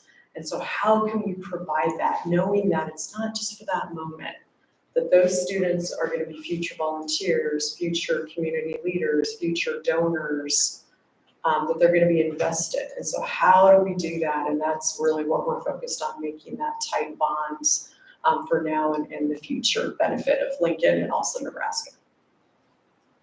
Julie, that's so great that you do that. Oh, thank you. Yeah. I'm excited. We have an intern now. Yeah. I remember my first internship and I put files away. Yeah. Hour after hour. And so to hear, to know there's an opportunity where a student can go testify the legislature or come to a nonprofit like NeighborWorks or Big Brothers Big Sisters and feel like they're a part of the community or a part of something. I think we've come a long way from. Yeah. You're making That's coffee, right. you're filing, Right. you're It putting don't matter. stamps on these envelopes. Yeah, it's very meaningful. Yes. So Yeah. I'm excited now, which, I'm sure I learned something from that experience a long time ago. Like I'm a great filer now if you need me, but I mean in terms of like I'm a part of something. I think Right, that's really important. exactly. Yeah. I think that big missing piece for a lot of, so I was very recently probably still considered a youth. I think one of the biggest challenges we face two challenges in Nebraska, from kind of how I see it, and this permeates into our neighborhood culture. It also exists in the education system that, first off, that things don't happen here, and that the way to like have confidence in yourself and be somebody is to go somewhere else. And I think that that's kind of a lack of a lot of storytelling on our behalf as Nebraskans. Like we used to walk around campus, all the buildings are named after famous writers and poets. And I think we kind of don't tell that story and that history enough. And I think the second part that we really lack in is, or the kind of the prevailing cultural mindset, I think, in maybe all of America, but certainly in Lincoln, we're still working with it in our work, is that people think that like the way to make something better is to get someone else to come and help. And it's not necessarily for us to be the heroes that we're waiting for. And I think that, and that's a paraphrase from something I forget what it's from, but like there's, I think a lot of this work, and it's really important that it starts with youth, is in that ingraining that sense that you can act upon the world and make changes to it. You don't have to be a passive consumer of it. And I think especially in neighborhood work, we see a lot, and it's what we're all taught to do, is that our role as citizens is to complain to those in the authority about, air our grievances at, formal opportunities and then have them fix it for us. But I think especially now in this era, which I'm also wearing two logos, so I'm not going to say too much on it, but in this era where we're going to need each other more now than ever, I think it's really time for us to start telling those stories and to encouraging those to take those steps and do things in a way that's messy. Do it wrong, but do it, and then learn from your mistakes. Obviously there's, legitimate fear of not doing harm to others, which we really need to always have in mind. But in some cases, reconciliation is part of being part of a community. And if you see a change that needs to happen, and if you have a dialogue with your neighbors around what you would like to see happen, then there's not too much that we can do as individuals to really harm the world around us other than do nothing, at least is sort of my perspective on it. So I think that a lot of this work with children who are still youth, those at UNL that are just coming out as of that experience, that more structured experience where you have clear, what do you do to get the good grade and to be successful? It's very well defined for you when you're in the education system. And it's sort of a shock as a 25-year-old. It's kind of a shock when you come out and there's not one right answer to doing anything. You realize most of us are making it up. Yeah, and building that confidence to be able to make it up as you go, right. Exactly. and not needing to have that sense that you need someone to define what that is for you. But so. I thought that was an eloquent way to put it, that we're entering an era where we're going to need each other more. Which is an opportunity as well. Yeah. Not just, it's certainly, there's a lot of things we as Lincolnites in our neighborhoods need to figure out. There's concerns we have that we need to address, but there's also a great opportunity in us having one another. I think one of Lincoln's defining cultural characteristics is that people get involved here. People make things happen. I'm quoting Graham Pansing Brooks in this, but we have the highest number of nonprofits per capita anywhere in the country. Now, in some cases, as you mentioned, sometimes work is duplicated, and that shouldn't be a metric we strive towards, but it shows that there's this capacity and this drive in Lincolnites to make the world a better place, starting here at home. So that's what keeps me energized in doing this work every day, and through these times. Absolutely. I think I've done it again, but. Yes. We're cut off for me. Yeah. Yes. Generativity. Yeah.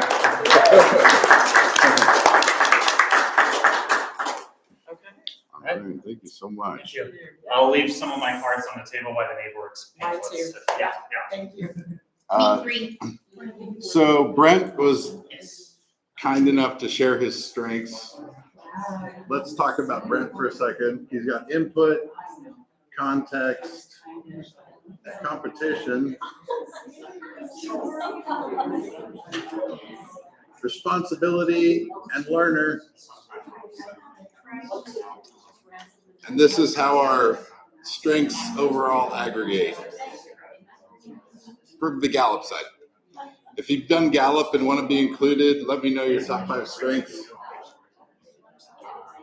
If you want to try the VIA, let me know. He's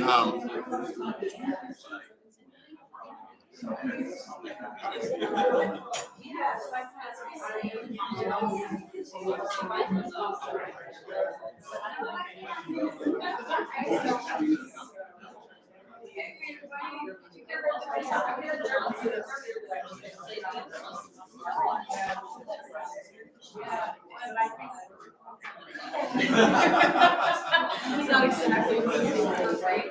Do you want me to sit or stand? I don't mind either way. What's easiest for you?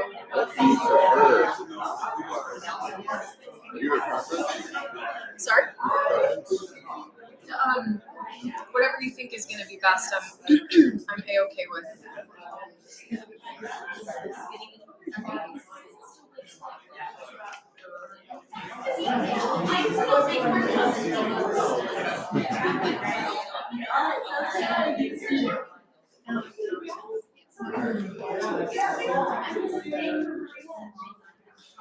Okay. Please continue the conversations. Please take them into the hallway. I know, please, for those that are not going to be conversing, please refocus up this way. And some people know some people here. But I believe there was a graduate students creatives writing thing where you guys would go down to a bar and just read. That was No Name. Unfortunately, I don't think it continued, but yes, No Name was pretty great. No Name was how I met Maria as she was reading. I heard about this thing and I went down and it was like, oh, there's a bunch of fantastic writers sharing their writing. And, the poetic endeavors never cease. It's true. So- Yeah, 11 years later, Nick was one of the first people I met when I actually came to Lincoln. And it's very fitting that he would be, of course, putting on this event because Lincoln is one of the happiest cities. I don't know if you know that, but according to a recent Gallup poll. And so I just wanted to, before I start reading poetry, piggyback off of what Amber said earlier, who is a dear, dear friend of mine, when she talked about, as she so tactfully put it, difficult political stuff. The bottom line is that, no, things are not perfect, and Lincoln may or may not be a happy place. But one of the things that I think is most important is that we're doing exactly what it is we're doing right now. Because in my experience, happiness isn't just like, oh, flowery, whatever, we toss that term around all the time. But at the end of the day, it really is hard work, you know, especially right now. And so kudos to everyone for being here and for putting the hard work in and putting the effort in and coming together with awesome people and doing this. And so this first poem I'm going to read is called The Present. And this one, of course, is very fittingly based in Lincoln. And it's one of those awesome little things that happened. And I don't know about you, but I can get very over-analytical. And if someone does something nice for me, I'm like, why? But how? But what was the reasoning? And so in this instance, a little girl showed up at my door and gave me this really elaborate bunch of flowers. And it was one of those few moments in my life where like I didn't question it. So this one is titled The Present. Because I'm learning to accept what kindness looks like, I open the door without question to the girl who lives a few houses down, holding a mum bouquet. And then I say thank you when she gives them over without so much an explanation. Because I'm learning that sometimes you need to say yes to sweetness without reason. Instead of examining its roots, it's enough to hold beauty by its damp, sturdy stems. And sure, there are misfortunes too, that threaten to twine like vines around my wrist and pull me back into the ground like gravity. But not today. I won't look down, instead choose to take in this moment, this kid who's barely spoken to me ever, not even now, handing me a gift that costs and weighs almost nothing. And yet something else grows up inside me that I'd long thought was buried. And now I hold the blooms of what was always near, at least sometimes when I least expect. Place it in a vase on my windowsill, keeping its warm colors close and alive for as long as they can possibly last.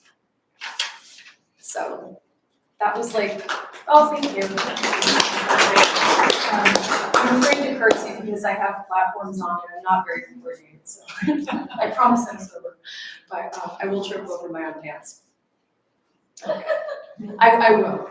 Amber, you know this. Okay. I don't know if anyone's been to Provincetown, Massachusetts before, but this one is titled Karaoke Cab. There were just a lot of fun times when my friend and I would routinely get dumped during lovers' calls and we would take cab rides around. It was great. Okay, Karaoke Cab. On Jake's slow nights, this was our heartbreak ritual. I'd hop into his cab and bitch about my drunk again lover. Jake said he'd finally sworn off his fire stick twirling girlfriend who left for Burning Man again without him. We'd drive around while he looked for passengers, past drag queens dressed like Beyonce and Lady Gaga, past the fat piano man who played show tunes and heckled the audience, past Well Strung, a naked male guitar group. This is the last time, Jake and I agreed. We drove past the old Colony Tap where a woman sobbed outside and battered fishermen slumped in the front booth, with my ex, a whale watch captain, who had just gracefully stepped off the wagon again. We called that window seat of the bar the fishbowl, where you drank and you swirled for years, but Jake and I kept on driving. On the top of his cab, colored lights spun, a microphone projected our voices into streets. Once we picked up a drag queen dressed as Cher, with a young man so drunk he fell to the floor of the cab, and from the back seat, Cher began to sing, and somehow the blue curtain inside us lifted. And no, we didn't believe in life after love, but we wanted to chime in about the possibility of a broken and bright heart bound by adhesive and held up by imagination until we felt something rise up, like a man slapping on Spanx, heels, and hair teased high enough to lift us beyond a place where people relive the same mistakes, dressed as different lovers, and instead keep making up the words as we go, if only to see what happens next. Thank you. We'll take a break and we can do 2 more later. Cool, yes, awesome. All right. Little bit of the thing itself, and now we'll hear about the thing in its many facets with, yes, the creativity, flow, aesthetic experience. There's so much to be had. And I'll welcome Andy to join if you feel so moved with the Lux Center, like on the spot. Just grab another chair. Come on up. Surprise. Okay. You take that. All right. I'll just take this one. Why don't you take that one, Karen? Yeah. Okay. I don't know who I met first. I probably heard, I think one time when my mom was here, like back in 2007 from Kansas City, we went and saw Reviving Ophelia. Was that, am I mistaking that? Was that you? Was that? Angels did, yeah? Yeah, I think that was, I think you're the first We in were the the cultural first. life of the community. That was my first like theatrical experience. So. Wow. And then Karen had an international printmaking festival in the, Conference, 2004. 4? Yeah. It's like, I remember hearing about that way before I ever met you. And I think we had you as a speaker for the Nebraska Literary Heritage Association. Yeah, you're the one book, one Nebraska, yes? Yes, I think, yeah, you came through for one of the various reading series that they had. And Andy, I think, I don't remember when we first met. Was it maybe one of the first Fridays at the Lux host? I'm sure it was something like that. Not that long ago, but we've seen each other regularly. But I think just like having things to do in the community is actually like one of the most important things that like makes a community beloved.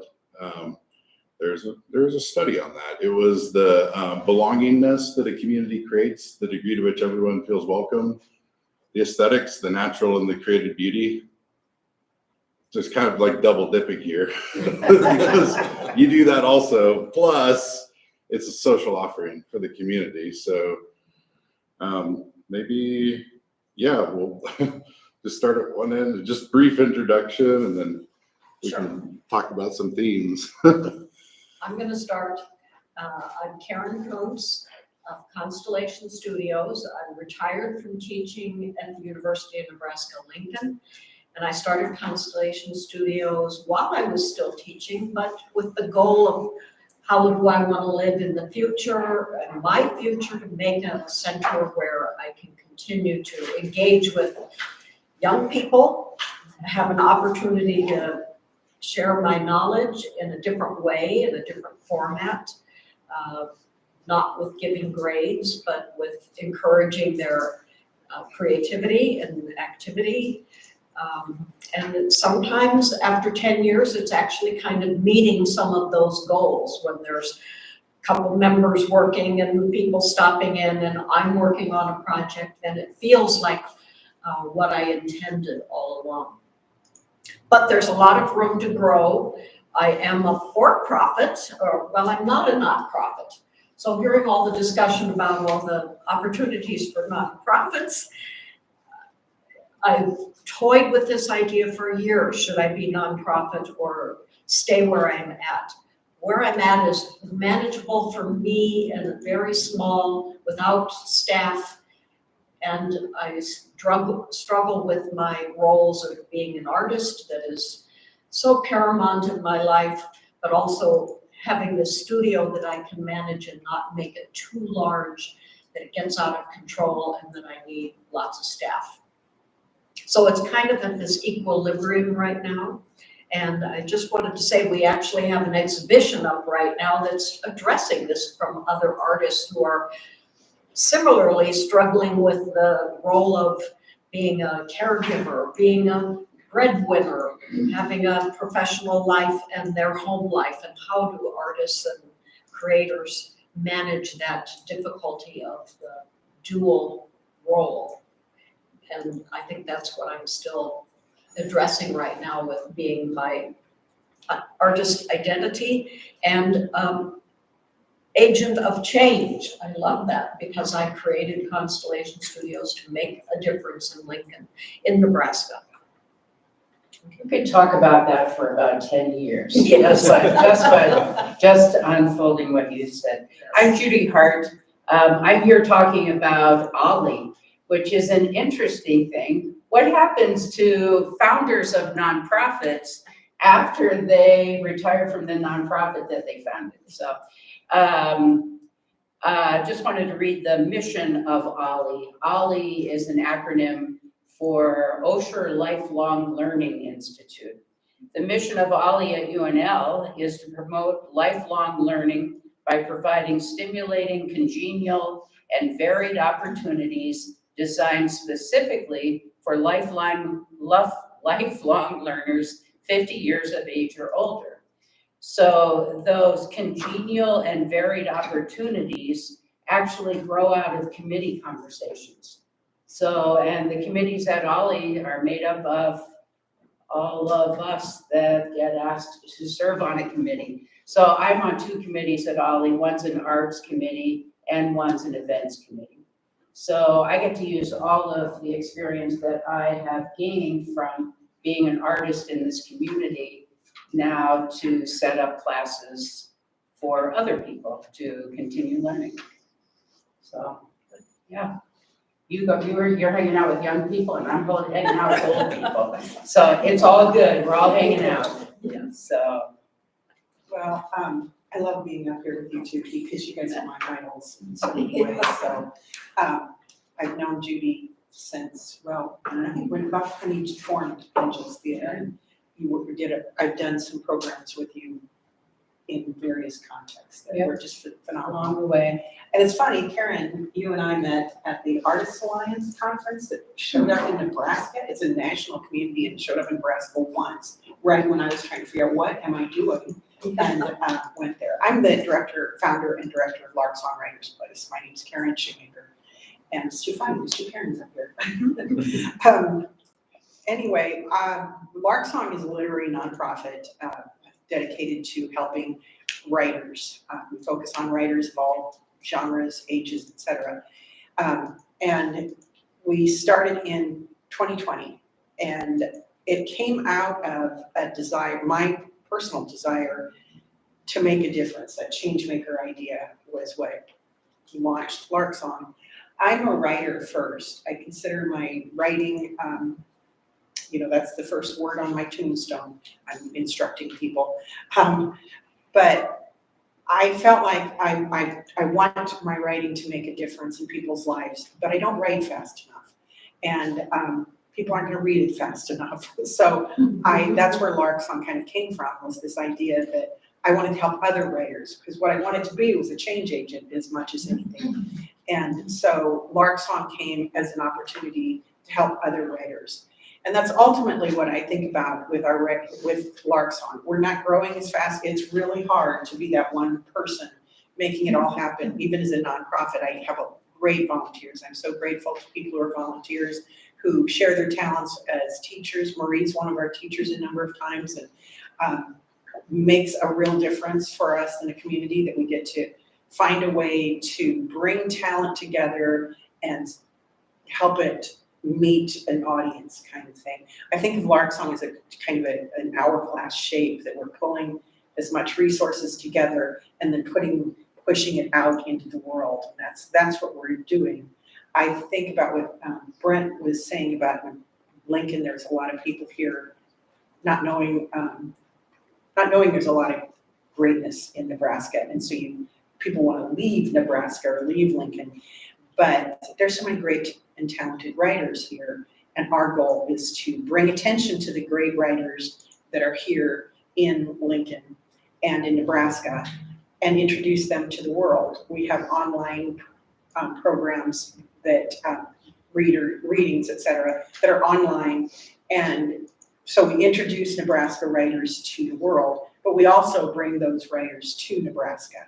So there's this kind of two-way street as part of our mission, is to bring Nebraska writers' attention out to the world and the world's attention to Nebraska writers. And that's one of the things that we work that all our programs kind of focus on, is this idea of building up every writer, one writer at a time, because they're big jobs.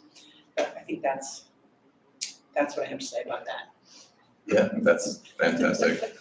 My name is Andy Peterson. I'm wearing two hats for this. I'm primarily with the Lux Center for the Arts, and I'm also part of the new creative district in that same area that we're trying to get to start to flourish. The Lux Center does a lot of things. We are a nonprofit. We're focused on visual arts. We have gallery spaces that are open Tuesday through Saturday every week. We have some great First Friday opportunities till 8 p.m. We're always free. Our galleries are always free. We feature local, regional, and some international artworks throughout the year, and we try to keep things rotating. We really want to get people in touch with art in as many ways as possible. And primarily, we do that through our arts education. And over the years, we've grown. We're about 47 years old now, which is pretty wild. And we've kind of got to be known for our ceramics program. So we have a ceramics center, a couple classrooms over there. We offer summer camps for kids all the way through the 10 weeks of summer. And then, but throughout the year, for all ages, primarily adults, we have classes that are going on for ceramics, for painting and drawing, metalsmithing, some printmaking in the past. Really depends on who we can find to teach, and we're trying to keep things fresh. And the bottom line of all of it is we do have a small collection of people who are really dedicated and come back and are really honing their skills. But primarily, we just want people to make art and get the experience of making art. We're a process over product. We don't, you might not take home something that's going to be necessarily something that you're going to show off on your mantelpiece, but it's about the activity. It's about getting your hands dirty. It's about engaging with others at the same time and trying to build a community around art. Touching on a lot of the things here, giving people experiences, giving people skills and support, and bringing people together in community. So. I think one of your questions was about the aesthetic experience. And I have always been thinking about that and finding that it's a human nature to seek this kind of experience that transcends normal life, and you look at art piece or contemplate it or make it, and something new happens. I'm trying to set that in motion for a lot of people, including myself, keeping that alive in my own work. So what makes that aesthetic experience? And I think we have a lot of opportunities in Lincoln to create that through all the many, many activities that are going on out there. We can't do them all, there's too many. You always inspire me, Karen. Thank you. Oh, you thanks. just say the wisest things. I think I'm talking about as people age, they think of the things they didn't do, right? And they didn't do it because they were raising a family, they were doing their career, they were otherwise engaged. And then they finally have this time after they retire from whatever they were known as. And they start to investigate the things that they didn't have time to do. So one of the things we're doing at Ollie, and you inspired me last year when we did this, is to have a book fair of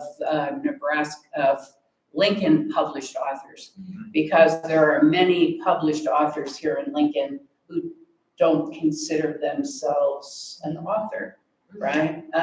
So one of the classes we're going to run through the language program is a series of classes that focus on our authors, our Ollie authors.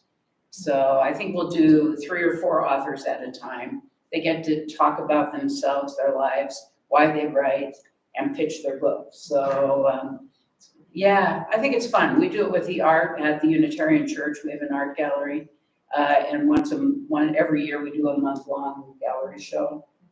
It's a lot of photographers in Lincoln. Oh, yes. So, yes, Yeah, so, at Ollie, people finally get the chance to be the thing that they wish they had become, so. And I do think that I have at the studio, people who take workshops that are at this age where they want to have creativity in their lives, so I get.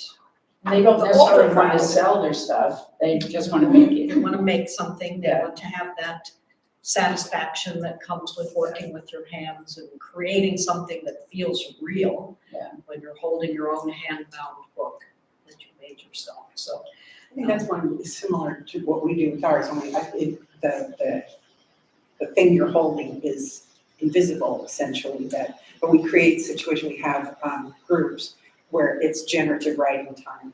And we have people, sometimes with prompts, sometimes it's just people come in and sit down and write and work on whatever they are. But I have found that process of play, and that's what I was thinking about in answer to the questions we were supposed to be thinking about to talk. The importance of play is more important than ever right now.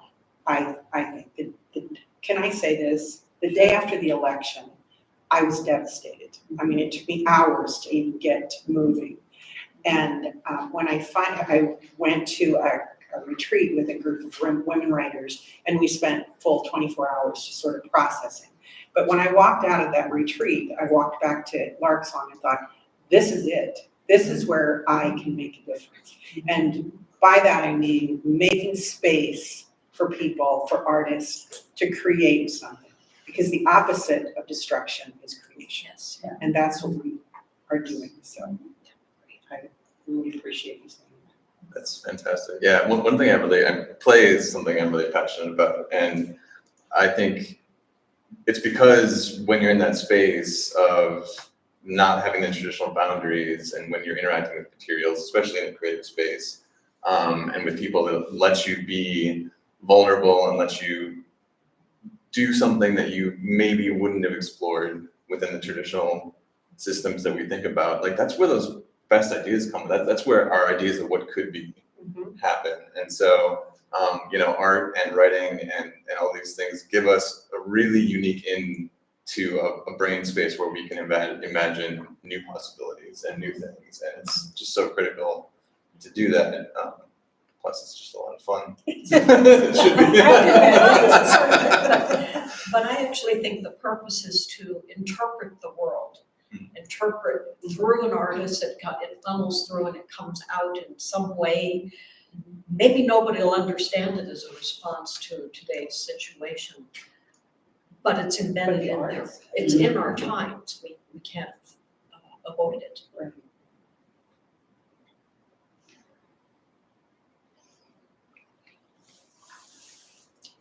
That's it, panel flow. Any questions? Any questions? I don't have a question, I have a really funny story. First of all, Karen, I loved everything that you said, that was so brilliant. I know that we have been in touch, since the election and everything, and I appreciate you so deeply doing that and saying that. Secondly, regarding Ollie, this is the best story ever, which speaks to the strength of your organization. So back, I was working for a company, and one of my colleagues, this young man, told me that his grandmother is to a place in her life that I hope to be, where no filters, baby, and she will express what she wants and also her disappointment if she does not in fact get what she wants. And so for her birthday, I guess she unwrapped a gift, and it was something I don't know, a new set of drapes or something like that. And she paused, looked at him, and she goes, "This isn't an Ollie class."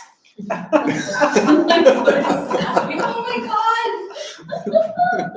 That was her reaction, and that was how I heard about what Ollie was. So that just speaks volumes to that. And he's like, yeah, that was what she wanted, and that really bummed her out that she didn't get it. So hopefully you got it. She literally was not only you, she just swatted her present away, and she was like, you disappointed. Yeah, you can give memberships, you can give gift memberships, which is. Okay. Yeah, it's got an annual, you pay a membership annually. Really? Yeah, $50, right? And then you get to take these classes at a discounted rate. I'll have to let him know, so maybe he can get back in her good graces. Yeah, that's right. She was pumped. She can sell the drapes. Yeah, get her membership. I feel like clapping maybe. No. Thanks for asking us. It's always so lovely to be asked and then to sit with these remarkable people and hear all these stories about this place. It's just amazing. Thanks, Nick. My pleasure. Yeah, bravo. Thanks. Always lovely to be with the Karens. So we're gonna have a little bit of music here in a moment. I don't know how much setup you guys need, but maybe a little more poetry while the musically we can sit. We have talked before. Did you teach at SEC? No. Is that okay? I'm sorry, say it again.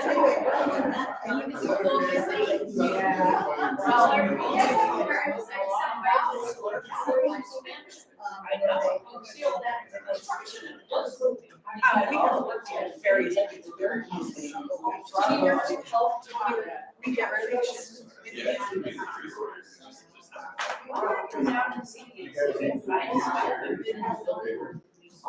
At all. So I just check to make sure that I'm okay. Which is, I know you want to keep chairs for you, just one chair. Here. Yeah, let's move this table over here. So I could officially be here.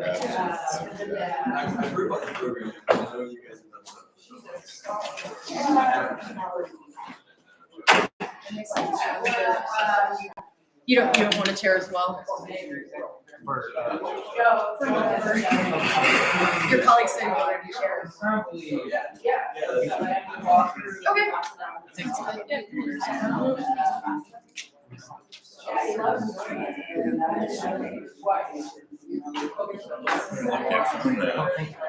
Yeah, but I run the theater.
Okay, well, I will just say.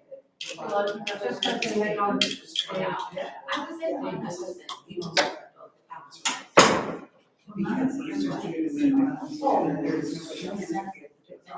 Part of the new civic rights.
All the CD is in.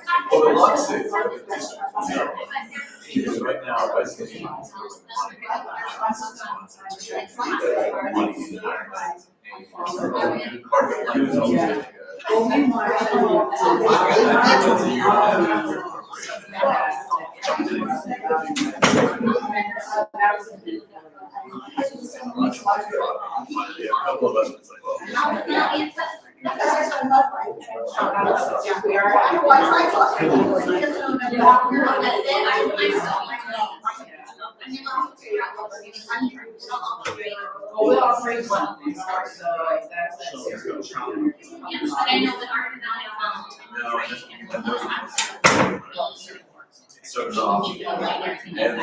understands.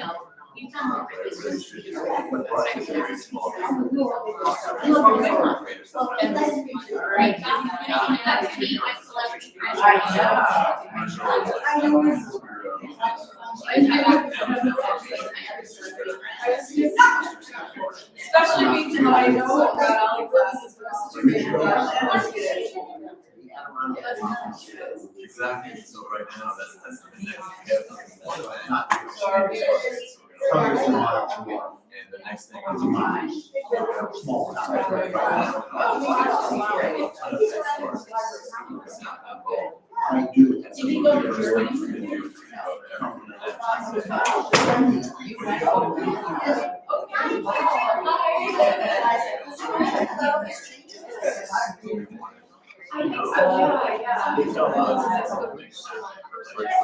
I think it's first,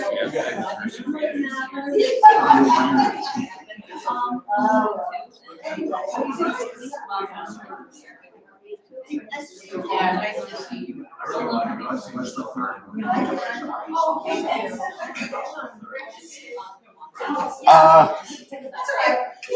can read one.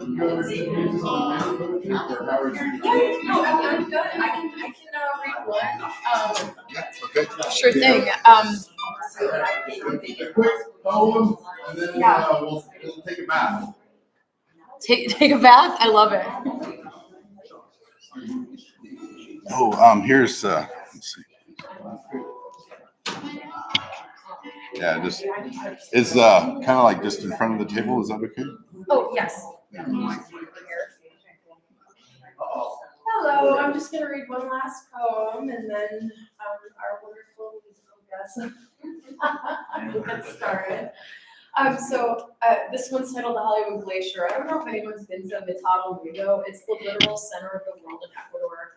And it's really cool because they have like an egg and they show you how an egg can balance on a nail there due to the actual positionality of everything. And it was pretty funny because as I was sitting there trying to do it, the egg kept falling off the nail and I was getting more and more frustrated. And the guy sitting across from me, who's just like a random artist, I was hanging out, like talk about the life, right? His gallery was right across the way. And he was like, you know, you're a nice and a pretty woman, but man, he's like, you lack patience. So you suck at it. Like, stop being mad at the egg. That surprises me so much that somebody saw that in you. Because I was literally like getting madder. So in the pictures you see me sitting across from him, like getting progressively more frustrated. So anyway, yeah. This poem is titled The Hollywood Glacier. Is melting a little more each day. Scientists say it's natural for ice to dissolve and regenerate, except when it doesn't, and then it really doesn't. And the moon is moving slowly away from Earth, while somewhere far off or close by, a monarch beats its wings. In the next town over, another former partner is dead, this time a single cigarette pinched between his lips. The story is always changing, and you're wondering what causes the heart to give up or keep on, the same way glaciers manage their slow drip while you sit in a coffee shop watching an ice cube dissolve into your sweaty glass. But once you stood where two tectonic plates threatened to collide or pull back, that's the love you know, butting up against itself fast or slow in a tiny crowded kitchen, a single hand draped over the curve of hip. You just finished reading about a woman who planted olive trees while her husband, the first man she'd ever loved at almost 60, found hard tumor shells. They fought them off until one day they couldn't. And she writes about the body's slow melting and how it's the only way to open a hardened heart, the glacier you enter with dissolving walls.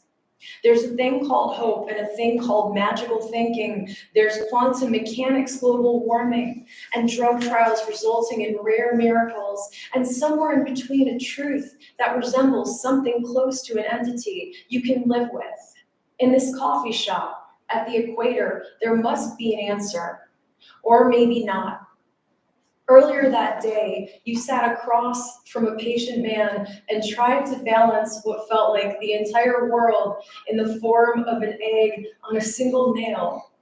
He kept saying, relax, you can do it. And so you tried, and then you didn't, and he kept coaxing you, refusing to give up. Still, you sat in the middle of the world, still the plates pushed together or away, and somewhere for someone, an infant cried for the first time. Somewhere else, another love falls dead, but the egg standing between you and the man has fault lines across its shell, but it doesn't break. So finally, for a minute, you balance the strange globe on the nail and watch it hang there in your air on its tiny axis until it wobbles and falls away. Thank you.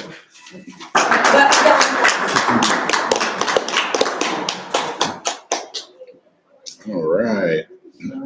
So I met Craig at, I believe, in the Presence of Art in the gallery area at the Unitarian Church, which is a great place that has art rotating through there.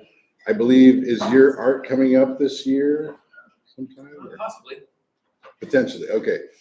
But painter, recently getting into sound, and we'll take a bath now. Alright, so brought my little assistant here. Feel like doing Hamlet here, so he talks to me, he doesn't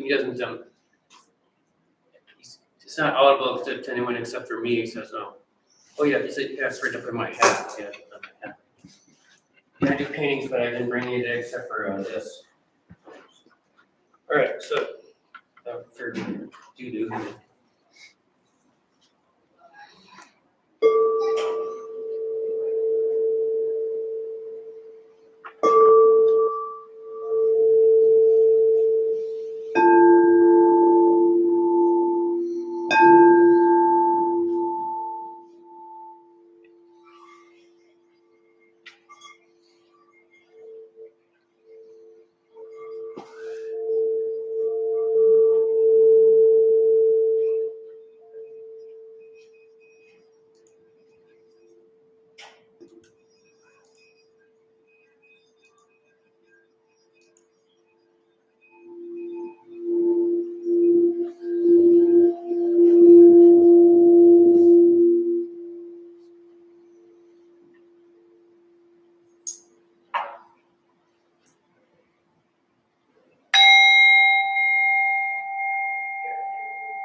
What? Oh, what's that? Oh, this one. He likes that. He likes this.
See?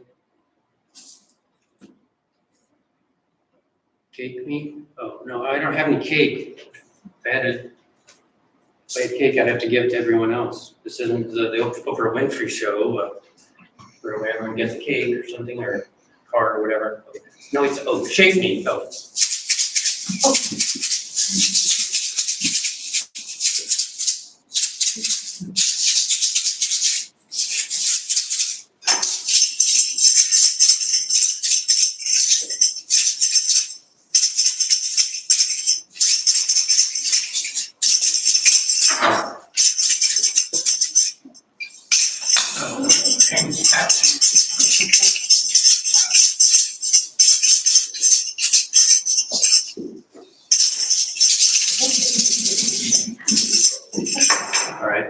Big finish.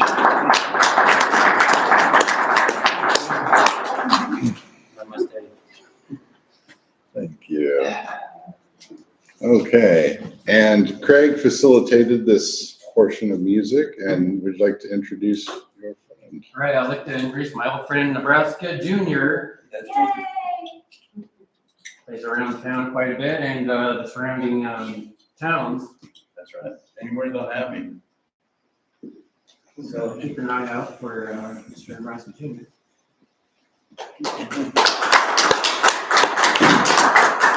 All right, thank you. Let's see, I'm a blues musician, but I came about it completely wrong. I was a rock and roll musician and did a lot of free-form improvisational music, for lack of a better term. That's where I met Craig. Avant-garde? Avant-garde, there we go. At the time, now it's all totally mainstream. But met Craig. We had an improvisers group called the Liberation Surrealist Duo, which at one point I think was 8 or 10 people. And Craig would dance, and very energetic dancing. And then I played blues. I ran sound at the Zoo Bar, the infamous Zoo Bar, and met a lot of the old-time blues musicians and asked them questions. I used to run with Magic Slim and his brother Nick Holt, and they found out I had a PA, so I was in the band. And so I'd like to do some of my blues music for you. So I guess if you want to be happy about something, be happy that you don't have the blues today. The sun's shining and the grass is coming up green, much to my chagrin, because I hate mowing before June. But that's just me. So here's a song that I wrote, and it's called All Night Long. So I hope you like my interpretation of my own song.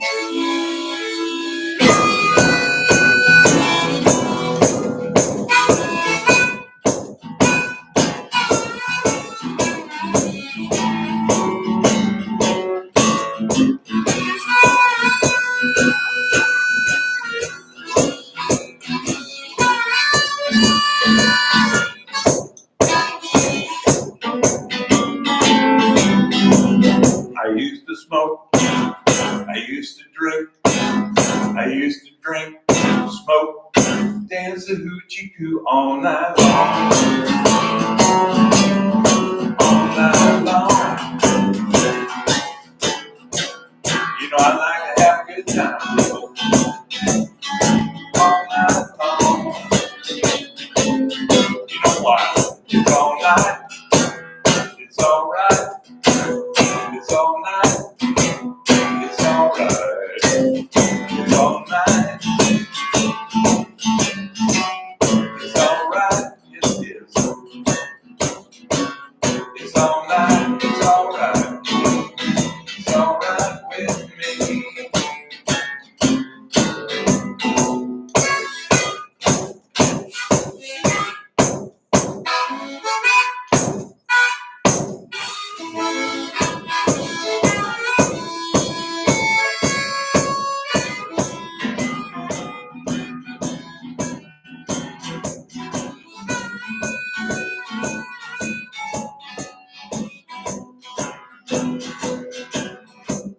I used to drink, I used to smoke, I used to drink, smoke, dance a hoochie coo all night long. All night long. I like to have a good time, yes I do. All night long. All night long. All night long.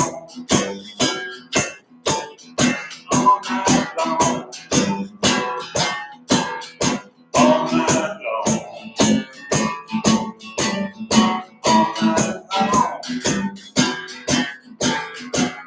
I like to have a good time, that's right. How often? All night long. All night long.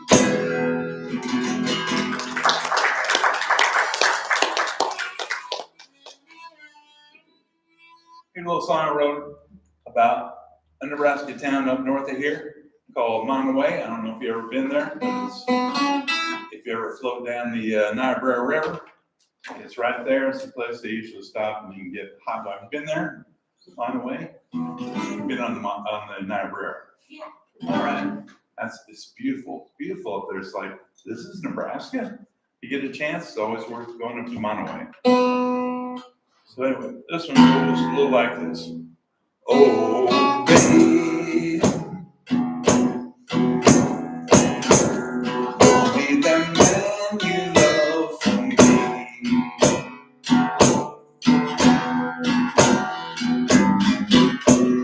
Oh, baby, be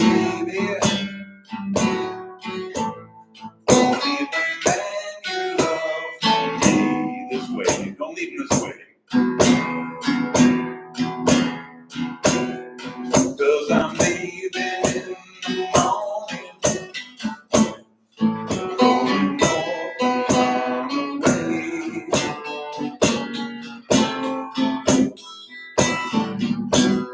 We went tubing, yes we did, on the Niobrara.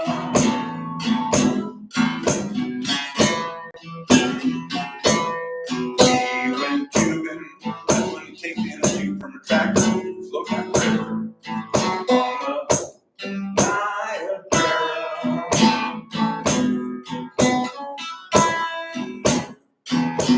I said, we're having such a good time, darling. When we gonna get together again? She said, Nebraska Junior, that's me.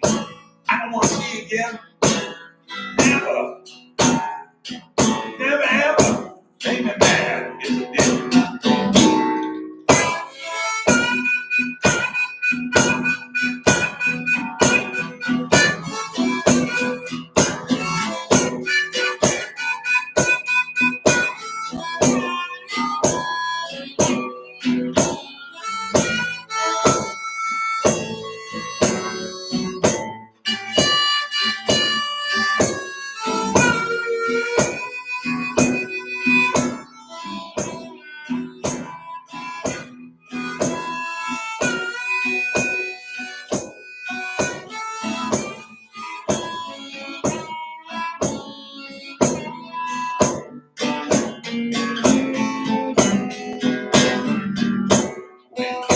Get lonesome. Sit down and write me a few of your lines.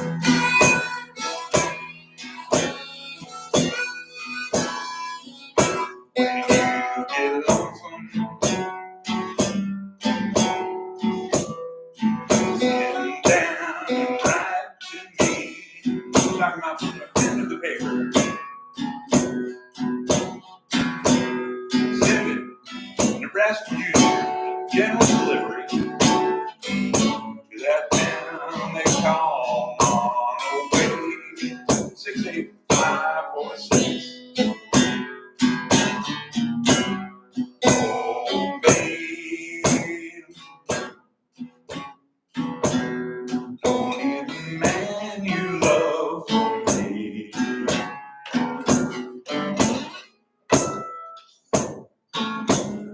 Oh, baby, don't leave the man you love this way.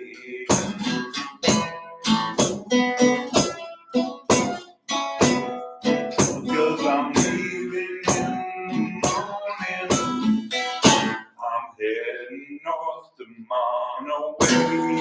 Monterey, Nebraska, small incorporated village. Oh yeah.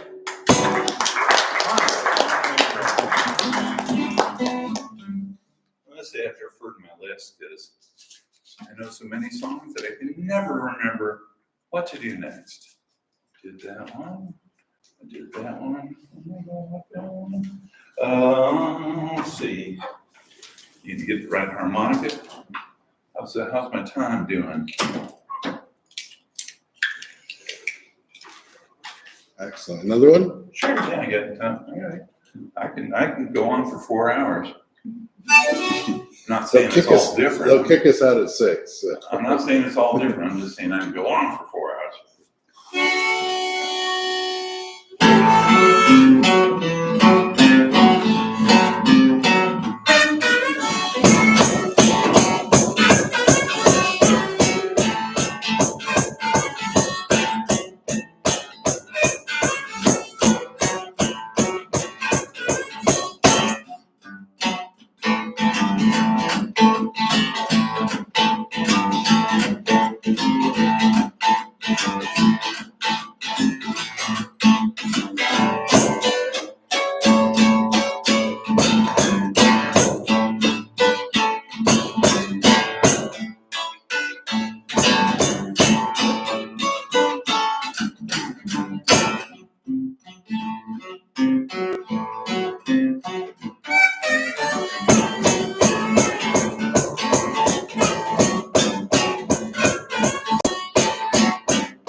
Let's have some fun because you only live once, then you're dead and gone. So let the good times roll.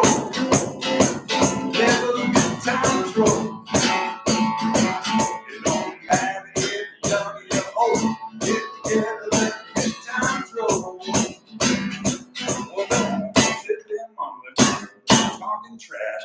You wanna have some fun, get up, spend your cash. Let the good times roll. Good times roll.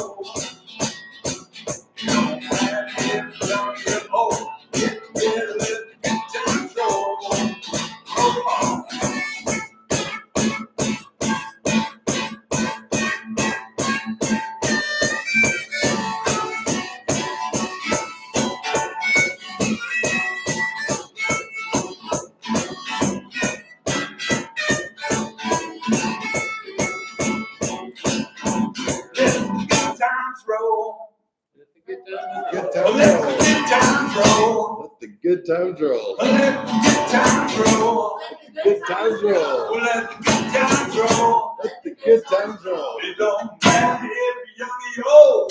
Getting together right here on a Saturday afternoon, young and old, everybody. Let the good times roll. Roll on.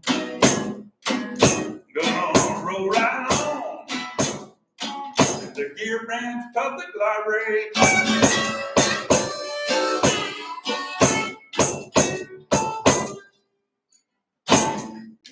All right. I'm available for your parties, graduation parties, wedding parties, pre-wedding parties, bar mitzvahs, bat mitzvahs, divorce parties, celebration of life parties, just everyday partying. I'm available. All right, thank you very much. You can see my band April 19th at the Keg on 20th and Oak.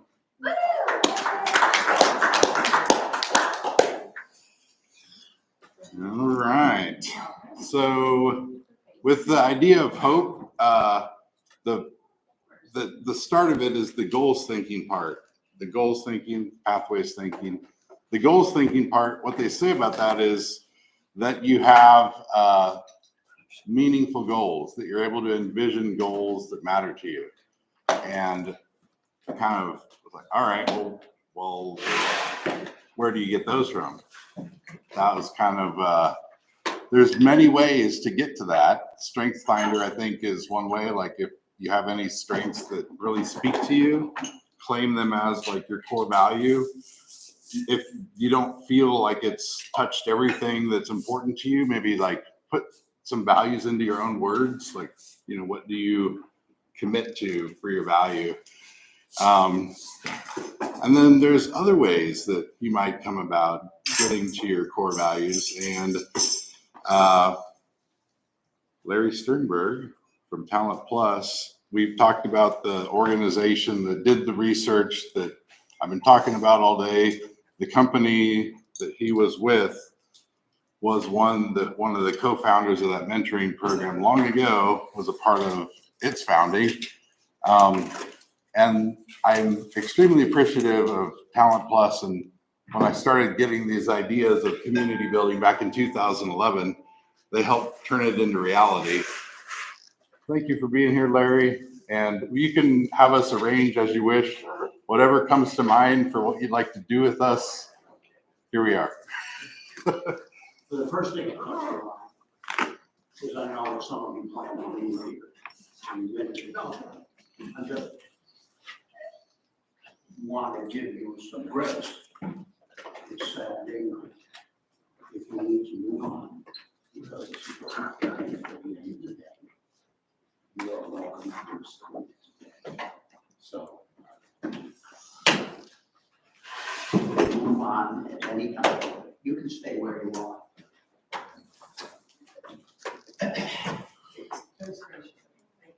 Do it, would like a circle with that? No, we're good. We need to write? No, they need to. Okay. Works. So.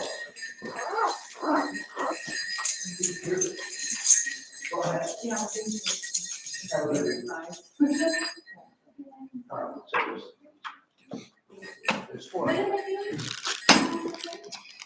We're going on the journey.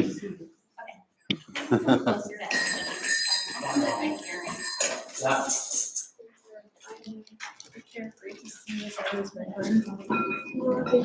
guys. Yeah. Thank you. This is very. My goal is to make this work. It's my goal over the next 30, 45 minutes. Not just for you, but to make an actual difference in your life. Excuse me? Like 15 minutes. I can't do this. So you can decide to get up and because this is not a lecture. This is a discussion. And the purpose of our time here together is to answer the following question. How do you make a significant, positive, and lasting difference in the lives of people you serve? Maybe it's worth it. And so, but it isn't, that's okay. As I said when I started, if you all need to get on with your evening, I understand.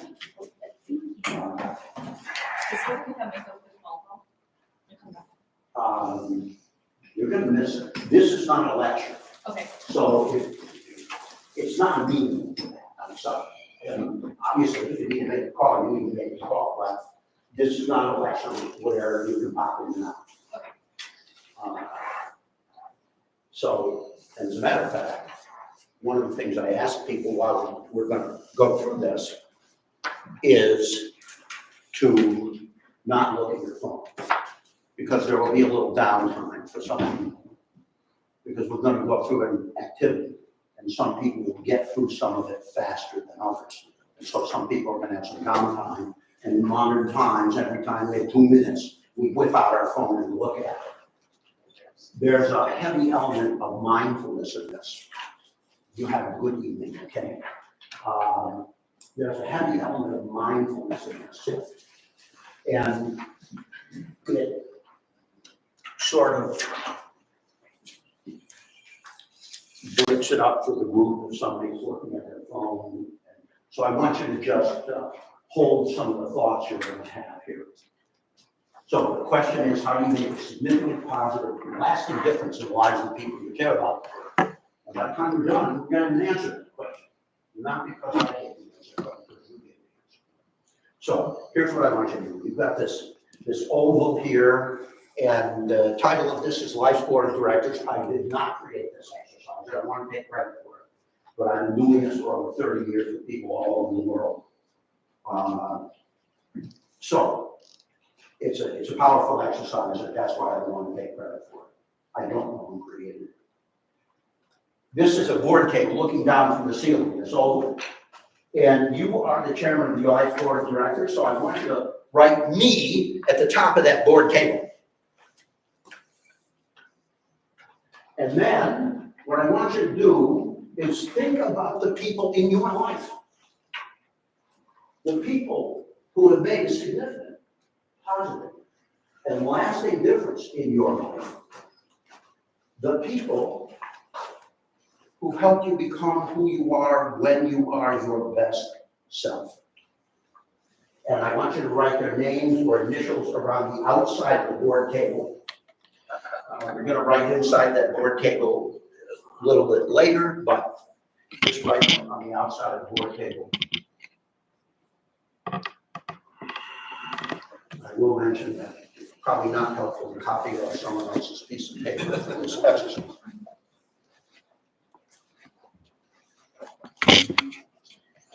While you're writing these names, you may write a name or more than one name on there, and may occur to you they haven't thought about that person in a very, very long time.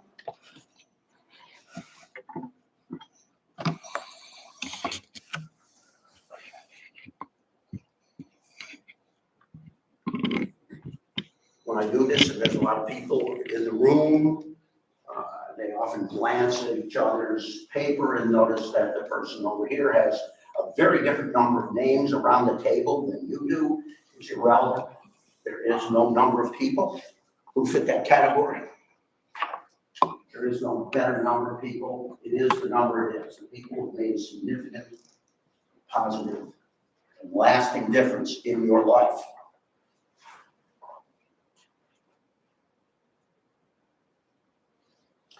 I'll give you another minute, and then we're going to move on. And as we go through this, people may occur to you that, oh my God, I didn't write this person down.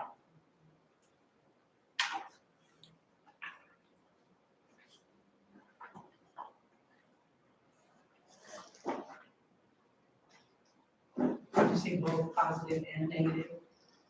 It's up to you. It is not possible to do this incorrectly. Okay.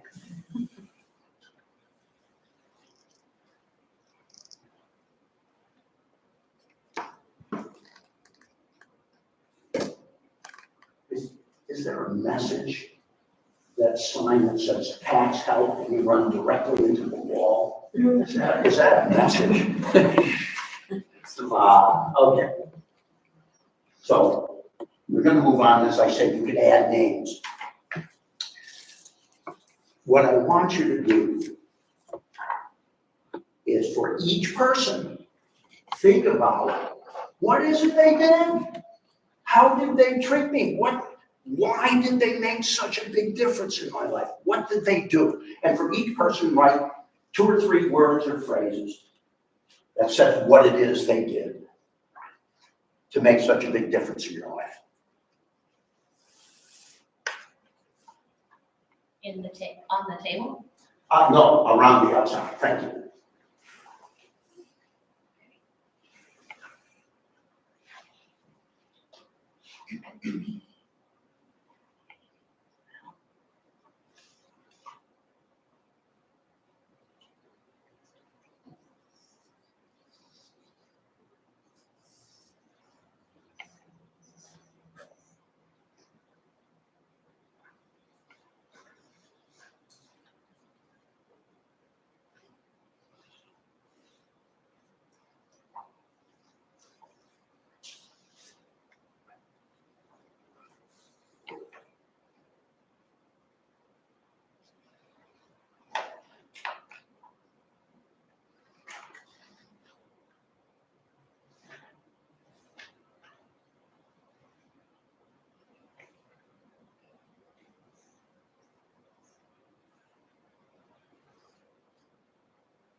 minute here, we're gonna move on.